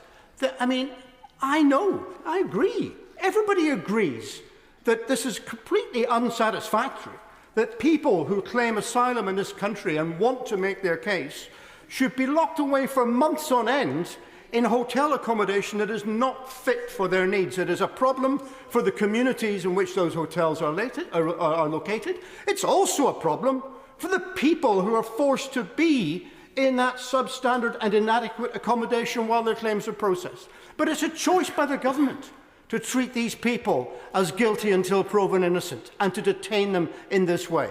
An alternative way of doing it would be to look at a claim, and if a determination is made that it cannot be assessed within a number of days, then a temporary permit is granted to that applicant to allow them to remain in the country and to work whilst they are here.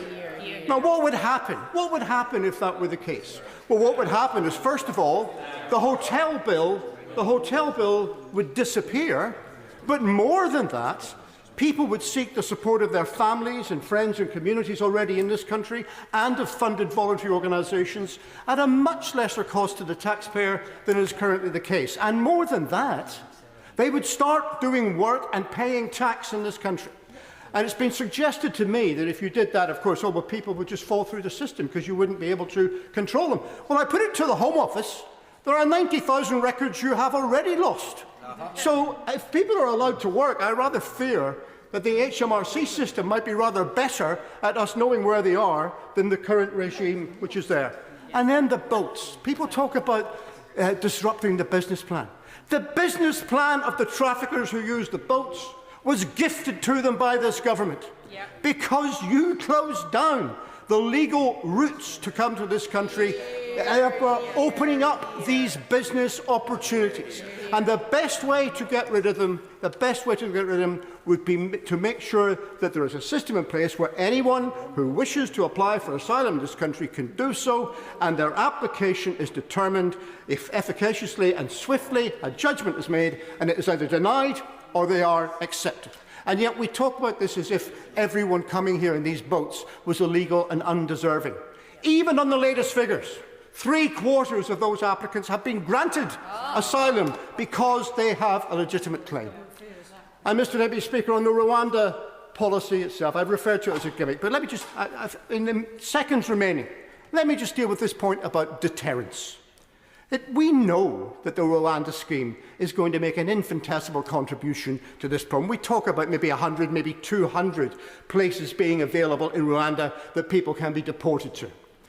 In the crossings over the Channel in recent years, 300 people have died in making that journey. Will someone please tell me, If people are prepared to make this very dangerous journey, in spite of the risk of death, why would they stop making it because of the much lesser risk of being deported to Rwanda? The truth is, these people have a right to come and apply to be here. They have a need to do it, and if we were humanitarian at all, we would respect that. Natalie Elphicke. Thank you, Mr Deputy Speaker. As the Member of Parliament for Dover and Deal, the small boats are of particular concern because it is my constituency in which these boats arrive, and Dover is in a very real sense on the front line of this crisis. And it is on the shores of the English Channel that I have stood too often in sadness for the many lives that have been lost, unnecessary lives lost, because each and every person was safe already in France. In a very real sense, if we stop the boats, we save lives. And we don't just save lives, we cut crime and we put a stop to the criminal gangs who smuggle people. And that brings me to the key question that's before the House today. Will this bill stop the boats? What we know is that it is clear from the recent Supreme Court's judgment that they do not think that Rwanda is acceptable. And I fear that this bill in its current form will not change that position, not least because the Supreme Court was so emphatic in the tone of their decision. And it certainly won't in the next few months, as my right honourable friend, the member for Newark, so clearly and passionately expressed. Now, we have made substantial progress this year in reducing the number of small boat arrivals, and I thank him for the work that he and this government have done on that.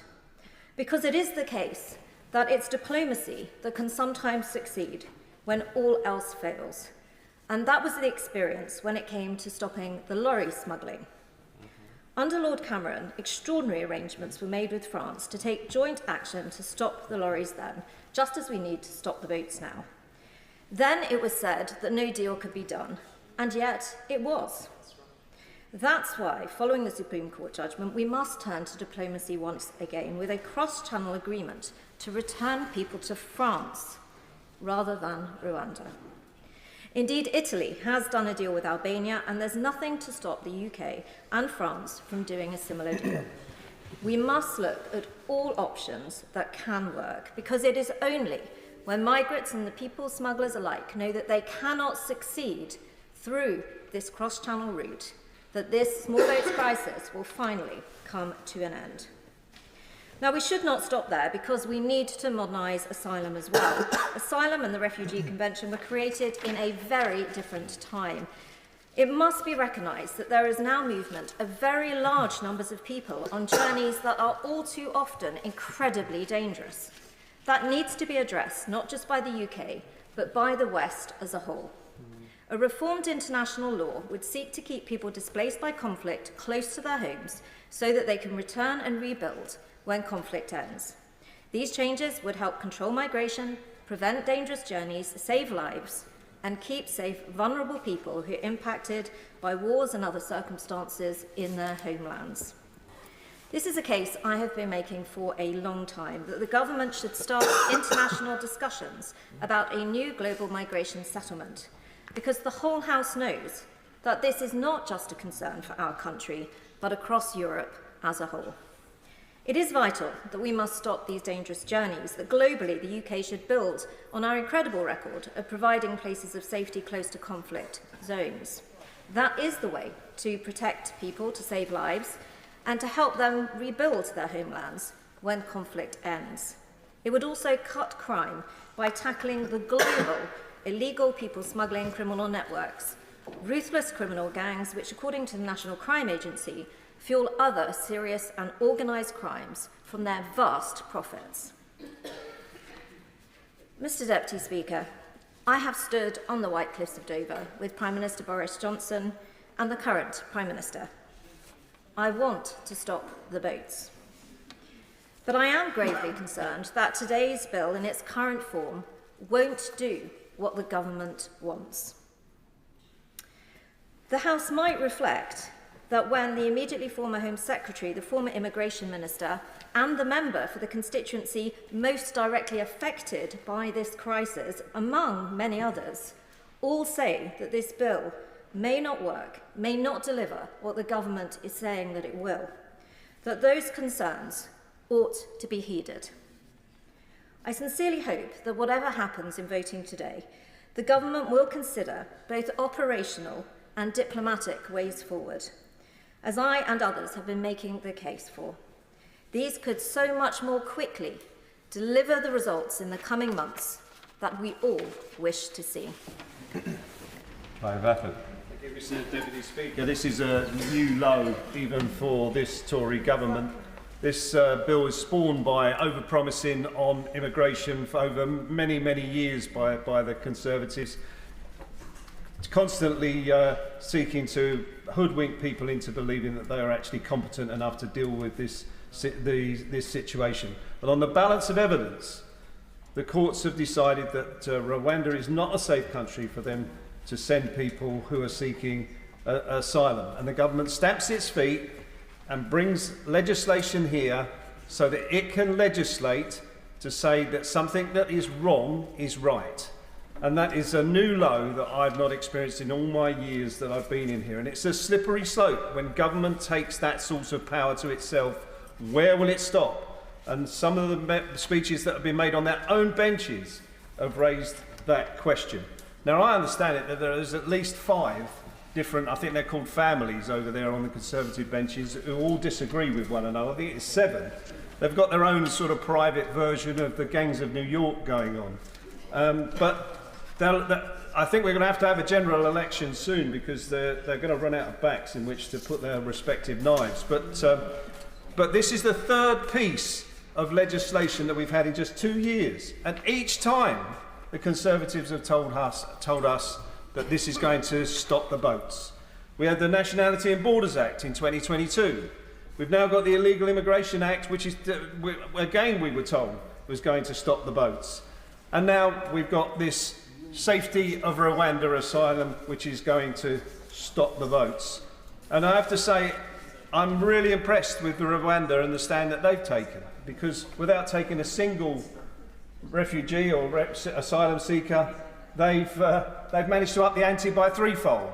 They were given 140 million to even get to the table and talk about it, and now we're told it's up to 400 million and still growing, and they haven't taken a single asylum seeker.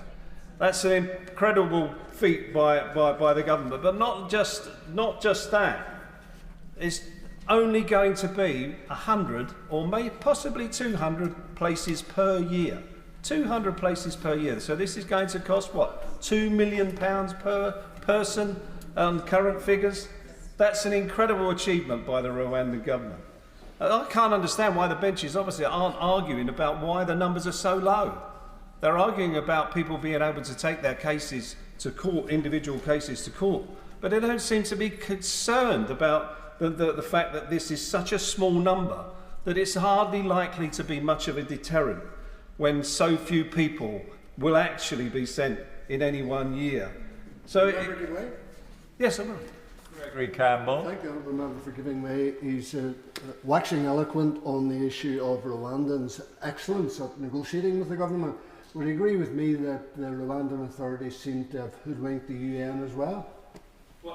I won't go down that rabbit hole if the honourable member forgives me, but I think that they've done an incredible job. But furthermore, they've had to rein in the Conservatives, because they've had to say, we've also got international agreements, we've also got treaties and agreements with other countries that require us to abide by international laws and conventions. And if you, UK government, don't want to abide by them, we certainly do. So they've prevented the Conservatives, saved them from themselves almost, from going too far in terms of breaching international laws and international conventions.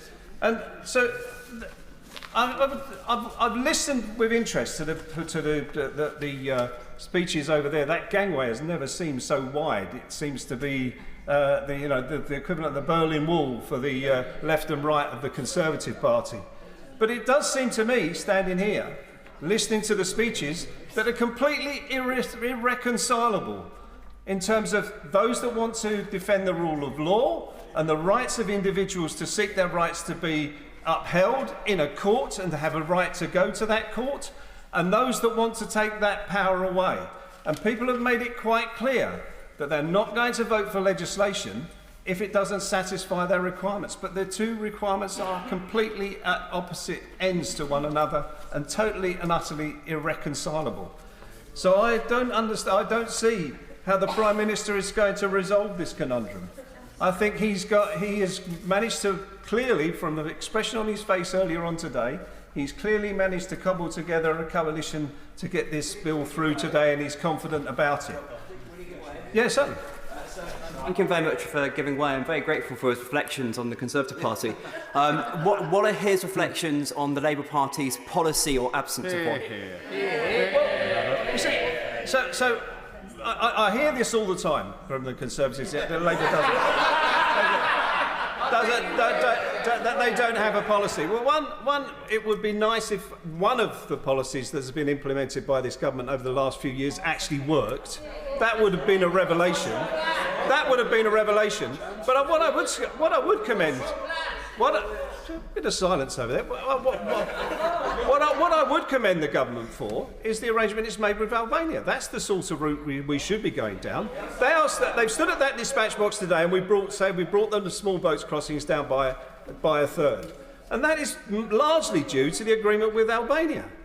And you can't dispute that. That is a fact. And so by being practical about it and dealing with things at source, you can actually resolve this problem. So dealing with the gangs and investing in dealing with the gangs, why is it so they're all laughing over there? But the fact is that the convictions for people trafficking people across the channel are down by 30%. Perhaps you should take a look at yourselves and understand why this problem is existing. It's because of the sheer incompetence of the government opposite. The net immigration figures, 160,000 people were included in those net immigration figures because you failed to deal with their asylum cases within a year, and the National Office of Statistics included them in the figures. That is just sheer incompetence of this Conservative government. Incompetence in dealing with people's claims, incompetence in dealing with the boats and the illegal operations that are running those boats. It's the fault of the Conservative government from beginning to end, and this Rwanda scheme is doomed to fail, and it's just because of the rhetoric of the Conservative Party that have overpromised brought us to this point where we're having to legislate that black is white and that the Tories can have their own facts. Jackie Doyle-Price. Thank you, Mr Deputy Speaker. This Rwanda policy is just one tool in a suite of tools which is designed to deal with stopping the boats and, more importantly, to break the criminal gangs that profit from the hope of people who just want to have a better life. Now, last week, Essex Police secured the conviction of an 11th person following the smuggling of the 39 Vietnamese who perished in my, who were found perished in my constituency. That is on top of 18 people convicted in France as part of the same smuggling operation.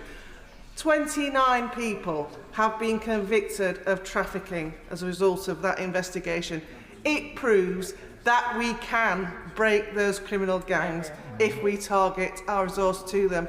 And they're the real villains of this piece. They're the people that we should be focusing on.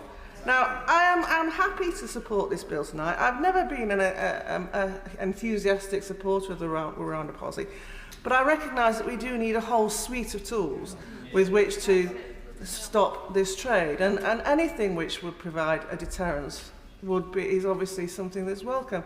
But I do think we have to be realistic. You know, if someone is prepared to get into a rickety inflatable boat to get across the channel, they're going to take considerable risk. And it will only ever be a small part of this. By far the most important ingredient we have are the returns agreements. I'm glad to see that the government are still putting these front and centre of all its efforts. But that's why I really question how we've got into this ridiculous place this week where these benchers are all falling out with each other over a small element of a bigger policy. It's completely stupid. The only people who benefit are the benchers opposite. For those people who are prepared to give them a victory tonight, well, good luck to you. That's great. But some of us are actually more intent on delivering the outcome, which is stopping the boats and breaking the criminal gangs who profit from other people's misery. So I hope that everybody really reflects on what they're going to do tonight. We should never let the best be the enemy of the good. Politics is the art of the possible. We pass this bill tonight. We are that bit closer to really tackling this problem. We don't, then actually we look a laughing stock, because we've marched everyone up to the top of the hill, only to back down again. So I just implore my colleagues, you may not feel it totally matches your ideology when you walk into that lobby, but this is actually going one step closer to delivering the outcome that we want, which is to save people's lives and make sure fewer people die crossing that channel. Sammy Wilson. Thank you, Mr. Deputy Speaker. Can I first of all say that the objective of this bill is supported by our party and should be supported by all reasonable people across the United Kingdom. The issue of illegal immigration and the impact which it has had on communities across the United Kingdom, whether that's in terms of the pressure it puts on schools, the health service, housing, other public services, crime, and also, of course, the rewards which it gives to criminal gangs, means that there is a duty on this government to address this issue. The question is, does this bill actually do that? And we have heard many speeches here today, some people saying about the inadequacies, some people saying how important it is, and others saying, well, it's only really a political ploy anyway.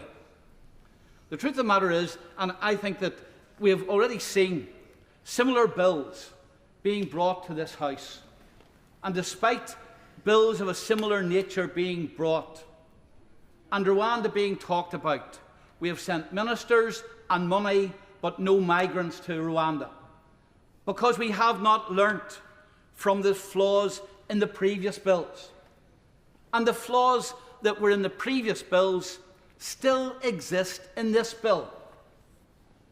They exist because the government is trying to get this balance between the lawyers who sit in that corner there and lecture us all about comity and responsibility and using powers responsibly. If they were using powers responsibly, the first thing they would do is live up to their manifesto commitment to deal with this problem. And secondly, pay heed to the people who are negatively impacted by illegal immigration. It's fine to talk in grand terms about the legal procedures and give us lectures on comity and the balance between Parliament and the courts and everything else.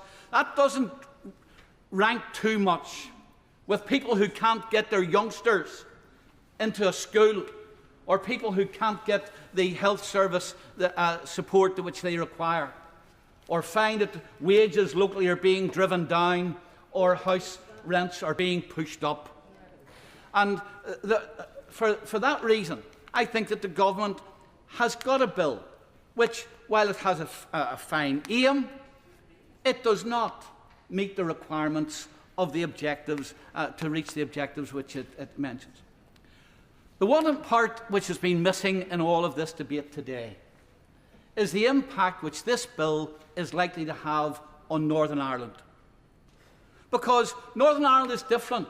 This House voted to leave Northern Ireland under the control of the European Union in the Windsor Framework, the Northern Ireland Protocol, and of course we are under the remit of the European Court of Human Rights as a result of the Belfast Agreement, which the government, of course, is happy to change when it suits them, but then says it can't change when it doesn't suit them. And the fact of the matter is, this bill does not deal with the issues which need to be dealt with if we're to attack the arguments, the legal arguments, which illegal immigrants use to stay in the United Kingdom. Well, I will give way, yes. The member in 2016 on a BBC Spotlight, a constituent said to him that they were seeking to get the ethnics out, and the member appears to have said, "You're dead right." Is that why the member is so supportive of this bill? No. Well, first of all, it was inaccurate. I did not say that. But secondly, this is all about the United Kingdom safeguarding its own borders and dealing with the kind of issues which actually in Belfast are having to be dealt with. Because despite what people may think, and despite what the Minister said in the dispatch box, Northern Ireland is greatly impacted by this. Belfast is the second city of the United Kingdom when it comes to the number of immigrants per head of population being housed, and it's causing all kinds of problems. So if the member wishes to ignore the concerns of her constituents, that's fine. I want to address them. But as it stands at present, the Charter for Fundamental Rights, Article 2.1, applies in Northern Ireland. And that has been used, and it's been recently judged by the High Court, that that is are grounds for people who wish to remain in the United Kingdom after entering illegally to bring a case. Now, there have been certain aspects of European law which have been removed in this bill. That is one area which has not been. So we find that, first of all, without the change in the Charter of Fundamental Rights, Northern Ireland will be a gateway. All of the arguments which the government is hoping to disapply will be able to apply in Northern Ireland. The second thing is, of course, the European Court of Human Rights is embedded in the Good Friday Agreement, or the Belfast Agreement. That has not been dealt with. So all of the arguments used under the European Court of Human Rights will be able to apply in Northern Ireland, and the European Court of Justice will be able to make a judgment as to whether or not the requirements of the European Court of Human Rights and the Charter of Fundamental Rights are being applied when people make their case. What is the impact of that going to be? Well, the first thing is this. It is going to make Northern Ireland a magnet for people who may find that the route to stay in the United Kingdom is blocked. But in Northern Ireland, of course it won't be, because we will still be under EU immigration rules, and the European Court of Justice can make a judgment. The second thing is this. If those people decide they don't want to remain in Northern Ireland, then of course with the free movement from Northern Ireland to the rest of the United Kingdom, and indeed with the common travel area, they can move into the rest of the United Kingdom. The implication, of course, is if that becomes a large number of people, are we then going to have people barriers between Northern Ireland and the rest of the United Kingdom? These are issues which I believe either have not been even considered by the Minister or have been willfully neglected, and for that reason we cannot give support to this bill. Sir Edward Lee. As usual, the Honourable Member for East Antrim talks a lot of good sense. Yes. Now, Mr Deputy Speaker, I'm uniquely badly affected in my constituency because of our inability to control illegal migration. The government wants to put 2,000 illegal migrants into RAF Scampton, which we simply can't cope with locally in terms of our social services, and would probably atrophy £300 million worth of investment. So my constituents are not really focused on whether we have Rwanda or not Rwanda. They just want the boats to be stopped, or at least to be severely mitigated. And we've heard many criticisms and good knockabout stuff from the opposition, but the only solution that anybody in the world has come up with to stop illegal migration is either with pushback, which I agree in the Channel is uniquely difficult, or offshoring, and nothing works. And therefore, we have to do something. The world is in such a perilous and parlous state that there is no end to the misery and the number of people who want to come here. I hear that we should speed up asylum applications, all very well, but the more you speed them up, the more people will come. I hear that we should do more on the beaches of France. I understand that. I don't understand why the French can't do more, but that's not going to stop them. The only thing that will work is what the government is trying to do. And it's so unfair. This morning, I mentioned the case of Mara Shabazz, a girl who was raped and abducted in Pakistan, still waiting to get here, a genuine asylum seeker. So many genuine asylum seekers can't get here because illegal migrants are abusing the system. There's nothing wrong with them individually. They're all nice young men. They just want to get a job. But if somebody comes and breaks into your house and decides to steal your stuff, the police turn up and they remove them and arrest them. But we are in an absurd situation where people are entering this country illegally, jumping the queue, putting their lives at risk, run by criminal gangs, and we are doing nothing about it. The public are just appalled. They can't understand what's going on. They don't understand why we're putting them in comfortable hotels or in comfortable former airmen's rooms. They don't know what's going on. They're paying for all this, and they want it to stop. Now, the Conservative Party, I hear of all these different groups. You know, a house divided is a house that's going to be destroyed. We have to work together. There's no other solution. And I hear all the different voices that are going on. I just will say that the Society of Conservative Lawyers, the Policy Exchange, not left-wing groups think this bill will work. The government thinks it will work. The ERG has some doubts. But we just have to work together to try and get this bill through, get it through Parliament as quickly as possible, get it through the Lords, and try and stop the boats. Now, we can legislate all we want to ignore the ECHR, including Rule 39, interim measures. But even if we did so, we would very soon face a final judgment from the Strasbourg Court, which everyone agrees we would be bound by. That's the legal situation. The only way we can remove the Strasbourg Court is by leaving the ECHR. And that may well happen, but the government doesn't have a mandate to do that at the moment. It can't get it through Parliament. It's a matter, I suspect, for the next manifesto. Meanwhile, this bill probably goes just about as far as we can do. I'm sorry, but that's all we can get through Parliament, and we have to be realistic. Now, as both the Society of Conservative Lawyers and Policy Exchange accept, a bill would not be workable if it did not allow for narrow claims for individual circumstances. Even the Star Chamber of ERG report seems to accept that there should be some possibility of claims in cases of bad faith. The key question is whether our system can process and dismiss these spurious claims quickly enough.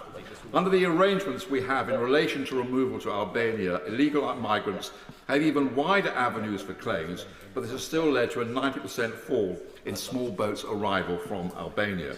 So I do think the bill is roughly in the right ballpark, but I hope that ahead of the committee stage, the government will consider whether Clause 4 can be tightened further and whether the government can share further evidence of the ability to process and deal with spurious claims. It's a question of will. In 1939, you know, when we were facing a sort of world war and a crisis, we overnight exported. Well, I give way very quickly, yes. Very grateful to the Honourable Gentleman for giving way. What does he think of the reciprocal arrangement for the Rwandan government to send asylum seekers to this country? Of course, none of us like any of this, but we have to get it through the courts. We have to get it through Parliament. We have to be realistic. The Supreme Court has opined that there is a risk, I would say a vanishingly small risk, that failed asylum seekers might be sent back to Iraq or Syria, and therefore, in order to get it through Parliament, in order to get it past the Supreme Court, the government had to make this concession. We don't like it, but that's the real world. Politics is about reality, and therefore, this bill must go through. It must be dealt with as quickly as possible. And the onus on the government is now to ensure that we can speed up these cases. It would be ludicrous if many hundreds of people, illegal migrants, having come here illegally, were allowed to delay these matters for up to a year by going to a tribunal, by going to the High Court, by going to the Court of Appeal, by going to the Supreme Court. The whole thing will be bogged up, and we will look completely ridiculous as a government. The government, in order to survive and have a hope of winning this general election, has to sort this problem out. They have to deal with the problem of legal migration. We cannot have a situation where 700,000 people are pouring into this country every year. We have to pay care staff proper salaries so we can get more of our own people working. Deal with illegal migration. Deal with legal migration.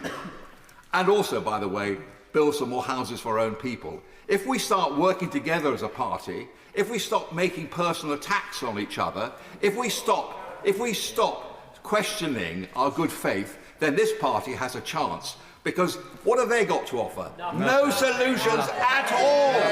No solutions. If they get into power, they will never sort out this problem. The only hope is for this government and this party. Kevan Jones. There was a time not long ago that the USP of the Conservative Party was very predictable and consistent support for the rule of law, in favour of international treaties and organisations, and competency in the conduct of government. Alas, Mr Deputy Speaker, that has all changed if we hear the rhetoric from the benches opposite today, as we see a party which is increasingly going down a number of populist rabbit holes, fuelled, as we heard, by the member for Newark, who used the scaremongering and irresponsible rhetoric, which clearly is designed for his leadership bid after the election, rather than any statement of fact. We've also got a situation where the Conservative Party now see the courts and judges, not just in this country but abroad, as the enemy. We've got a situation where lawyers are like the pub bore, are seen as the enemy of the people, lefty lawyers and do-gooders. Where have we got to when we have a Conservative Party which now goes down this route? The only person we've heard from the bench opposite this afternoon who defended the rights of the court, an important part of our constitution, was the member for Bromley in Chislehurst. We also have a situation in this bill, which was outlined by my honourable right honourable friend, the member for Garston and Halewood, and the member for Rwanda in clause 2, which is not about changing policy, this bill. It's about changing facts. It's about saying that Rwanda will be a safe country, and as long as we accept that and get it through a parliamentary majority through this House, that is a fact. It's a little bit like saying the black cat is white, as long as we get it through Parliament, irrespective of what the evidence tells you that the cat is actually black. And that is very dangerous, Mr Deputy Speaker, because I think this leads to dictatorial parliamentary democracy. And we can have the facade of democracy, and it's damaged not just to our reputation, but I also agree with the right honourable member for Swindon South when he said it's all right the government party today arguing for these, but what happens if the boot is on the other foot and we have another government which put things forward that they won't like? Now, the international treaties which we pride ourselves in were born out of the destruction and ashes of the Second World War. Today, they're being defended on the battlefields of Ukraine. And it saddens me to hear the Honourable Member for Gainsborough and others wishing to just throw away these conventions. Or like the member for Devizes, who wants to pick and mix which bit of the international treaties we should actually abide by. And it is a little ironic, as the member for Rwanda said, is that Rwanda is giving a nation such as of Great Britain a lesson in international law. My right friend, the member for Knowsley, said that the government is governing in slogans. Yes, he's right, but those slogans come with a cost. £300 million of taxpayers' money already wasted, possibly another £100 million to go, on a system which the Department's Home Permanent Secretary said will not work, and the money having to be signed off by ministerial order rather than by the civil servants. And is this the first try? No, my honourable friend, the member for Felton, said this is the third bite of the cherry in terms of trying to solve this problem. The member for Bournemouth West said we need to keep the faith and be straight with the public. Well, Mr Deputy Speaker, we do need to be straight with the public. This bill not only won't work, it will also damage the international reputation of this country. It will also end a situation where, expectations are raised, taxpayers' money is wasted, and it needs to be ditched, and that's why we're voting against it tonight. I look at the spectacle of the Conservative Party tearing itself apart with interest, like we all do. But that coalition, which is a Conservative Party, which I may disagree with myself politically, I have respect for some individuals in it. What's happening now is not good, I think, for our democracy. Sadly, the tired old nag, which is this government, will only be put out of its misery when we have a general election. Dr. Ben Spencer. Thank you, Mr. Deputy Speaker. Our country finds itself in a very difficult situation, and the government rightly made a commitment to the public that we would both stem illegal immigration and protect our borders, while upholding our moral and legal duty to offer refuge to those fleeing violence or persecution. Our efforts to stop people dying in the Channel, to stop the criminal gangs, to stop the boats, have been opposed at every turn. Opposed by the party opposite, opposed through the legal system, and of course, opposed by the criminal gangs profiting from the dangerous and illegal routes. It is claimed that this is a UK problem alone, that it's our government's problem alone, but it's in fact a problem shared with our neighbours and allies across Europe who face their own, often greater, challenges with illegal immigration. And these challenges are not going away, but instead, with the consequences of climate change and global instability, they are likely to only get worse.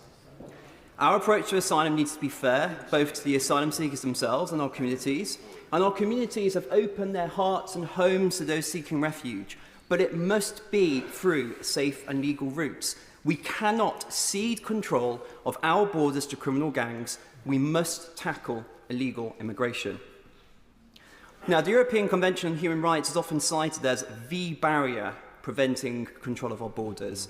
And I'm proud of the UK's leading role in promoting human rights across the globe. I want us to continue this and to support the ECHR. But the judgments of the court do appear to have moved away from simply guaranteeing the basic and fundamental rights enshrined in the treaty. Judgments have begun to infringe on democratic decision-making, and there appears no obvious way to hold the courts to account. It's been called judicial activism, but whatever you call it, the answer is not to withdraw from the ECHR or break international law. The answer is to come together again, as we did in 1949, to find the answers to the challenges of the present day. This will take time. Of course it will take time.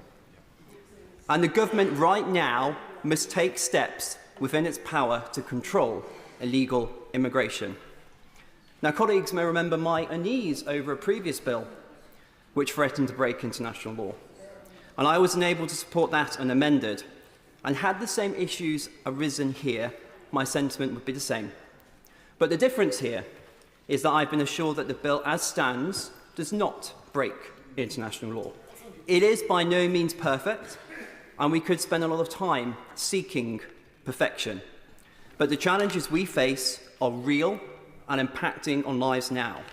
And I will therefore give my caveated support to this bill tonight as a near-term measure to tackle illegal immigration. But at the same time, I give my unwavering support to the government to engage with our international partners and work towards a long-term sustainable solution.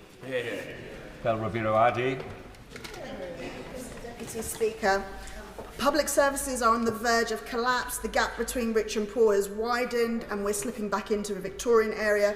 Food bank usage at an all-time high and workers haven't had a decent pay rise in 15 years, but we're not here to talk about that today. In fact, we're barely here to talk about those things in any meaningful way.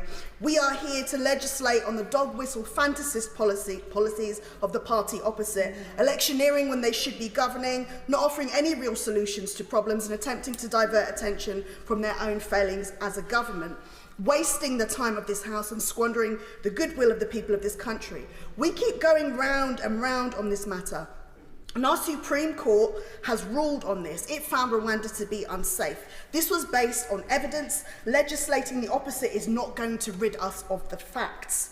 This is not an exercise in parliamentary sovereignty. It's actually an abuse of this Parliament's functions. It undermines the rule of law and the constitutional separation of powers. Yes, we are lawmakers and we can make and change the law, but the law cannot be used to change the facts. And another fact is that this treaty with Rwanda, coupled with the bill, actually breaches many of our obligations under international law. And if we were in doubt in any way, the government has helpfully outlined this throughout the entire bill. Clause 3, for example, excludes the applications of key sections of the Human Rights Act. It directly prevents the courts from applying the bill in a way that is compatible with convention rights. It prevents any consideration of previous rulings from the European Court of Human Rights that have found Rwanda unsafe, and it removes human rights obligations from public bodies, including courts. This bill would place an obligation on every single decision maker that has found Rwanda unsafe to simply rule it as safe. It restricts the court's ability to protect people at risk of harm, and it restricts individual legal protections. Does the government fully understand what this means? Do they see how far they have sunk? That they are so fanatic about this flawed policy that they would bar courts from considering the very reasons that Rwanda might be unsafe, stripping people of individual legal protections? From its very outset, Mr Deputy Speaker, this bill is ridiculous. Honourable members opposite would do well to note that there is no more empire. International law is not whatever we say it is. It's comprised of agreements and treaties adopted by members of this House. To dismiss these as the rules of foreign courts is as irresponsible as it is untrue. We signed up to these solemn and binding rules, so this bill actually risks our international reputation and it makes us hypocrites. How dare we condemn other countries that do not uphold international law, and how dare we preach to them when we would undermine the rule of law? But this government doesn't really care for that. It cares more for the squabbles of its own party than our standing as a country. If this government were actually serious about resolving the issues surrounding small boats, they would actually do more to target people traffickers. They would provide safe and legal routes. People do not take these perilous journeys for fun. They are often fleeing some of the worst persecution. They are some of the most vulnerable people in the world, not the party opposite scapegoats. It's already been said today, but those who seek asylum from countries like Ukraine and Hong Kong don't have to come by unconventional means because the government has given them the ability to do so. So the government needs to stop misleading the public with its use of the word illegal, because seeking asylum in this country is not illegal. It's not against any of our laws, domestic or international, and it is the government that has exacerbated the asylum system, not the vulnerable people that are seeking asylum. And we know this because the vast majority of claims are justified. After lengthy delays, 3/4 of applications are accepted, and the longer these processes drag on, the longer refugees and asylum seekers are prevented from rebuilding their lives here in this country, working and contributing to our economy. This government has already spent hundreds of millions of pounds on a policy that is as crap as it is unworkable. And there is nothing... And there is nothing more telling than the fact that the Secretary of State has been unable to make a Section 19 statement. He could not say that this bill was compatible with the Convention on Human Rights. The Home Secretary means to take us all for fools. For the second time this year, he cannot say that his plans for removing asylum seekers to Rwanda will not break international law. The Rwandan government have been very clear. They have said they will not continue with this deal if it does not meet the highest standards of international law. This bill does not do this. This government is wasting our time. This is not going to work, and I'm not even sure it was meant to. Mr Deputy Speaker, I'm sick and tired of being dragged through this House to approve legislation that does nothing to improve the lives of my constituents or uphold the values of our society. This bill should simply not be allowed to go any further. Thank you. Thank you very much. And I'm sure that when all members rush to read Hansard tomorrow, they will hear the word or read the word crass. Yes. Thank you. Thank you. Crass. And I'm sure Hansard have just taken a note of that. David Simmons. Thank you, Mr Deputy Speaker. May I draw the House's attention to my register of interests. Mr Deputy Speaker, the starting point for the debate that we are having today has been the good work of a series of Conservative immigration ministers working closely with their counterparts in France.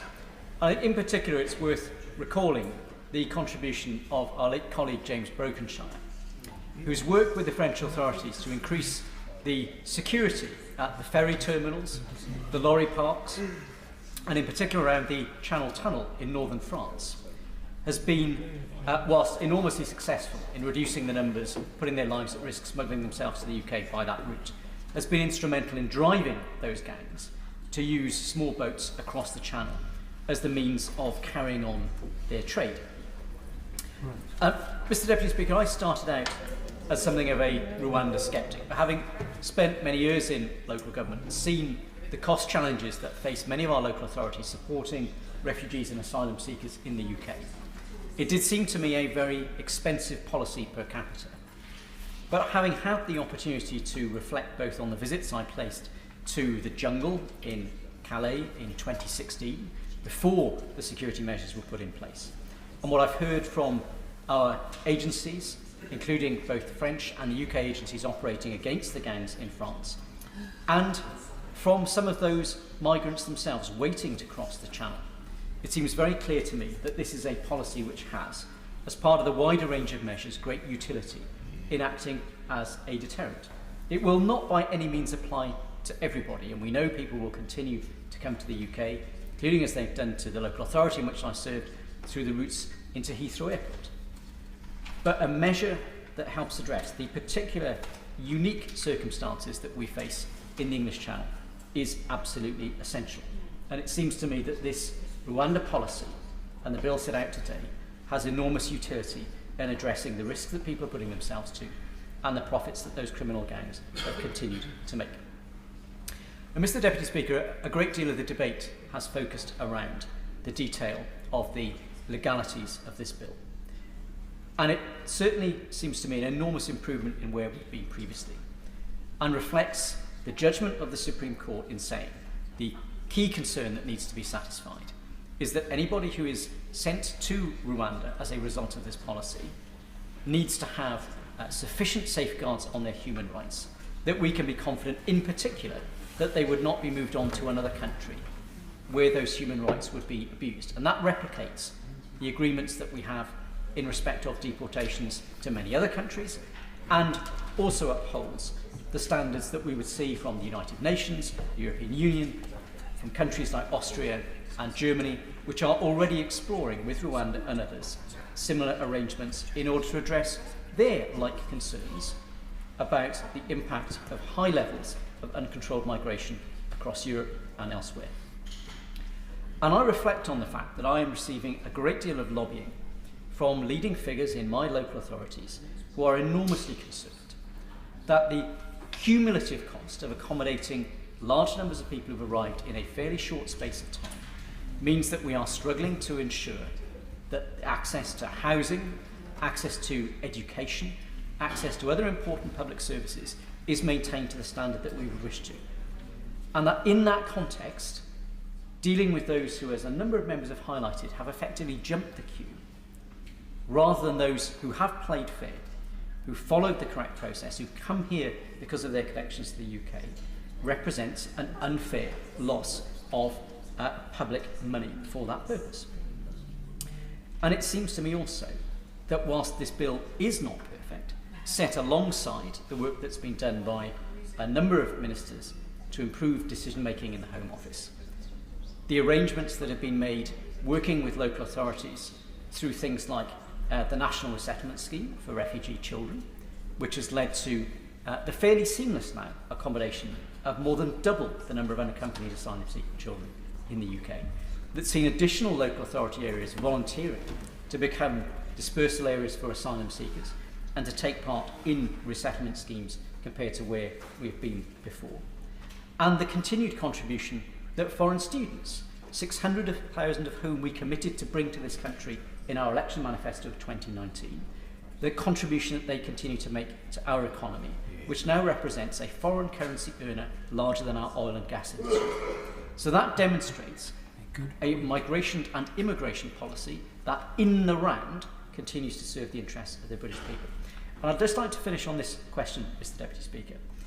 We've heard a great deal of criticism of the policy and challenges back in particular to those who aspire to form a government about what their policy would be. A key issue which I've not yet heard addressed in the point that's made about a new unit with maybe 1,000 staff to act as a returns unit. If a negotiated agreement of this nature with this legal basis with Rwanda is not sufficient, then I think it is incumbent on the party opposite to answer which other countries are they seeking to negotiate those agreements with? To what extent have those agreements been? Because if returns agreements are the key policy that the Labour Party wishes to have as a point of difference, then it is clear at the moment that that emperor very much has no clothes. Ms. Savile Roberts. Let's not beat around the bush here. This bill is in retaliation. It is a crass payback, if you like, to the Supreme Court decision on the 15th of November that the government's Rwanda asylum plan was unlawful. This sets a dangerous precedent. It undermines the democratic contracts of the state while undermining what constitutes the truth. Declaring something to be true doesn't make it fact. Evidently, this bill also undermines the UK's international treaties and conventions, including, of course, the European Convention on Human Rights, with which the Home Secretary has stated that this bill may not comply. Sections 2, 3 and 6 through to 9 of the Human Rights Act 1998 are also disapplied. The UK government then acts hypocritically, requiring the Rwandan government to abide by the standards of international law while disapplying them itself. This bill does reputational damage to the UK at home and abroad. The government may say that others have set a precedent for this bill. This argument is flimsy. The UN Committee on Torture has expressed concerns about Denmark's intentions to move refugees elsewhere, and Israel, of course, abandoned its agreement to send Eritrean and Sudanese asylum seekers to Rwanda and Uganda, having been halted temporarily after legality challenges. This legislation faces a series of hurdles, each likely to bring it down. And it comes, of course, at an unforgivable price. It's reportedly cost $240 million so far, with another $50 million agreed. And then we heard from the Secretary of State that it's another $50 million and then yet another $50 million on top. It is in no way possible to justify this in the state of cost of living crisis which we face. And no matter what the UK government believes, Rwanda has been proven not to be a safe country for those people seeking asylum. The bill fails to address key issues raised by the Supreme Court, including that of human rights issues. Refugees have historically been ill-treated after expressing criticism of the government, with new provisions such as the appeal body untested. 15 Rwandan nationals have been granted protection since 2020, with this bill excluding Rwandan nationals from its scope. How is this compatible with any definition of a safe country? And under this bill, anyone who arrives in the UK without a legitimate visa and has travelled via a safe country would be subject to removal.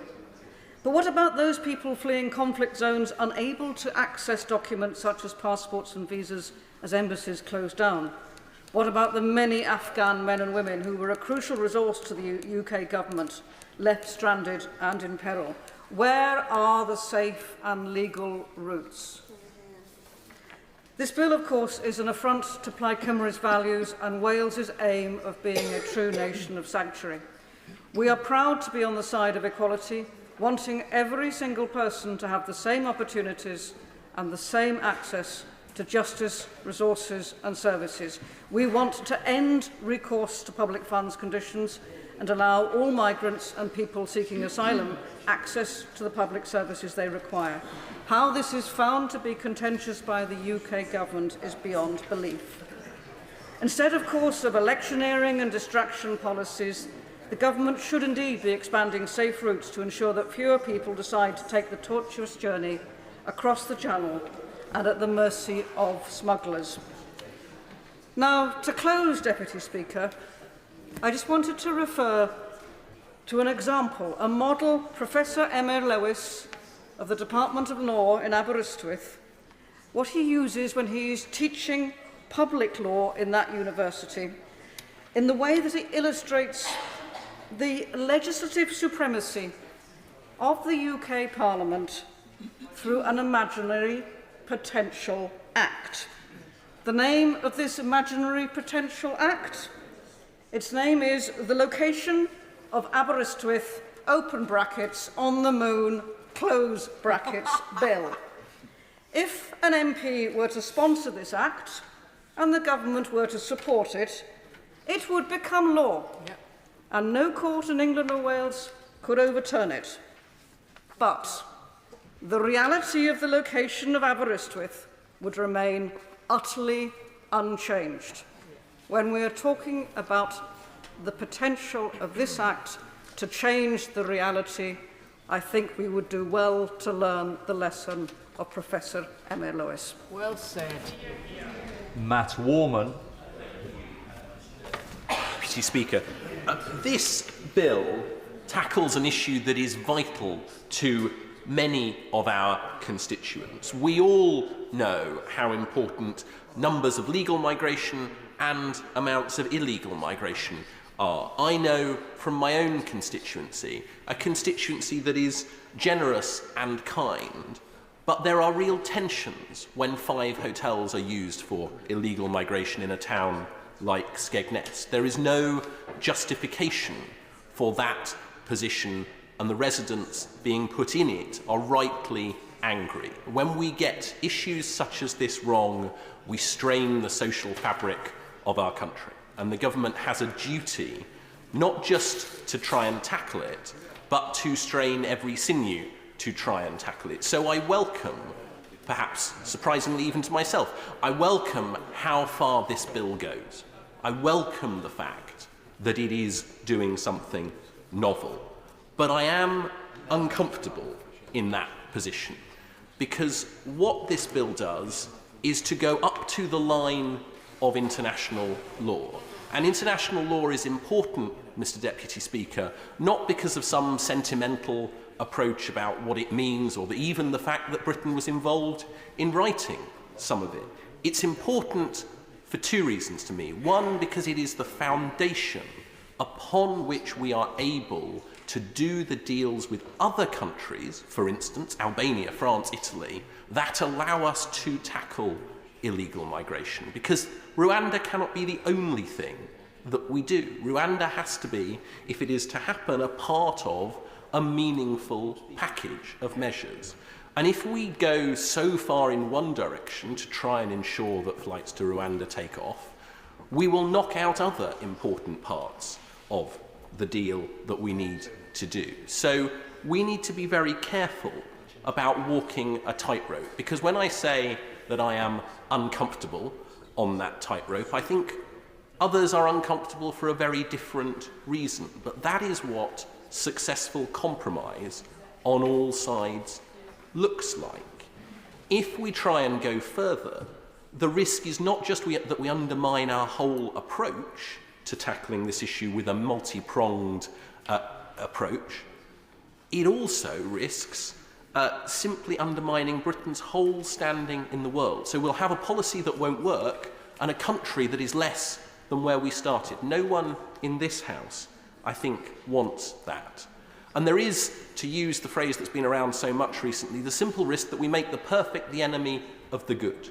This has been called by people with a star chamber. We shouldn't perhaps forget that it was the very first star chamber that started the Civil War in England. So maybe we've had enough of star chambers, but we should be alive to the fact that even the star chamber that has been convened so recently declared this a partial solution. And there's a danger of saying that something is a partial solution and therefore it is no good. For me, a partial solution is better than no solution. And we have to, I think tonight, grasp that nettle that says, yes, much of this is uncomfortable for many across the Conservative Party. But We should be united in our desire to tackle what is an issue that matters to all of our constituents, and we should have no shame in saying that this is a plan that we can get behind, and it contrasts so sharply with the total lack of a plan from the other side of the House. If you want to criticise the Conservative approach, and people I gather do, then it is incumbent on those people to come up with their ideas, and not simply to say we'll employ more people to do it, because the fact is this government has already employed more people to do it. Not simply to say we will try harder. The BBC accused the Labour Party of replacing a bill simply with hope. And I thought that was generous, if I was honest. But there has to be an alternative, a responsible opposition, a responsible aspirational government surely has to come up with those plans, and yet we hear nothing. So the twofold reason to get behind what we have in front of us is that it is an idea that will work in terms of making a difference to this critical problem. But it is also the only idea in town. The reason we have found ourselves in this excruciatingly difficult position is simply because it is an intractable problem. And I think in the absence of better ideas, people need to be careful what they wish for. So I will give way. I mean, he's standing there, Mr Deputy Speaker, saying that there's no credible options, when we have heard multiple speakers and multiple organisations and lawyers say that there are credible options, create safe routes and stop making people illegal, because no one is illegal. People are human beings and they are coming here for very good reasons, coming from countries that we've happily gone and bombed and interfered in, and now we're not willing to take people in their hour of need. I simply don't understand a line that says we're not willing to take people in their hour of need. When you look at the Ukraine scheme, you look at the Hong Kong scheme, there is huge evidence of this country, and dare I say it, England more than Scotland, housing those people who are in their hour of need. So I think it is right, she is right to say that safe routes are a crucial part of this problem. And I agree with her insofar as it goes, but that shouldn't be a stick to beat people with in pretending that we haven't played a huge part. The role of the UK is one that we should be immensely proud of. But, as I say, I find myself voting for this bill this evening, not with huge enthusiasm, for anything other than the concept of addressing a problem that we have a moral duty to address. And I want to end by saying that the view from a constituency such as mine, which has a long history of a complex relationship with migration, is that when politicians make promises that they don't keep, it fractures not just the social fabric, but also that vital democratic thread that gives us legitimacy when we come here. So we have a duty to tackle the issue, we have a duty to do so in a way that makes a meaningful difference, and I think we have a duty to unite behind a plan, even if we don't think it's perfect, that will make a real difference tonight. Thank you, Mr Deputy Speaker. Thank you very much, Florence Shalami. Thank you, Mr Deputy Speaker. Just thinking about, I attended my son's nativity play this morning. He was an angel, 6-year-old. Yeah. And just remembering the story, obviously, of baby Jesus and Mary and Joseph, and the fact of, you know, the young children were playing the knocking noise of trying to find a room, and there was no space and no room, being turned away. And I just think about what's happened to our basic decency as a country. What's happened to our compassion? Where people are fleeing, we just want to close the door on them. And I think about the fact that our public services over the last 13 years under this government have left us with a dysfunctional asylum system. The figures show that at the end of September this year, over 160,000 people were waiting for an initial decision. And we should also remember that 75% of asylum claims are granted on the initial decisions, and half of those appeals against initial appeals were allowed, doubling the amount from in 2010. And we're talking about people fleeing war, we're talking about people fleeing persecution. And they go through so much stress that I hope that none of us in this House would ever want to experience. And these are people who just want to start a new life after leaving their country of origin after such horrific circumstances. But for the vast majority of them, the welcome they get in the UK is one that waits over 6 months and running into a year. And then after that, if they're lucky, they're given just 28 days to navigate the housing system to find a job after breaking inactivity. And Mr. Deputy Speaker, I'm proud to represent Vauxhall, a place where our diversity is celebrated, it's welcomed.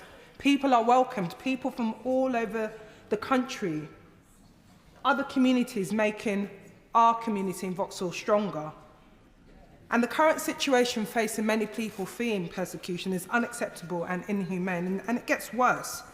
During their time waiting for a decision, their life is on hold. They're often stuck in unsuitable accommodation, including one of the hotels in my constituency. I'll give way to the way. The last time I got off the train in Paris when I was on the Council of Europe, you walk out of the main station, the Gare du Nord in Paris, and there is a row of North African men asleep in sleeping bags outside. When was the last time she saw that at a London station? Never. I'm not really sure what reference that has, but in terms of the Honourable Lady's statement in terms of what's happening in Paris, we've got a government who is saying that people sleeping in tents shouldn't be housed. We've got a government demonising communities. We've got a government who want to demonise those communities. And I hope we never get to that situation. But the reality is that there are a number of people living in worse conditions, in hotel accommodations, living in a room with 4 of your family members with no cooking facilities, eating really bad processed food is not a way that people should be living. And this is something that her government have failed to deal with. In terms of the government looking at this mess that they've created over the last 13 years, we're all honest, and I think we all need to agree that, yes, we do need to look at urgent action to stop the exploitative gangs that are putting so many vulnerable people into terrifying and perilous boat situations. But sadly, what we've got from the government is yet again a broken plan and no clue in how we're really going to solve and address this problem. And Mr. Deputy Speaker, there are 2 reasons why I can't support this bill today. I think the first is going back to the simple waste of taxpayers' money towards achieving the government's goal. Under this scheme, 300 million of public money has been spent without a single asylum seeker being sent to Rwanda. That's £300 million of public money that's been spent on achieving nothing. That money could be spent in our schools, in our hospitals, or towards properly tackling down on the criminal smuggler gangs that facilitate dangerous crossings at source. But instead, we get a scheme that's failing and risks breaking our international obligations and diminishing our standing in the world.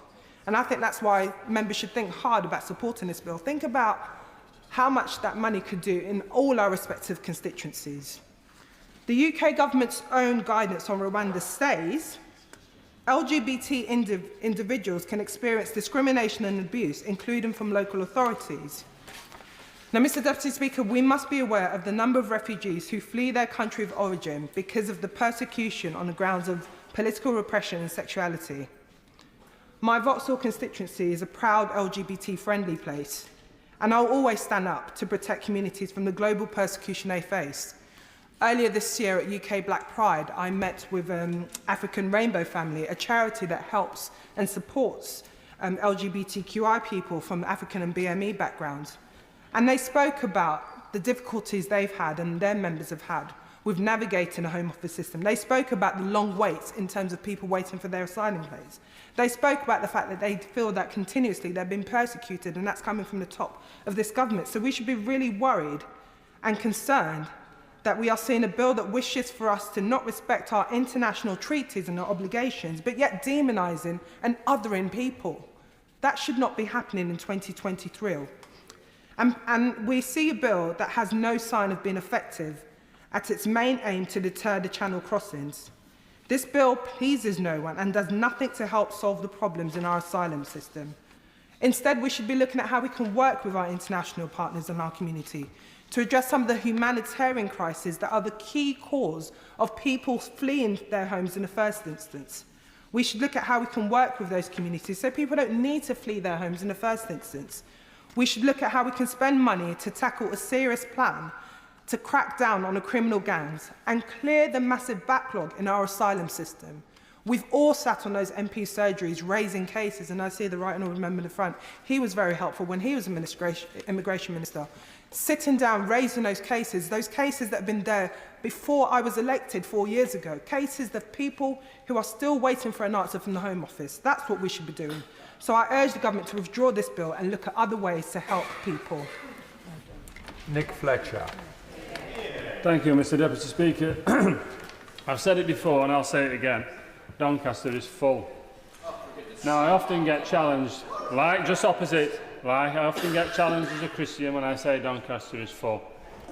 But I don't think it's very Christian putting people in boats that are going to, obviously, sadly, sometimes fall. I don't think it's Christian promising people a life in this country when we don't have the services for them. And I don't think it's Christian taking the best people from developing countries because we don't train our own in this country. I don't think it's Christian when my constituents are having to put up with immigration at the levels that they are. Now, we've heard the lawyers in this House speak so eloquently, as they often do, and we hear the left-wing lawyers do the same. But the lawyers in this place, at least they are probably trying to help, at least on this side of the House. Unfortunately, outside, we have left-wing lawyers making six-figure salaries, calling me awful, and people like myself. We have TV pundits on seven-figure salaries, paid by my constituents through TV licences, again calling me awful. Well, I asked these people on these huge salaries, on these seven-figure salaries, I asked them to sell everything that they've got. I asked them to give it all away. Then I asked them to come and get a job in Doncaster, probably on £25,000, £30,000 a year.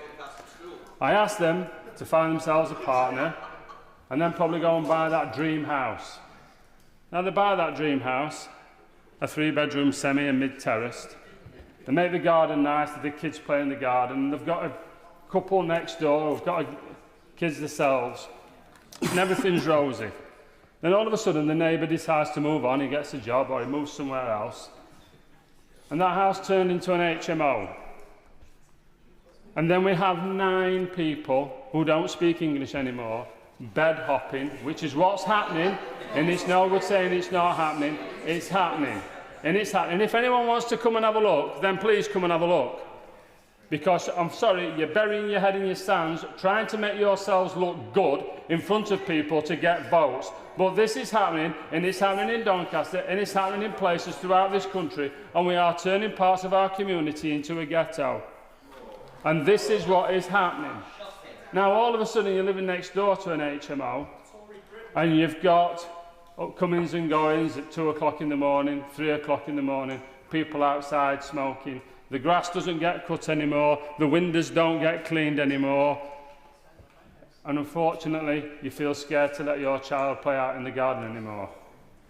Now, there's no gated communities here to make people feel safe, because we're not on seven-figure salaries anymore. You're earning £30,000 now, remember? That's what you're earning. So the only protection that you've got is a lock on a door and a council that might put a public space protection order in, but not enforce it anymore. Now, this is what's happening. You can't sell your house anymore, and if you do, you have to sell it at a discount. Your little child falls over in the street and you have to go to A&E, and you get a 12-hour waiting list. And the reason why the waiting list is so long is because people don't speak English in these places anymore. And this is what is happening. You then go to the schools, and the schools classes are over and oversized. And this is what's happening. Now, you can shout me down, you can say what you want, I really don't care. But this is what's happening. And we have to tackle this illegal immigration and this immigration because it is not fair. Because that couple that I'm talking about are paying their taxes week in, week out. They expect to live on nice streets. They expect to be able to have the services there for them that they pay for week in, week out. And they don't expect to be called racist or xenophobic for saying, we liked it as it was. And if we're going to have immigration, which I don't completely believe is a bad thing to do, it just needs to be controlled immigration, and that's what I was set down here to do. I'm only here because of Brexit. The people of Doncaster had had enough, and they wanted control of their borders. And unless we get control of their borders, Secretary of State, ministers, unless we get control of their borders, we will not be coming back down here. I will not be coming back down here again. And the worst thing and you might cheer, but the people of Doncaster are not cheering because it's the first time they've had a Conservative MP to hold the Socialist Labour Council to account, who've been left to get away with murder for the last 60 years. It is absolutely atrocious. And so, I will back this bill. I will back it today. But we've got friends on this side of the House who want this bill stronger. And I'm going to work with them. I'm hopefully going to work with you. Because we must make this work. We have to stop the boats. It's what the Prime Minister has said, and I will back him until we don't. We must stop the boats. Thank you. Joanna Cherry. Thank you, Mr Deputy Speaker. I feel like I've been sucked back in time to listen to Enoch Powell's Rivers of Blood speech again.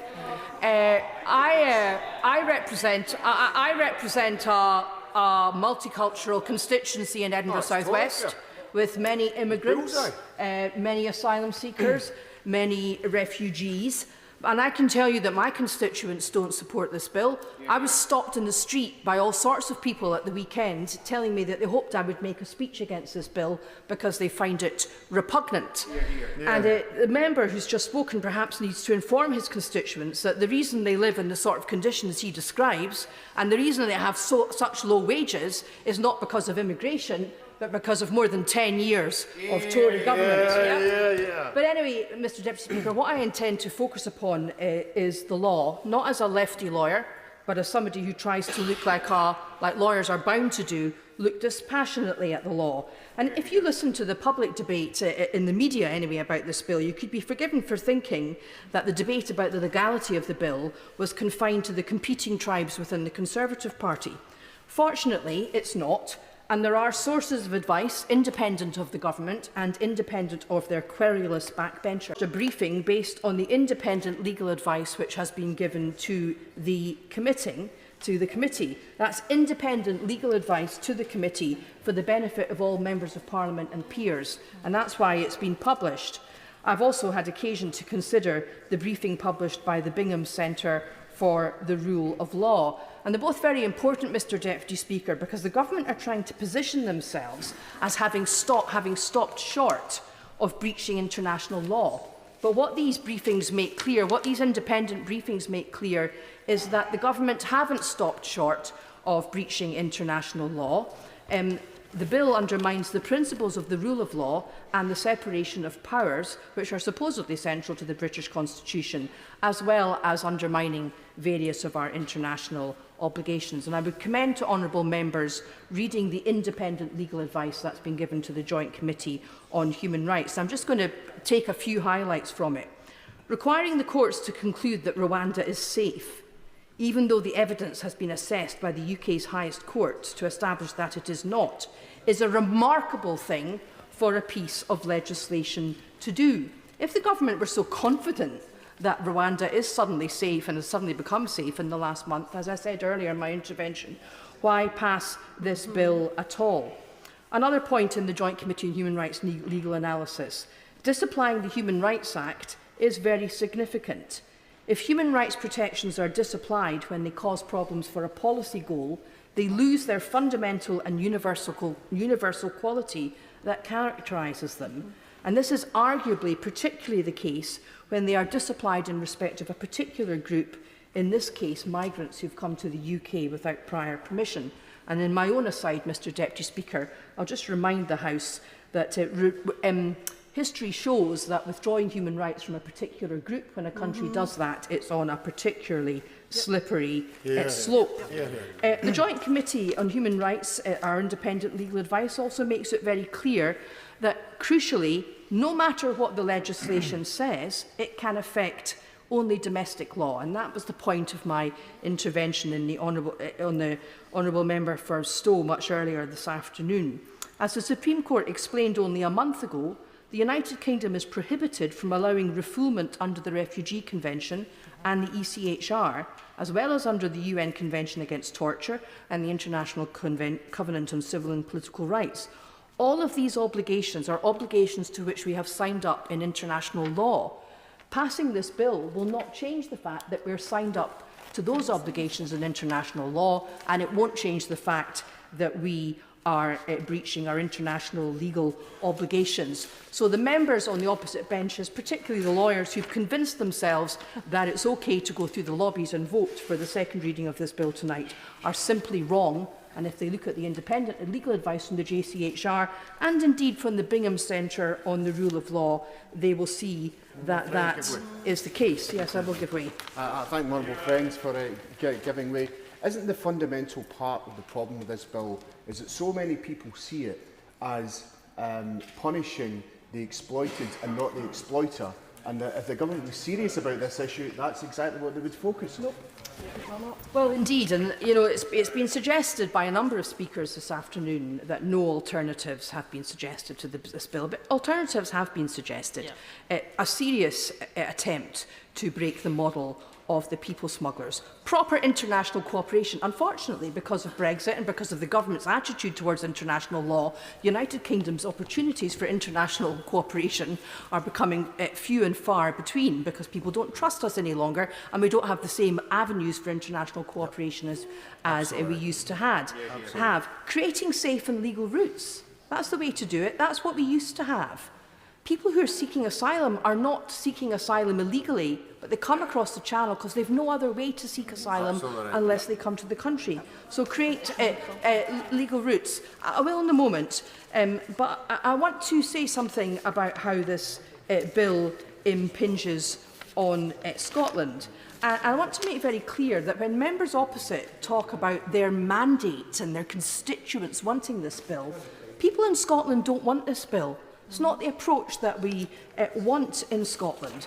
And so, therefore, it's particularly egregious that this bill seeks to oust the jurisdiction of the Scottish courts in relation to such fundamental matters as human rights and the basic tenets of our Constitution. Now, Mr Deputy Speaker, Scotland's system of civil justice is a devolved matter under the Scotland Act, and therefore it's the preserve of the Scottish Parliament. Yet I don't see any legislative consent motion being sought, despite the fact that the jurisdiction of the Scottish courts is being ousted. Perhaps even more importantly, historically, and it's rather important to those of us who are Scots lawyers, the authority and privileges of the Court of Session, including its inherent supervisory jurisdiction, are protected by Article 19 of the Treaty of Union. And that includes the noble officium of the Court of Session, a power that exists to give remedies where otherwise there would be no other remedy. And that's also arguably threatened by this bill. Now, I know the government's not terribly interested in Scotland, but I do wonder whether the government's applied its mind to whether there should have been a legislative consent motion here, and to whether this legislation is in breach of the Treaty of Union by ousting the jurisdiction of the Scottish courts. And I see the Minister looking at his notes. I'd be particularly interested to hear him answer those points in his sum-up. Thank you. James Daly. Much, Mr Deputy Speaker, and I think after some of the contributions I must make reference to my register of members' interest as a lawyer, as a solicitor of nearly 20 years. And the one thing that has happened on every day of my working life through those 20 years is that every lawyer I've met disagrees with every other lawyer about the issue that's in front of them. And one of the things that I can guarantee is that your advice tends to be somewhat in line with the instruction from your client and the ends that your client wants. And so some of the legal advice that has been referred to in this chamber and the sources it has come from, people may want to ponder in respect of that. I, in my time in this chamber, have been on the Justice Select Committee for 4 years. I'm on the Home Affairs Select Committee. I went with my honourable friend from Barrow, who's no longer in his place, and I will call my honourable friend from Hull over there, the chair of the Select Committee. We went to Calais on a trip, and we went on the beaches of Calais, and we spoke to people, and we saw what some may call a functioning asylum system or immigration system within France. That is not what I witnessed in the slightest.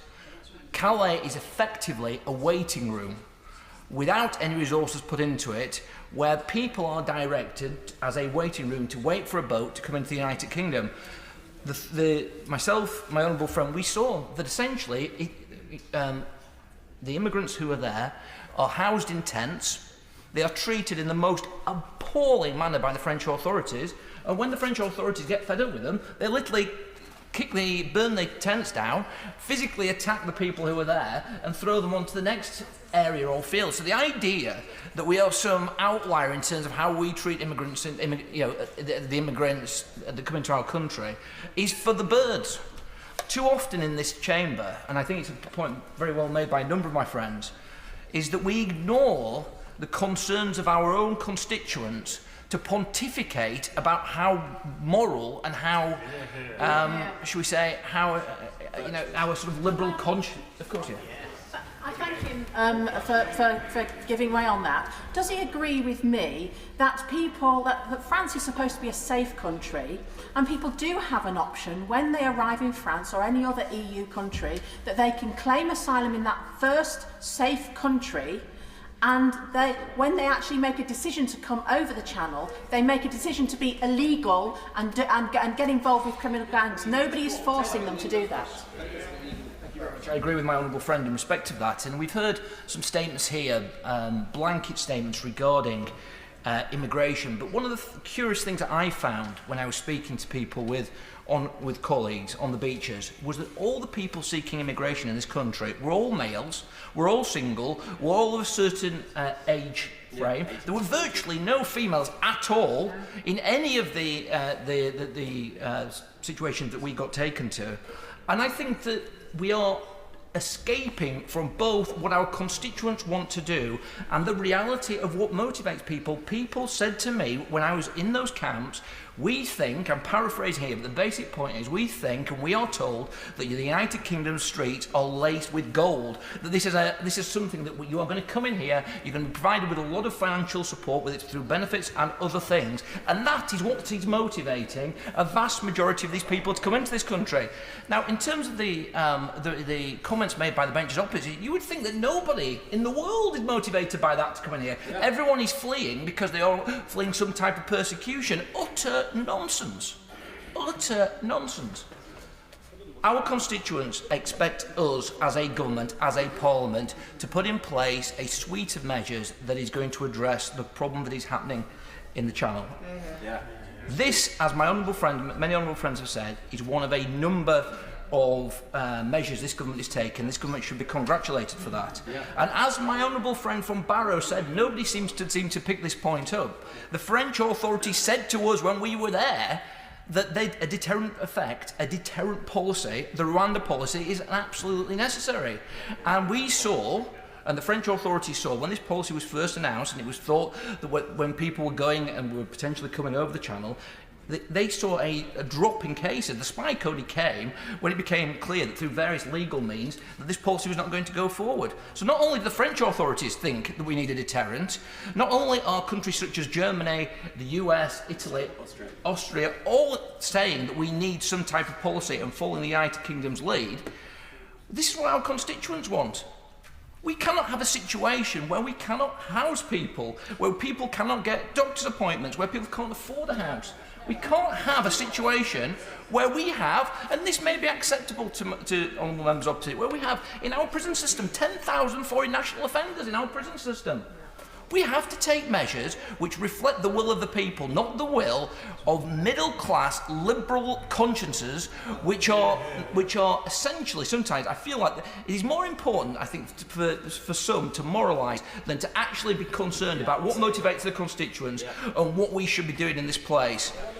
In terms of the objections that I've heard to this bill, I've heard two set out, and the two ones are one in relation to Section 39 injunctions, and I would ask my honourable friend a point in respect to that, because I agree completely with my honourable friend from Devon West and Torridge.